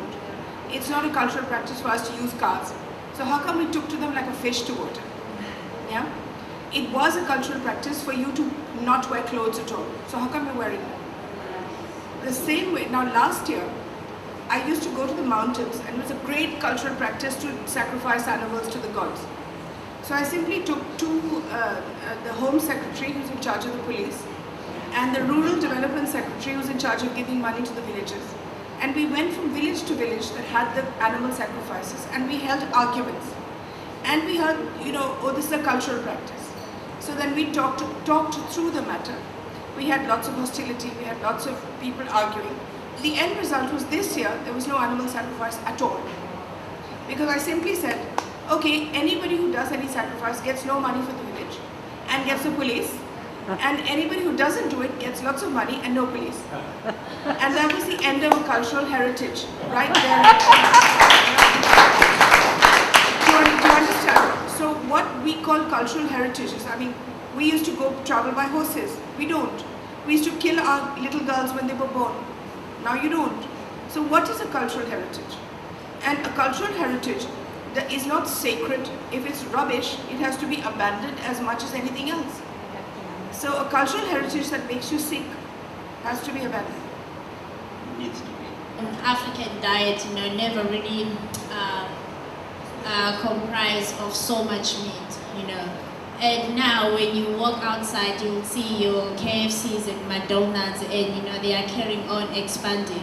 So if one wanted to actually send out the message that people shouldn't be eating from KFC and McDonald's, I mean, what would be the best way of approaching it? There are things that societies can do, and there are things that governments have to do. One of the things that have to be done is for executive orders on what can and what cannot come.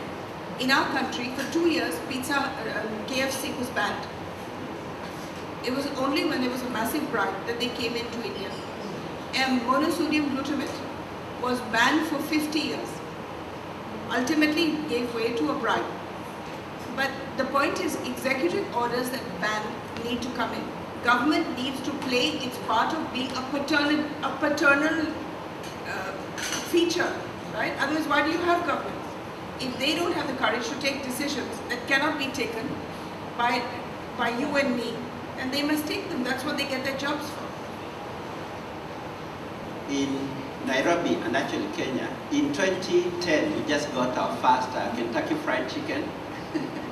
For a long time, we never had them, and we need to develop. And unfortunately, the policies and our own desire to develop towards what everybody has is a wrong mentality. And then you have WTO that is saying, no, you cannot close your market. And like Madame Gandhi here is saying, that when it was her turn, KFC did not have, they didn't come in. And when she went out, whether they're coming through the back door to bribe somebody, it finally comes in, and all it takes is to have big billboards with very juicy chicken, and soon you'll see everybody going that way.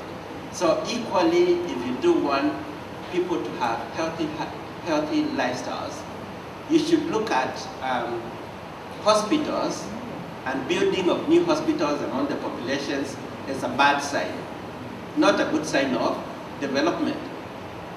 Because why would you need hospitals that much?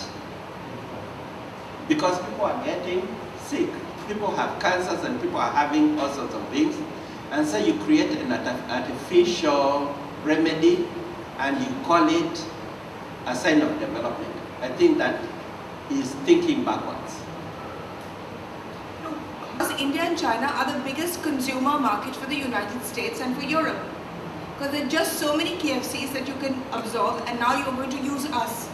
Therefore, you listen to us on rubbish, matters, like not allowing methane and anything else. If I were to say today, as the boss of India, if I were to say, okay, every foreigner who comes to India must wear purple underwear, he probably would, because if that's what it takes to get into India, to make our people eat and drink and buy European stuff, that's what will happen. Now the next big target is Africa. And therefore there will come a time in the next COP, believe you me, that anything that any African leader says will be accepted. Because this is the next big market. So we have to stop seeing people as markets and consumers, and we have to stop being them. And actually, to add on to that, we are already seeing South Africa standing as the spokesperson for Africa.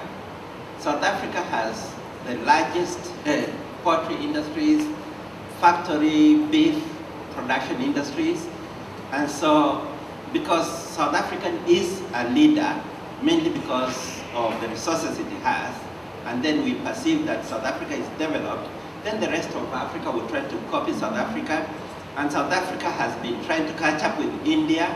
It's trying to catch up with China in what is called the BRICS.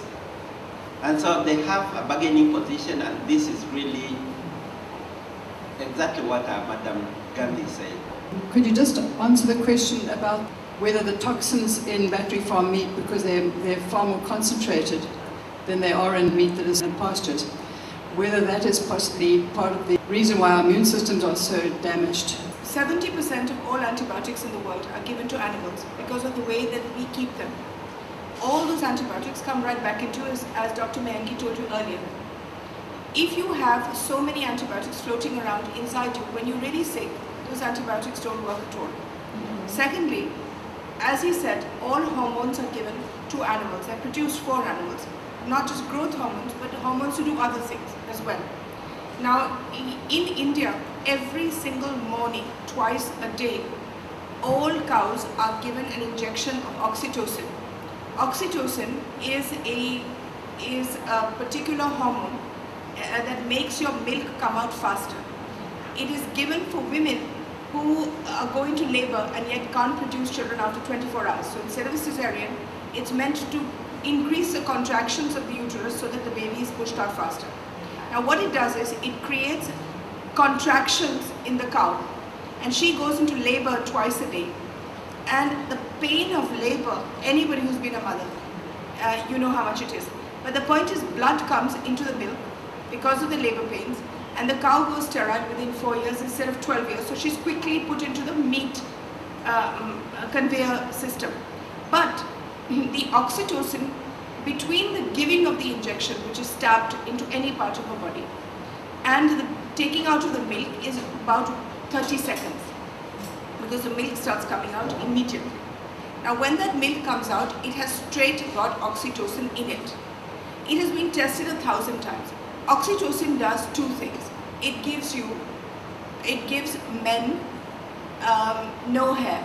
It takes away the hair from their bodies and their heads. It gives them breasts, and it gives them prostate cancer. It gives women a masculine look. It interferes with their sexual, makeup to make them more masculine, and it gives them breast cancer.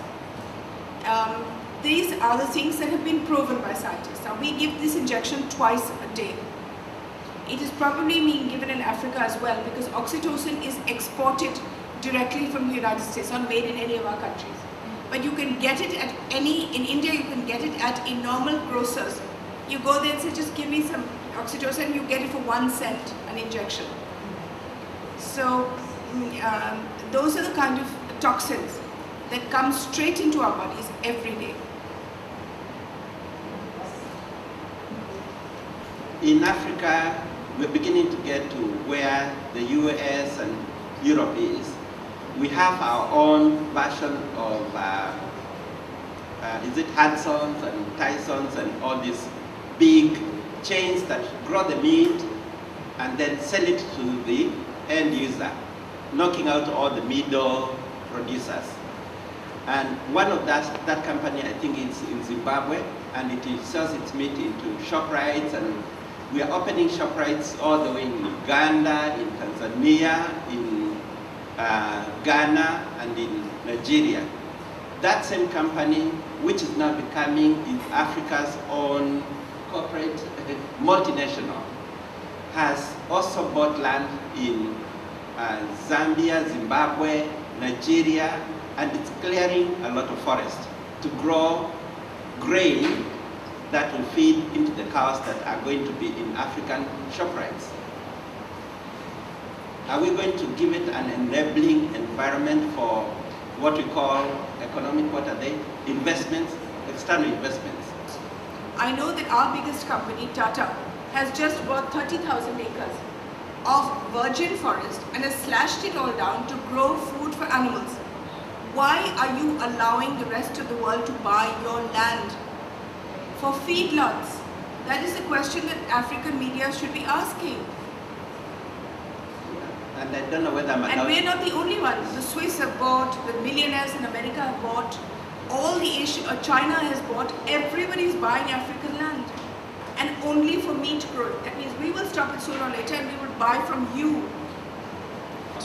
Should we be approaching the brand owners, the American, traditionally they own most of the brands in the world actually, the KFCs you spoke about, the pizza companies, and perhaps it's more about looking at how can we create a strategy that makes financial, fiscal sense for them so that they see an inherent benefit. This is a question, a benefit for them to make a shift, or is it totally dependent on awareness to the individual to make their own decision? Because looking at what's happened to yoga in the United States and how that industry is very young, and there was a statistic recently launched that the amount of money that's spent on yoga in the United States is now more than it's spent on Pepsi. So if we look at that as a new industry that's really over the last 10 years blossomed, that's being driven by the American consumer. KFC or anybody else selling meat, whether any brand, what they're doing is going down the lazy or the media way, which is doing organic meat. Oh, we don't let our animals suffer before we kill them. Or, oh, we let our animals eat nice green leaves before we kill them. Yeah? The pastured animal, the local meat. We don't get our meat from South Africa, we get our meat from the next village. Now, none of these are solutions, none of them. But these are being presented as brand solutions. So the whole of Safeways is, for instance, selling organic meat. And the whole of Marks and Spencer's in England is selling organic meat. And you should only buy, what is that one that RSPCA writes, which is humanely killed meat. None of which we're talking about. We're not talking about humanity, I'm not talking about cruelty, I'm not talking about anything, I'm talking about saving the planet. In which case, organic meat, pasteurized meat, meat that eats leaves before it dies or eats the best grass, meat that is allowed to go freely to the bathroom rather than going in a cloistered area, it's all irrelevant. As I said in my speech yesterday, organically grown animals give 3 times more methane than animals in feedlots. So, but these are the solutions being given. So we have to start using the media to say, no, this is rubbish.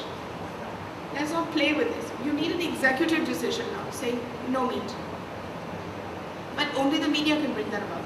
So on one hand, you go to the normal consumer so that when the government says no meat, they're not immediately chucked out.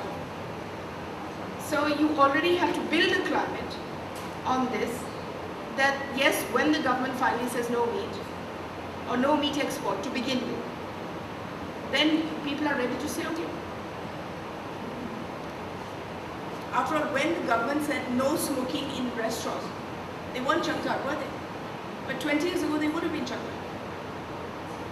It's because the media created a climate said, disgusting. How can you have people smoking when we're eating?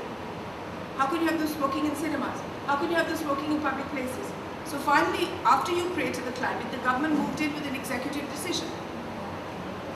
And that's what's needed. It's a partnership, but it has to leave out the brands. You cannot, if you're going to go the brand way in educating brands, you're wasting your time. Why is free-range animals 3 times more methane? Because he eats 3 times as much. Because what he's eating is good. He's eating the green grass, it's under the sun. Therefore, the fermentation process. What is methane? It is created by the fermentation of grass in the intestine. So if you're feeding the animal grass and good grass, it ferments that much more. And that much more methane comes out. It's as simple as that. So thank you for joining us. This will conclude our press conference for today. And if you have more questions, you're welcome to write to us and talk to us.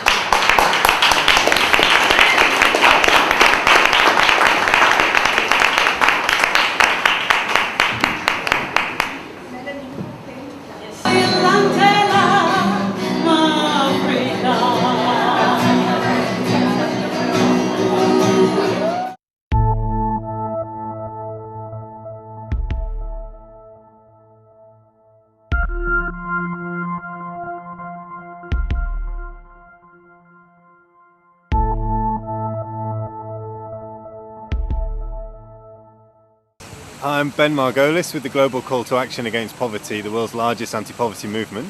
And we're here because we're calling on delegates at the conference to really take urgent action on climate change, because we see our constituents all over the world see that today and not tomorrow people are being affected by climate change, people are dying because of the impacts of climate change. And we're hoping that from this conference we get some real agreements from the world's leaders on several measures, specifically on adaptation and on more funding for adaptation above and beyond the 0.7% aid commitments already. Also on deforestation, and really importantly on negotiations around the post-Kyoto Protocol and making sure that those negotiations, the world's poorest countries' voices are heard, and that the world's richest countries take the responsibility for historic carbon emissions, take that into account when agreeing the post-Kyoto framework for tackling climate change. So we really hope that at the end of this meeting we don't just see another talking shop where people come together and they agree that this is a huge problem, but that they actually agree it's a huge problem and put in place some of the measures needed to tackle it really urgently.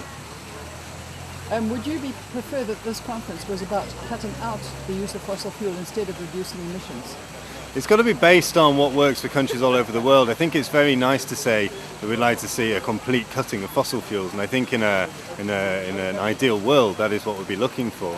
But in reality, for many of the world's poorest countries, their economies rely heavily on fossil fuels still. So for example, in Timor-Leste and East Timor, 82% of GDP to that country is from their oil reserves. So it's very difficult to say at this stage completely cut fossil fuels, because for such a poor country that would have a devastating impact on the world's poor. So I think what's really important is that the world's richest governments really invest money in technology transfer, in renewable energy sources, so that countries like Timor-Leste and others can start to move away from an oil-based economy to a renewable energy economy. What the impact would be if you stop deforestation? Yes. How do you mean? You just explain, because I think at the moment they're just talking about cutting down the emissions from deforestation. From deforestation. Carry on burning it, carry on getting rid of it, but cut down the amount of smoke that's coming out. Yeah. The forests provide an absolutely vital source of livelihood for so many of the poorest people in the world. And I was recently in India and working with some forest user groups in India, and also with Nepal with a fabulous organisation called FECAFUN, which is the Federation of Forest Users in Nepal. And actually what they have found they've been able to do is to continue to use the forest as a source of livelihood, but for the community to take ownership of that forest. So actually they are reforesting the area and using it in not just a sustainable way, but actually a way which is reforesting and not deforesting the area. So they're still able to gain the livelihood from that, but they're actually increasing the size of forest at the same time. And what they're finding, especially in Nepal, is as they are regrowing the forest, then the knock-on impact is fabulous in terms of less flooding, in terms of more wood for fuel and so many other things. The big problem with deforestation is in areas where the forest is no longer owned and used by the community, and where large businesses have ownership and access to the land, and then the use of the forest is seen purely as an economic factor. So the use of the forest has to be seen as a benefit for the community which is living with that forest, or as a benefit for the wider community as a whole, as in the global world, which relies on the forest as a carbon sink and so many other things. So actually I think there are ways to continue for the forest to be seen as a livelihood for so many poor communities living in forest areas, but actually to reforest the area at the same time.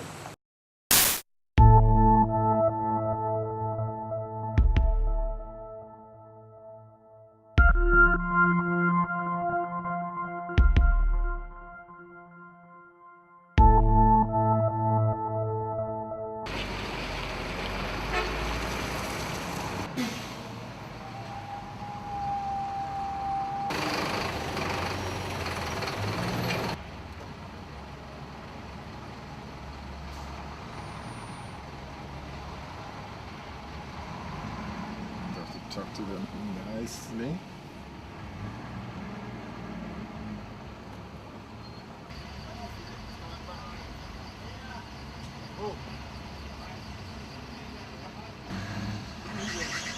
Oh. What's he gonna say?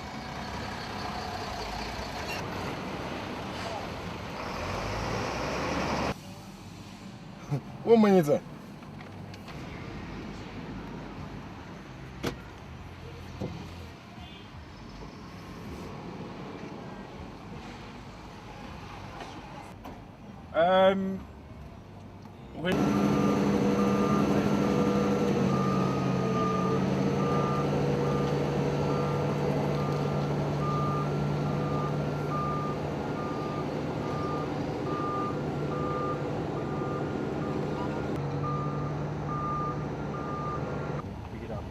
visitors out slowly. Because of the leachate problem and the methane problem. So that's why we put compost plant. We actually make compost now. Do you have worms in your compost? No. They put it back in the plant.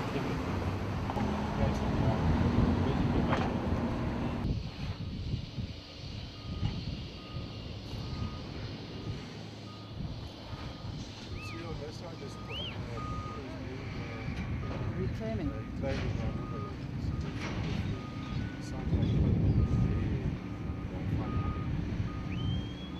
What do they reclaim it for?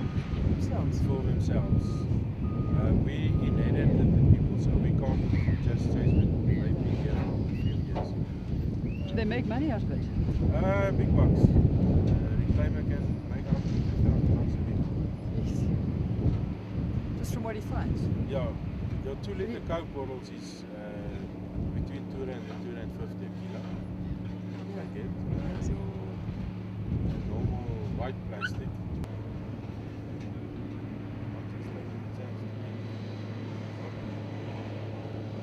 Good? I'm taking a chance to bring you up here. It's for the public It takes ages. I mean, every shot that I made, I had to get permission. And I normally have to write for permissions. No, you can write something.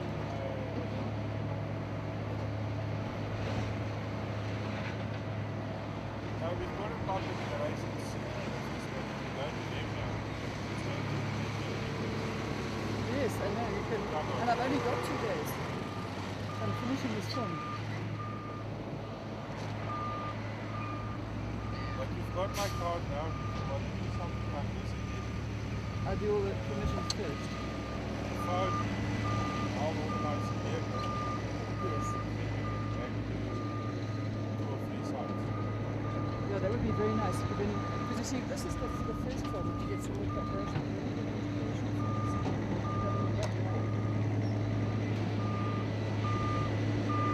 Threw it away.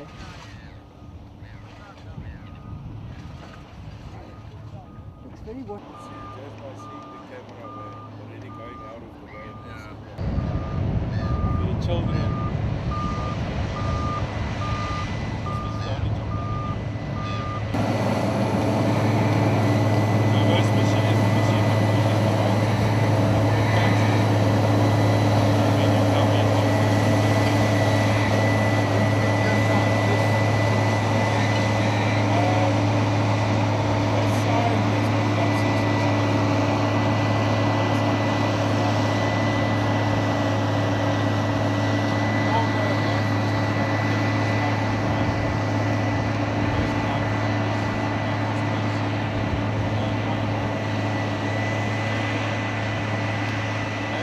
Outside of that.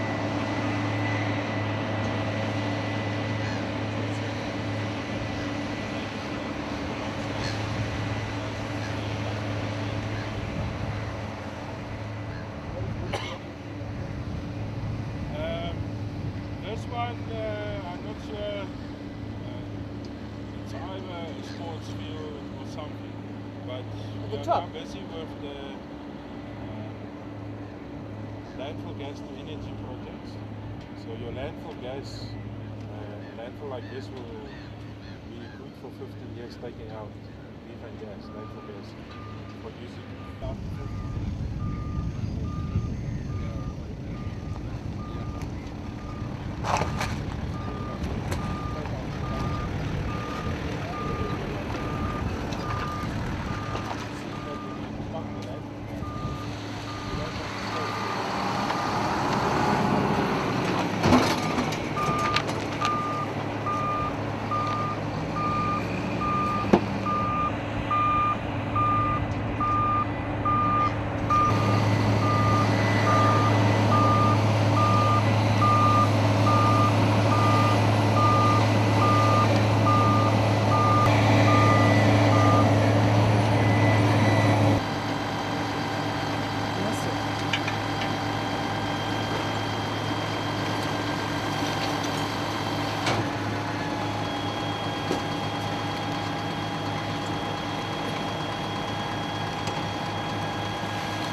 This is mostly seagulls. No, I think they're sacred ibises. The small white ones. They're a relative of the white. There are seagulls too, though. I don't know how they get here. Okay, that's the street truck. It's cleaning the streets. That one there? Yeah. Those big trucks, they are the household waste, the domestic waste, the black bags you put down. Small trucks, the people clean the streets by hand, the bags, the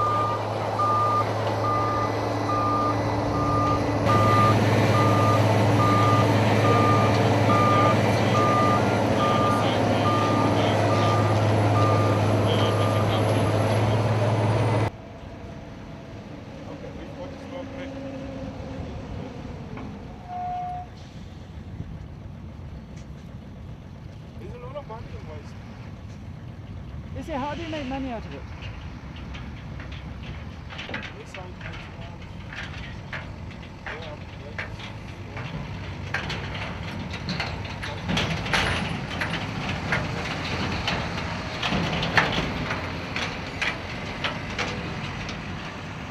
See, after this place is full. See there in the back, the mine is still busy taking, because in the old days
Years ago, before the Industrial Revolution began, the tropics were covered with rich rainforests, the lungs of the world, from which hot, moist, oxygenated air rose and disseminated itself over the globe. Much of the earth was covered by rich topsoil, alive with bacteria and molds and earthworms, making more soils and releasing nourishing trace elements and minerals into the soil from decomposing plant and animal material. Bees, moths, and butterflies flew from flower to flower, pollinating the plants and bringing fertile seeds into existence. The fruit and vegetables that this produced fed humans and animals with healthy food that protected them from most disease. There were more species of life on Earth than there's ever been since life began. The Earth was at its peak of biodiversity.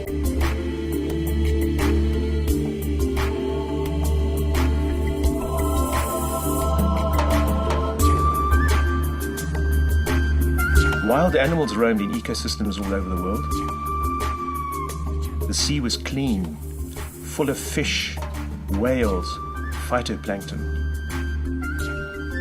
Rivers of clean water flowed down into the sea, taking silt with them, which fed phytoplankton near the river mouths. Thus, 80% of all fish started their lives the river mouths. The rest began life in the protected coral reefs.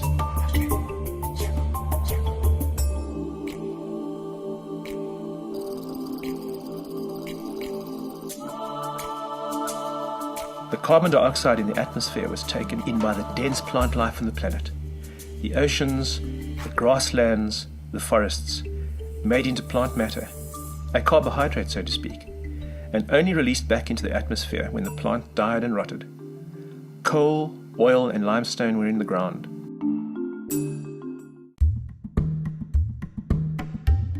Life, 200 years ago, did have its drawbacks. Slavery, no women's rights, and illness led to a higher death rate. This was the time before telephones, before cars, before trains, before consumerism, before electricity. There were many things people did not have that we have now. But what they did have was nature in its unspoiled state. Clean water, clean air, fertile soil, a planet with a web of life that would sustain them and their children's children for millions more years. We are the last generation on Earth to have even an idea of what they had. Today, most of the forests are gone. The soil has largely been stripped from the ground. The soil-making bacteria, molds and earthworms that make the soil are missing because they were poisoned by pesticides or killed by intense heating of the ground when it was cleared for commercial agriculture. Soils are fed with chemicals which contaminate the water and kill the soil-making organisms. Therefore, are almost no trace elements and minerals in our soils. So plants and therefore humans and animals do not get the vital trace elements and minerals they need from food to resist disease. Bees and butterflies are in serious decline and may soon be gone altogether. If they die, what then will pollinate the fruit and vegetable plants?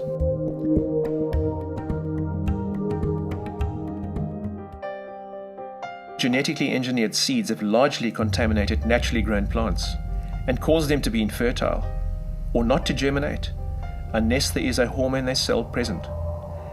They now control almost all the fertile seeds. That is, seeds that can be planted and will produce plants for the following year. They therefore control, to some extent, who eats and who doesn't.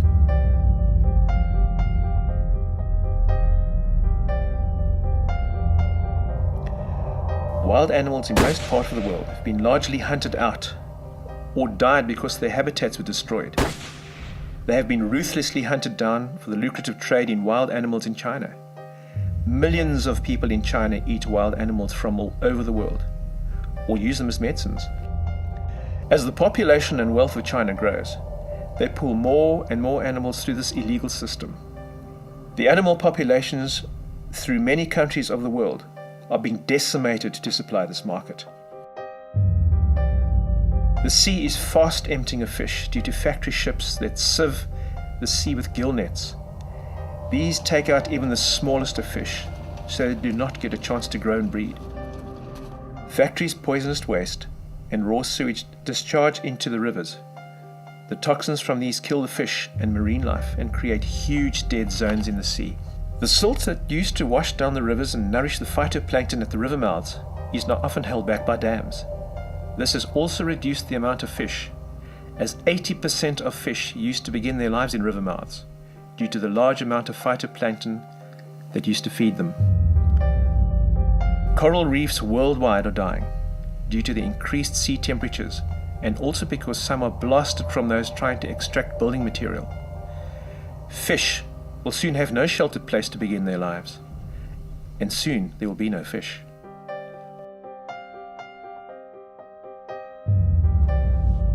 Coal, oil and limestone laid down billions of years ago are being burnt up to give us electricity, industry, heat, transport and cement. The pollution and deadly amounts of greenhouse gases these produce is probably one of the most deadly threats to life on Earth today. Every living thing is contaminated with toxins from our food, water and air. Cancers, allergies and disease are widespread, particularly amongst people who eat battery-farmed food.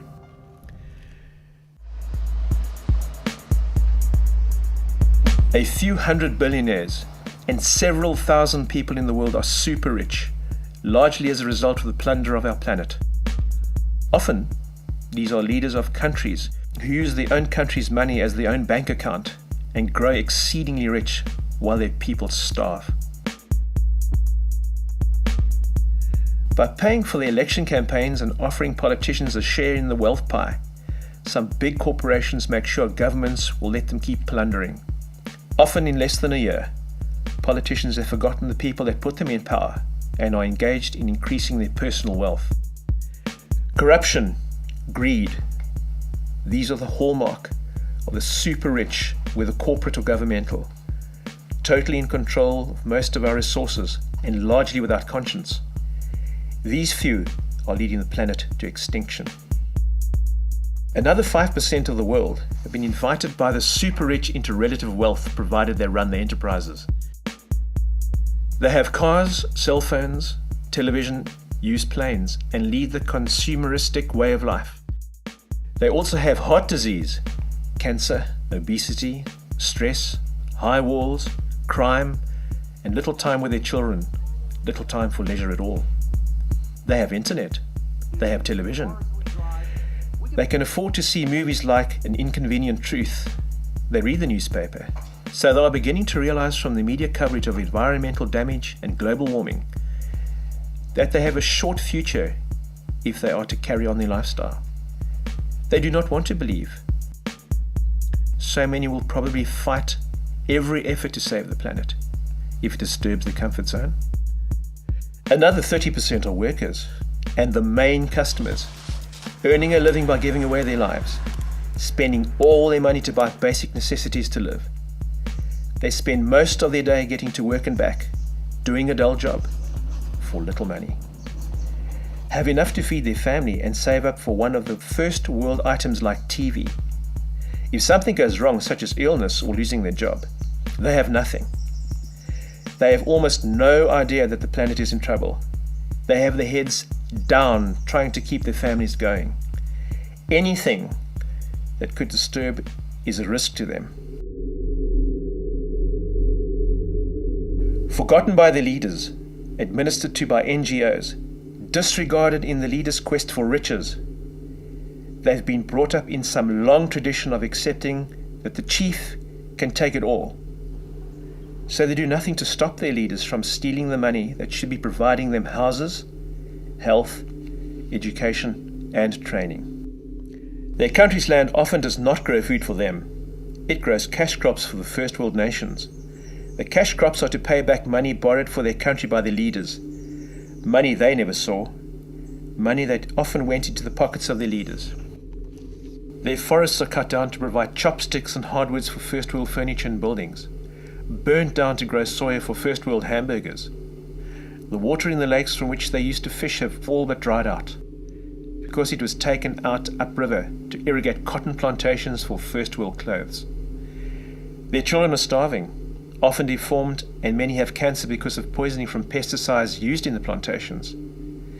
They don't need to be told the environment is under threat. They live with the results of it every day. However, they may not know how widespread the problem really is.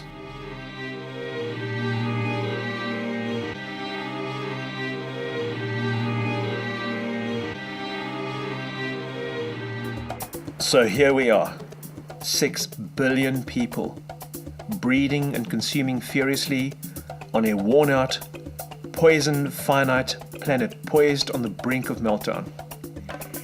Each for our own reasons, ignorant of or ignoring the fact that our planet is dying, unwilling to do the huge changes that might save it, each hoping that if we shut our eyes, the problem will go away.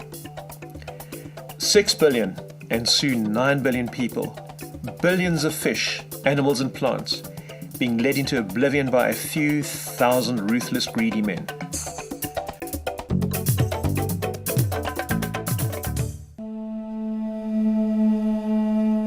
For centuries, there has always been someone predicting the end of the world.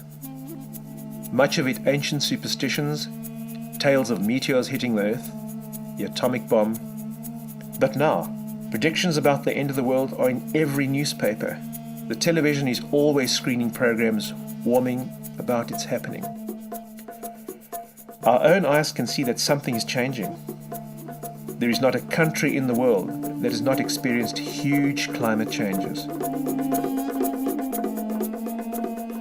I mean, I would have argued that Katrina hitting New Orleans and those images around the world, I would have thought that was enough. I mean, how much is enough? What's your threshold? Do you need 5 Katrinas? Do you need? I mean, we have a prolonged drought in Australia. Our rice production is down by 91%.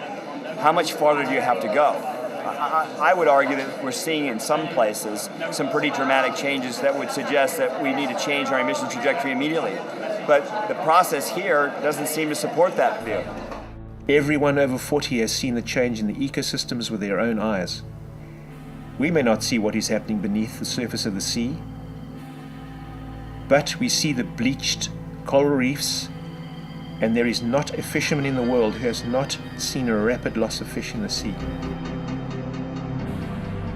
For the last 300 years, all the time we worried about other things, we were pouring into the atmosphere what was to become the most real and deadly danger of all: carbon dioxide. The Al Gore film, An Inconvenient Truth, did an enormous amount to get rid of any ideas some people may have had about this being part of a natural cycle. We now know that carbon dioxide levels in the atmosphere are now higher than they have ever been since there has been life on Earth. Everywhere, people are beginning to worry. Conditioned as we all are to think the governments will do something about it, we uneasily continue with our present economic system. Why aren't governments doing something about what is happening? In March 2007, the IPCC report was released. Of course I'm worried for the planet's future as well. I'm worried, and the scientists here are worried enough to come together and make this declaration. Yeah, of course. I mean, part of this motivation is to sort of make sure the science is at the fore of these negotiations, but we're seeing a planet subjected to greenhouse gas emissions that are unprecedented. The scientists are concerned enough about the future of the planet to come together with this declaration. The International Panel for Climate Change, over 900 scientists and climate experts from all over the world, commissioned to predict what the effects of the increased carbon dioxide and other dense gases going into the atmosphere would be. Few people saw the report. A few brave newspapers published it. The United Nations tried to have it watered down. What was the IPCC saying that governments did not want us to know? I think at least the next generation of the children, they still will have the future. But the future, they will have a very sad future. That's my view. I don't think they will know future. They will have the future. The future will be kind of horrified. Frankly, I believe my children, and the grandchildren, especially grandchildren, not only my children, my grandchildren don't have a future, because the impacts which we already see now are so effective that one has to realize there is a problem and we have to solve this problem now.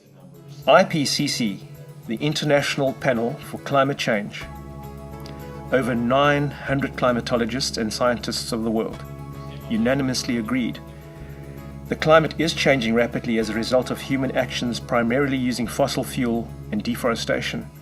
But more important was what they predicted would happen as a result of these changes.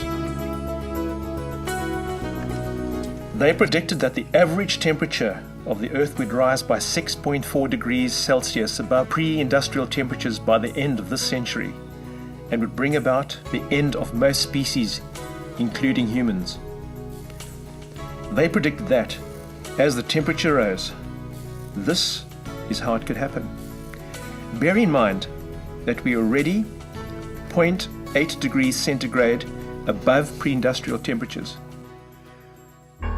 North America would become a dust bowl. The high states would be deserts. Agriculture would be wiped out. Ranching would be wiped out.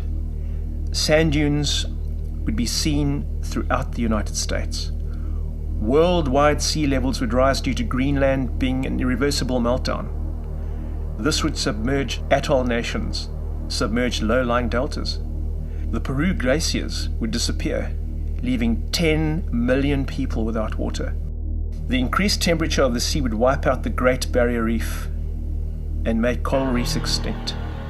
In fact, 1/3 of all world species would face extinction. At 3.4 degrees centigrade above pre-industrial temperatures, the Amazon forest could be so dry it could burn in catastrophic ferocity. South America would be covered in smoke for about 3 years. This would increase the amount of carbon dioxide in the air and increase global temperatures even faster. This would also make a desert in the previous Amazon rainforest. In addition, the Arctic ice cap would disappear in summer months. Polar bears and many other Arctic animals would become extinct. They predicted that at that temperature the Sierra Nevada ice pack would melt. There would be no water in California. In Africa, the Kalahari Desert would spread over South Africa. At 4.4 degrees centigrade above pre-industrial levels, they predicted something even more deadly. And from then, there would be no stopping the process. The permafrost in Siberia would melt, releasing methane frozen in the ice and carbon dioxide from billions of tons of previous frozen dead trees that would now rot. Methane and carbon dioxide gases would vastly increase, and temperature rise would be on the rampage. Rising sea levels from melted ice would displace hundreds of millions of people in Bangladesh, the Nile Delta, LA. Heat waves and drought make the subtropics uninhabitable. Deserts grow in Spain, Italy, and Greece. 50% of the species on Earth die. Agriculture in Australia collapses. At 5.4 degrees centigrade above pre-industrial levels, global chaos, the West Antarctica sheet breaks, adding another 5 meters to global sea levels. The entire planet, ice-free, and sea levels rise an estimated 7 meters higher than today. South Asia collapses, as no ice means drying up of the Indus River. Monsoons, floods threaten millions. Super El Niños spark global weather chaos. Humans seek refuge closer to the poles, away from the heat. Tens of millions force their way into Scandinavia and UK. World food runs out. At 6.4 degrees centigrade above pre-industrial levels, the rising seas lead to an increased pressure on the seabed. This might trigger the possible release of methane hydrates trapped in sub-ocean sediments. Methane fireballs will then tear across the sky, causing further warming. Oceans will lose their oxygen and turn stagnant, releasing poisonous hydrogen sulfide gases and destroying the ozone layer. Deserts will extend almost to the Arctic. Hypercanes, hurricanes of unimaginable fury, circumnavigate the world, causing flash floods which strip the land of soil. Humanity is reduced to a few survivors eking out a living in polar refuges. Most of life on Earth has been snuffed out as the temperatures soar higher than hundreds of millions of years. Basically, Armageddon in our lifetimes. So, what can we do? We are in extreme danger, and few people understand the situation. Even those super rich who profit from the economic system now could have no customers left alive, nor employees, and their money will be nothing in the future that is almost upon us. In a world of cyclones, collapsed food supplies, tornadoes, floods, droughts, dying forests, no pollinating insects, dead seas, with uninhabitable tropics, many coastal cities partially under the sea, fleeing desperate people, fighting for food, for water. It will be each person for themselves. Anarchy. Money will be irrelevant. The key thing is to change the mindset we have created over the past 90 years. That is thinking we can't live without the current economic system, a ridiculous mindset. considering that man in some form has been on Earth for 2 million years and, except for the last 90 years, has lived without this economic structure. The most important thing for everybody to understand is life on Earth is very like the working of a huge body. Every aspect of life is designed so that it works in harmony with other organisms to keep the delicate web of life continuously sustainable and evolving slowly. We are like one great body. In fact, some give this web of life, of which we are a part of, the name Gaia. Here we humans are, one particular organism on the planet, becoming too successful. Our numbers are soaring exponentially, like a bacteria infection in the body. Our numbers have grown so much that we are about to kill our host, this beautiful planet. The toxins from our activities are making this planet sick. Its normal functions have been interrupted. What is the result? Like what the body would do to protect itself from an organism that is too destructively toxic, too stressful, the Earth is raising the heat almost as if it's trying to kill off the destructive organism, man. The result of our actions has led to the planet becoming too hot. As soon as we started burning coal and making cement out of limestone, we started to release back into the atmosphere carbon dioxide that had been out of circulation for over 250 million years. Coal, oil and limestone are the ancient carbon dioxide that used to be in the atmosphere, making the planet too hot for life on Earth. This was captured by the living plant and held out of the atmosphere in the body of what the plant or the animal that ate for millions or billions of years.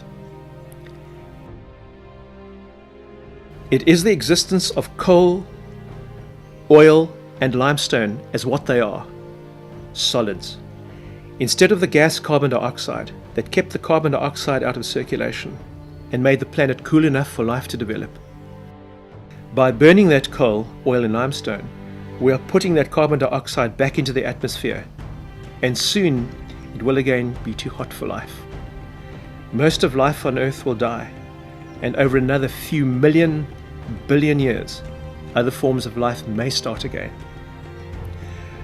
From time to time, one organism has done what we are doing to the Earth, used up all the natural resources, poisoned themselves on their own waste, and then died out and become extinct. Most of the plants and animals who ever inhabited the Earth are now gone. They altered the world so much that they could not survive in it, much like man is doing today. So do we just accept this and think, well, it'll see us out? Do we care what our children are going to live through? Do we care about what most of us are going to see destroyed in our lifetimes? Do we quickly go and see it now before it's too late? Or do we change what we are doing? If the last 200 years' advances had not happened, we may have not had many things, but as a species we would still have a future. This planet would have gone on and on evolving with humans as part of it for a very long time. So how do we turn back the clock? Here are some solutions. The first thing is to make as many people as possible on Earth understand how the world works and what we have done to it, so that each one of us, within our own way of life, can use our own brains and actions to save the planet, for ourselves, for our children, and more especially for the whole web of life on which life depends.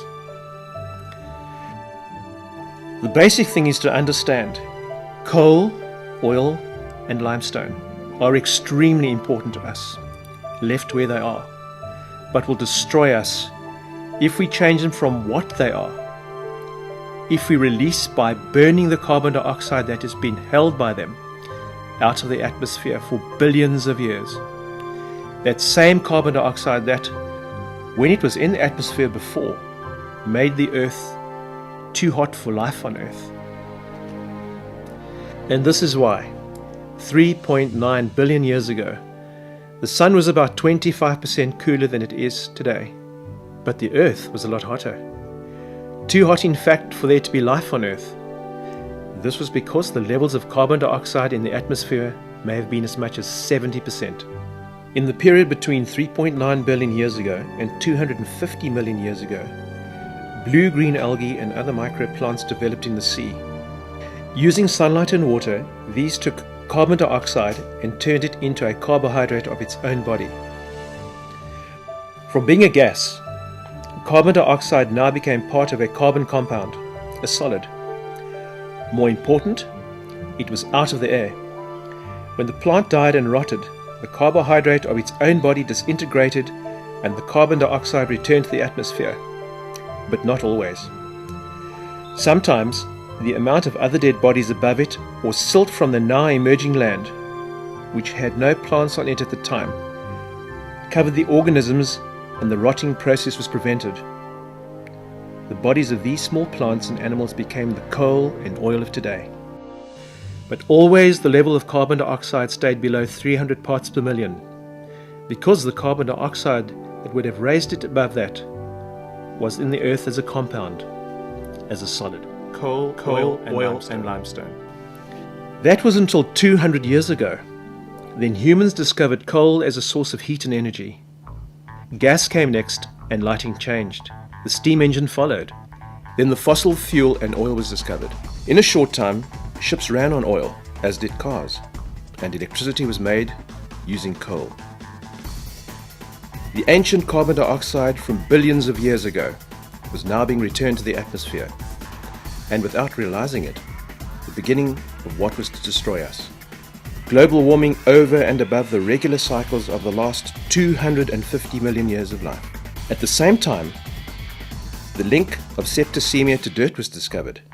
Sterilization of operating instruments was introduced, and the death of women in childbirth became from being common to rare. Then penicillin, insulin, anti-malaria drugs made their appearance, and the number of people started to soar. With oil came the beginning of the tractor and commercial farming, fertilizers, the deadly DDT. Then DDT killed all the natural pests that normally control the insects, the birds, and the lizards. It contaminated underground water reserves forever, but the amount of food increased and fed the rising population. Then in the 1950s began battery or factory farming. A huge amount of arable land was required to grow food for these animals that would be kept in small pens. That meant a huge amount of chemicals had to be made. The land had to be plowed, and all of this meant petrol oil was being burned. That ancient pre-life on Earth carbon dioxide kept getting put back into the atmosphere. In addition, factory shipping began. Huge ships began to go out to sea for longer and longer periods, with nets up to 7 kilometers long. All the time they were burning oil, letting out into the atmosphere the ancient carbon dioxide that had previously been locked up to allow life on Earth. Much of the fish they catch are too small for human consumption. Instead of being thrown back to grow and breed the next generation of fish, they ended up as animal feed. So the seas emptied and the carbon dioxide levels grew. With medicine stopping death in childbirth and infant death reducing, the numbers of humans on Earth grew. By 1990, there were almost 6 billion people on Earth and rising. One of the leading climatologists of the world was interviewed recently about what could be done to stop global warming. Reduce the population of the Earth from 6 billion to 1 billion was his reply. Instead, the population of the Earth is expected to rise to 9 billion within the next 10 years.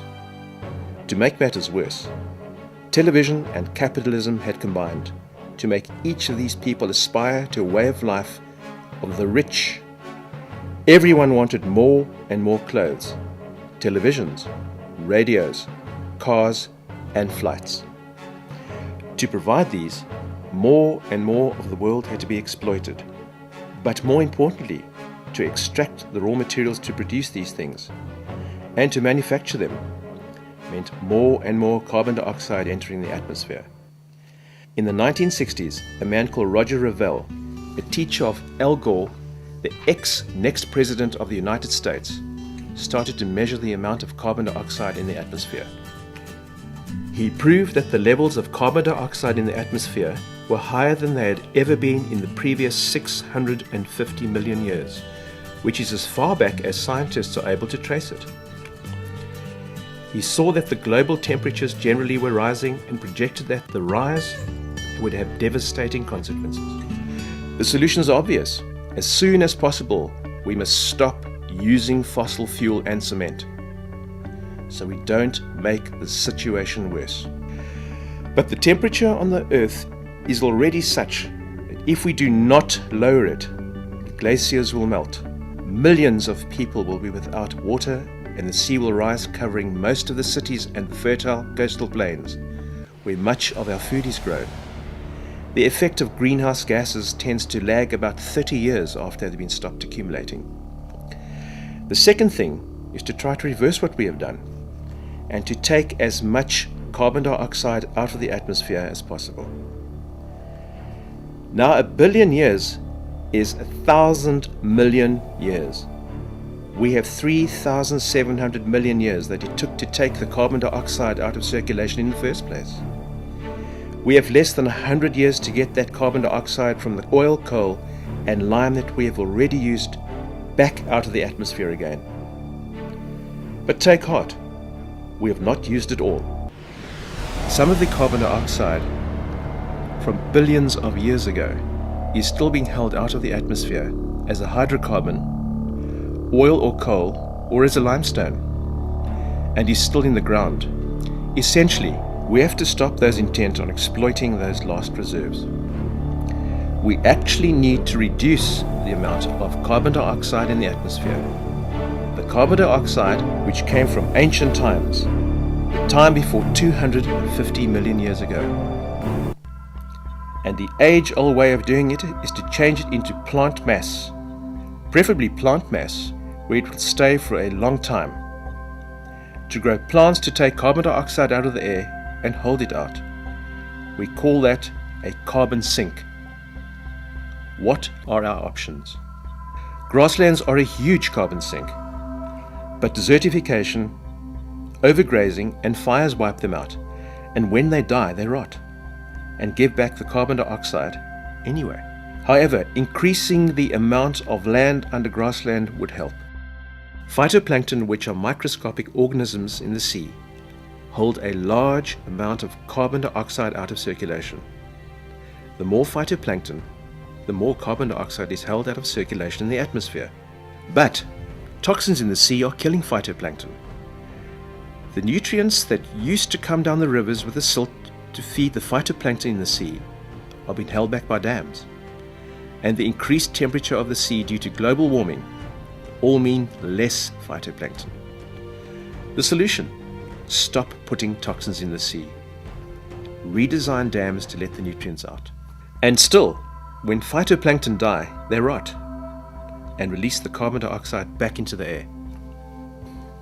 That leaves trees. Long-living trees hold carbon dioxide out of circulation for up to several hundred years. We need to plant trees by the millions and nurture them to independence. Instead, we are clearing and setting fire to our trees. If we reforest as far and as fast as possible, preferably indigenous, long-living, fast-growing trees, we will not only do a lot to reduce the carbon dioxide in the atmosphere, but will also increase the rainfall. To date, Israel has planted 220 million trees and has resulted in a rainfall rise of about 10%. In addition to which, trees hold the soil, prevent erosion, shade the ground, which encourages soil-making organisms to flourish, and prevents the radiation of sun rays back to the atmosphere. Trees also regulate the flow of water into watercourses, so that instead of dry rivers and then flooding, which is always the result if we move trees upstream, the rivers maintain a flow of water year-round. Trees take water from the deepest parts of the ground, beyond where it is available to other plants, and seed it into the atmosphere for it to rain again. So plant indigenous and if possible fast growing trees where we can, while the climate still provides sufficient rainfall. We need to stop the plundering of our rainforests, which are the lungs of the world now. Because the ground is so infertile in our rainforests due to thousands of years of rain washing out all the trace elements and minerals. Once cut down, rainforests can never return. The soil is too infertile. Rainforest trees can only grow where they have leaf litter to nourish them. Man always looks to science to make a plan, and one possible plan is carbon sequestering. These are machines that take carbon dioxide out of the atmosphere, but they can't work fast enough to undo what we are doing daily. The third thing we need to do is to stop producing other greenhouse gases. Methane, for example, 20 times denser than carbon dioxide. The amounts of methane in the atmosphere are currently climbing 5 times faster than the current carbon dioxide. Why is this amount rising so fast? How can we stop it? Methane is produced by anaerobic bacteria which live in places where there is no oxygen, like rice paddy fields, rubbish dumps, and the stomach of animals which chew the cud. It also comes from forest fires. The amount of Chinese people in the world is currently 1.3 billion and rising. Their staple diet? Rice. Another huge population, India. Their staple diet? Rice. To cut down the amount of rice paddy fields, you need to stop those populations growing and use dry grown rice. The world produces millions and millions of tons of waste. A first world person produces nearly a ton of solid waste, rubbish, litter per year. We have entered a world of disposable everything. Disposable cups after each drink, handfuls of serviettes as well, clothes that become unfashionable after one season, packaging that is often more than the product itself in an effort to attract the buyer, in often ridiculous concerns for hygiene. We have entered the most wasteful few decades ever known to man. Millions of tons of useless articles manufactured for frivolous reasons, much of it slow to decompose, and all the time methane is pouring into the atmosphere. The more rubbish dumps, the more methane. To cut down on methane emissions, we have to stop the packaging, stop the disposables, stop the articles that are made for a short time use anyway, stop the manufacture of articles of superfluous use, because everything we can do to cut down the amount of waste we produce will take us closer towards saving the planet. Then there is methane from cattle and sheep, all ruminants. Since the world started eating battery farmed meat, the number of cattle has soared, and so has the amount of methane. In Australia, there is a tax on meat because of the methane they produce. Because there are so many cattle, battery farming is one of the biggest contributors to global warming. Kept in small areas to stop them moving and losing weight, these animals are fed more than half the crops of the world and about 40% of the fish catch. Half the carbon dioxide produced in the world would stop if we did not have factory or battery farming. The carbon dioxide from the production of their feed, from the making and transporting of the fertilizers and pesticides, from the fuel for the farm machinery and the factory ships, from the energy for the battery chickens' 24-hour lighting, etc. Because we need so much animal feed, we use chemical fertilizers like nitrates. This is an unstable compound, and about 10% of it escapes as nitrogen into the air. Nitrogen is a dense global warming gas. But the damage done is far wider than that. Pesticides and fertilizers from commercial agriculture go into the water, into the underground aquifers and rivers, and sea to toxify everything. We then drink the water and eat the fish, and eat the battery farmed meat with its high levels of toxins, so we get sick. Our immune systems are compromised, and we are very susceptible to cancer. Cutting down rice grown.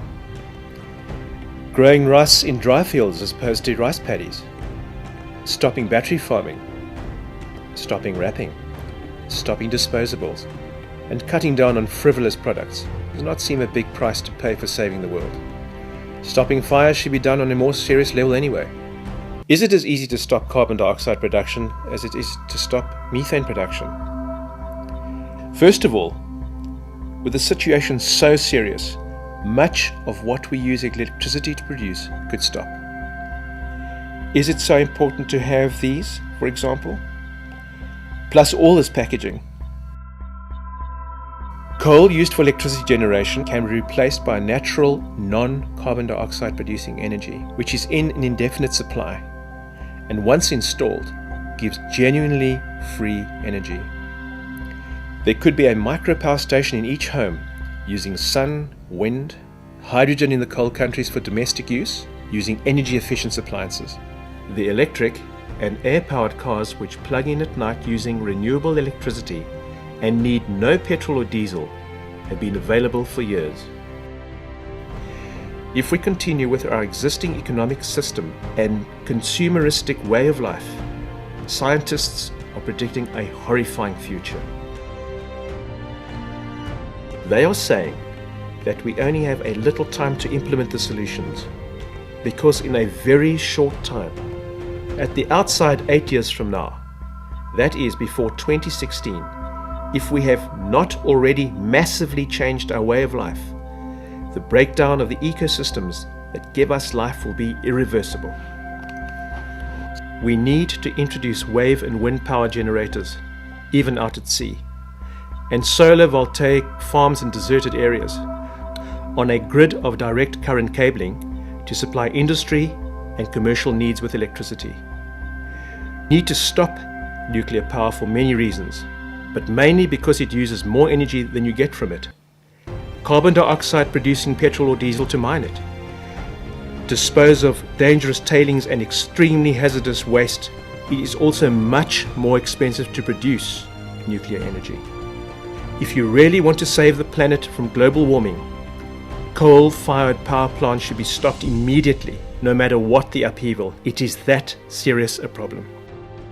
Floods, droughts, and biofuel farming are already causing food shortages worldwide. Yet we continue to feed half of all edible crops to animals to make battery-farmed meat and eggs. Battery farming must stop. The number of farm animals must be reduced to the carrying capacity of the natural vegetation. Soils must be covered and restored using animal dung, plant matter, and earthworms, and the land should be used to grow food more appropriate for humans and to grow it organically and not genetically engineered food. Producers must be forced to include the costs of undoing damage done to the ecosystems in the production of their products, the packaging of products, the use of the product, the marketing, the transport and disposal of it. And that money must be used to undo the damage. Here is a plan that makes everyone on Earth part of the solution. At the moment, very, very few people on Earth understand how the world works and what we are doing that is destroying it. Imagine if every person on Earth suddenly did understand what terrible danger we are all in and was encouraged that they should cooperate with solutions and use their own ideas to do everything within their own sphere of influence to save the planet. What incredible new energy would we see at work on this planet? Imagine if all media cooperated so that we were suddenly witnessing the ideas, the inventions, the films, the programs, the steps individuals, companies, municipalities, governments all over the world were taking. The ideas would cross-pollinate and be built upon.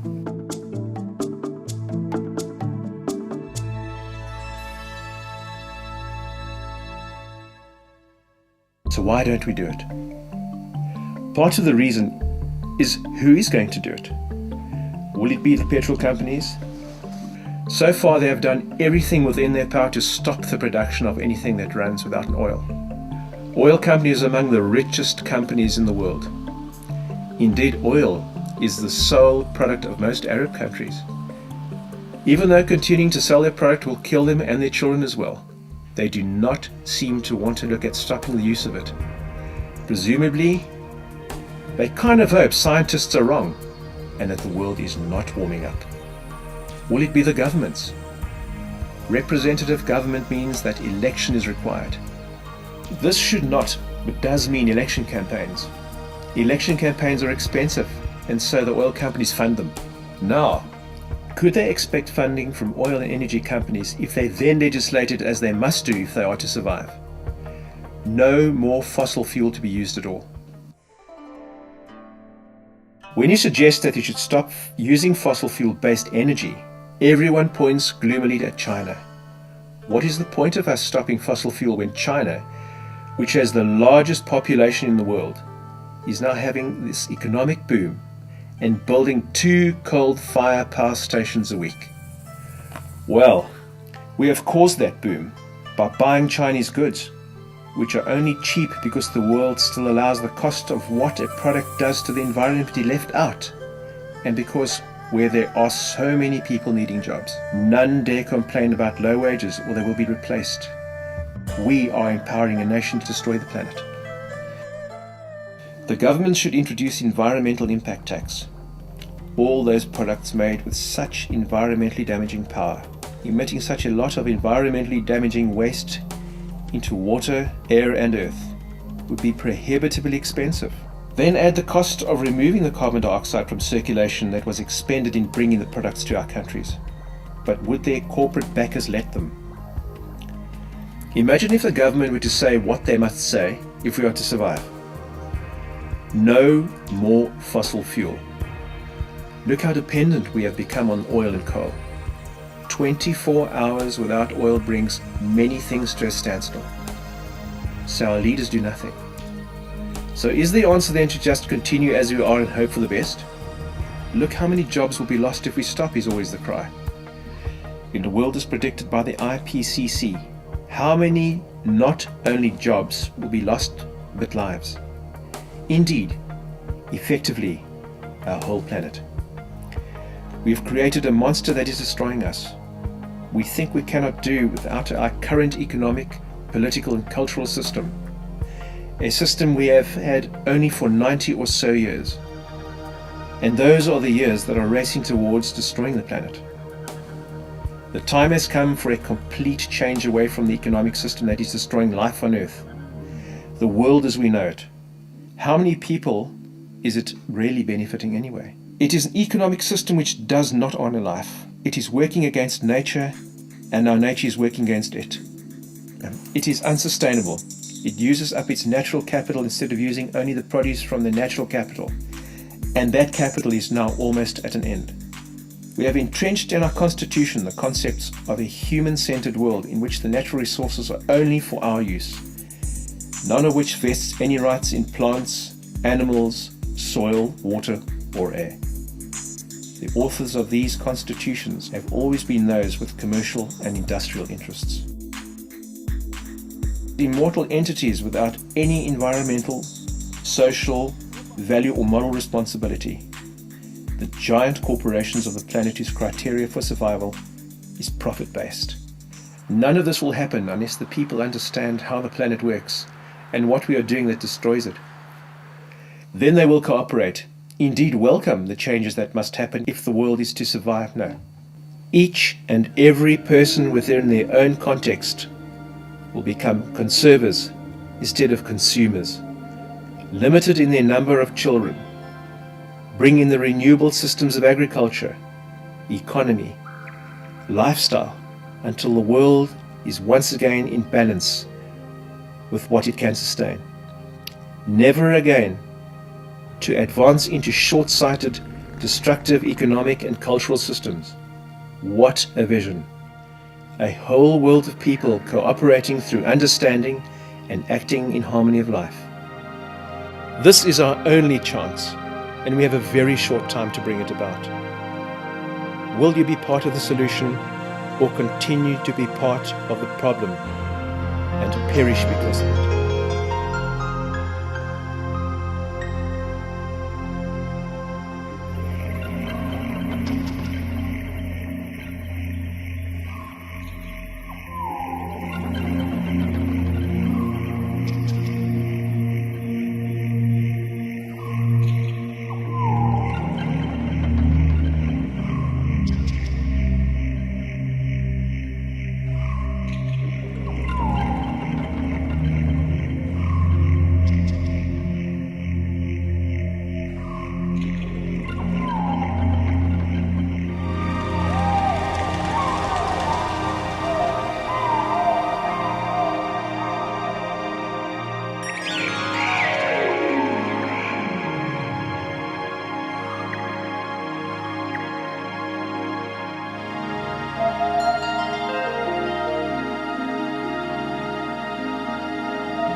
I think at least the next generation of the children, they still will have the future. But the future, they will have a very sad future. Frankly, I believe my children and the grandchildren, especially grandchildren, not only my children, my grandchildren don't have a future, because the impacts which we already see now are so effective that one has to realize there is a problem and we have to solve this problem now.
The big thing, though, is going to have to be a systemic and structural change in the way that energy is produced and distributed, because nothing else will do. The days of where we could dump all this toxin into the sea and just get away with it are numbered. Take shipping. It's 1 billion tons of CO2. If it was a country, it would be the 6th largest country in the world, in between Germany and Japan. On a SOx, NOx and PM level, it's even worse. One large ocean-going vessel pollutes the same as 50 million cars.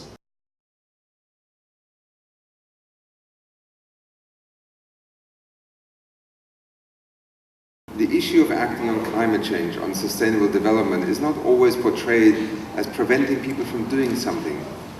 First step is to do things more responsibly. Secondly, to look for more intelligent answers. And then you can, from there on, begin to develop a whole set of steps.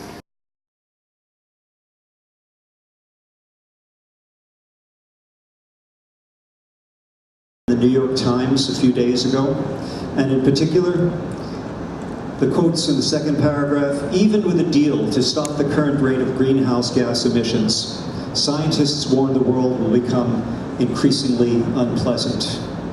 But then it goes on to say, without a deal, they say the world could eventually become uninhabitable for humans. The other thing that we need to push is the enormous economic opportunity for this generation of investing in energy, clean energy.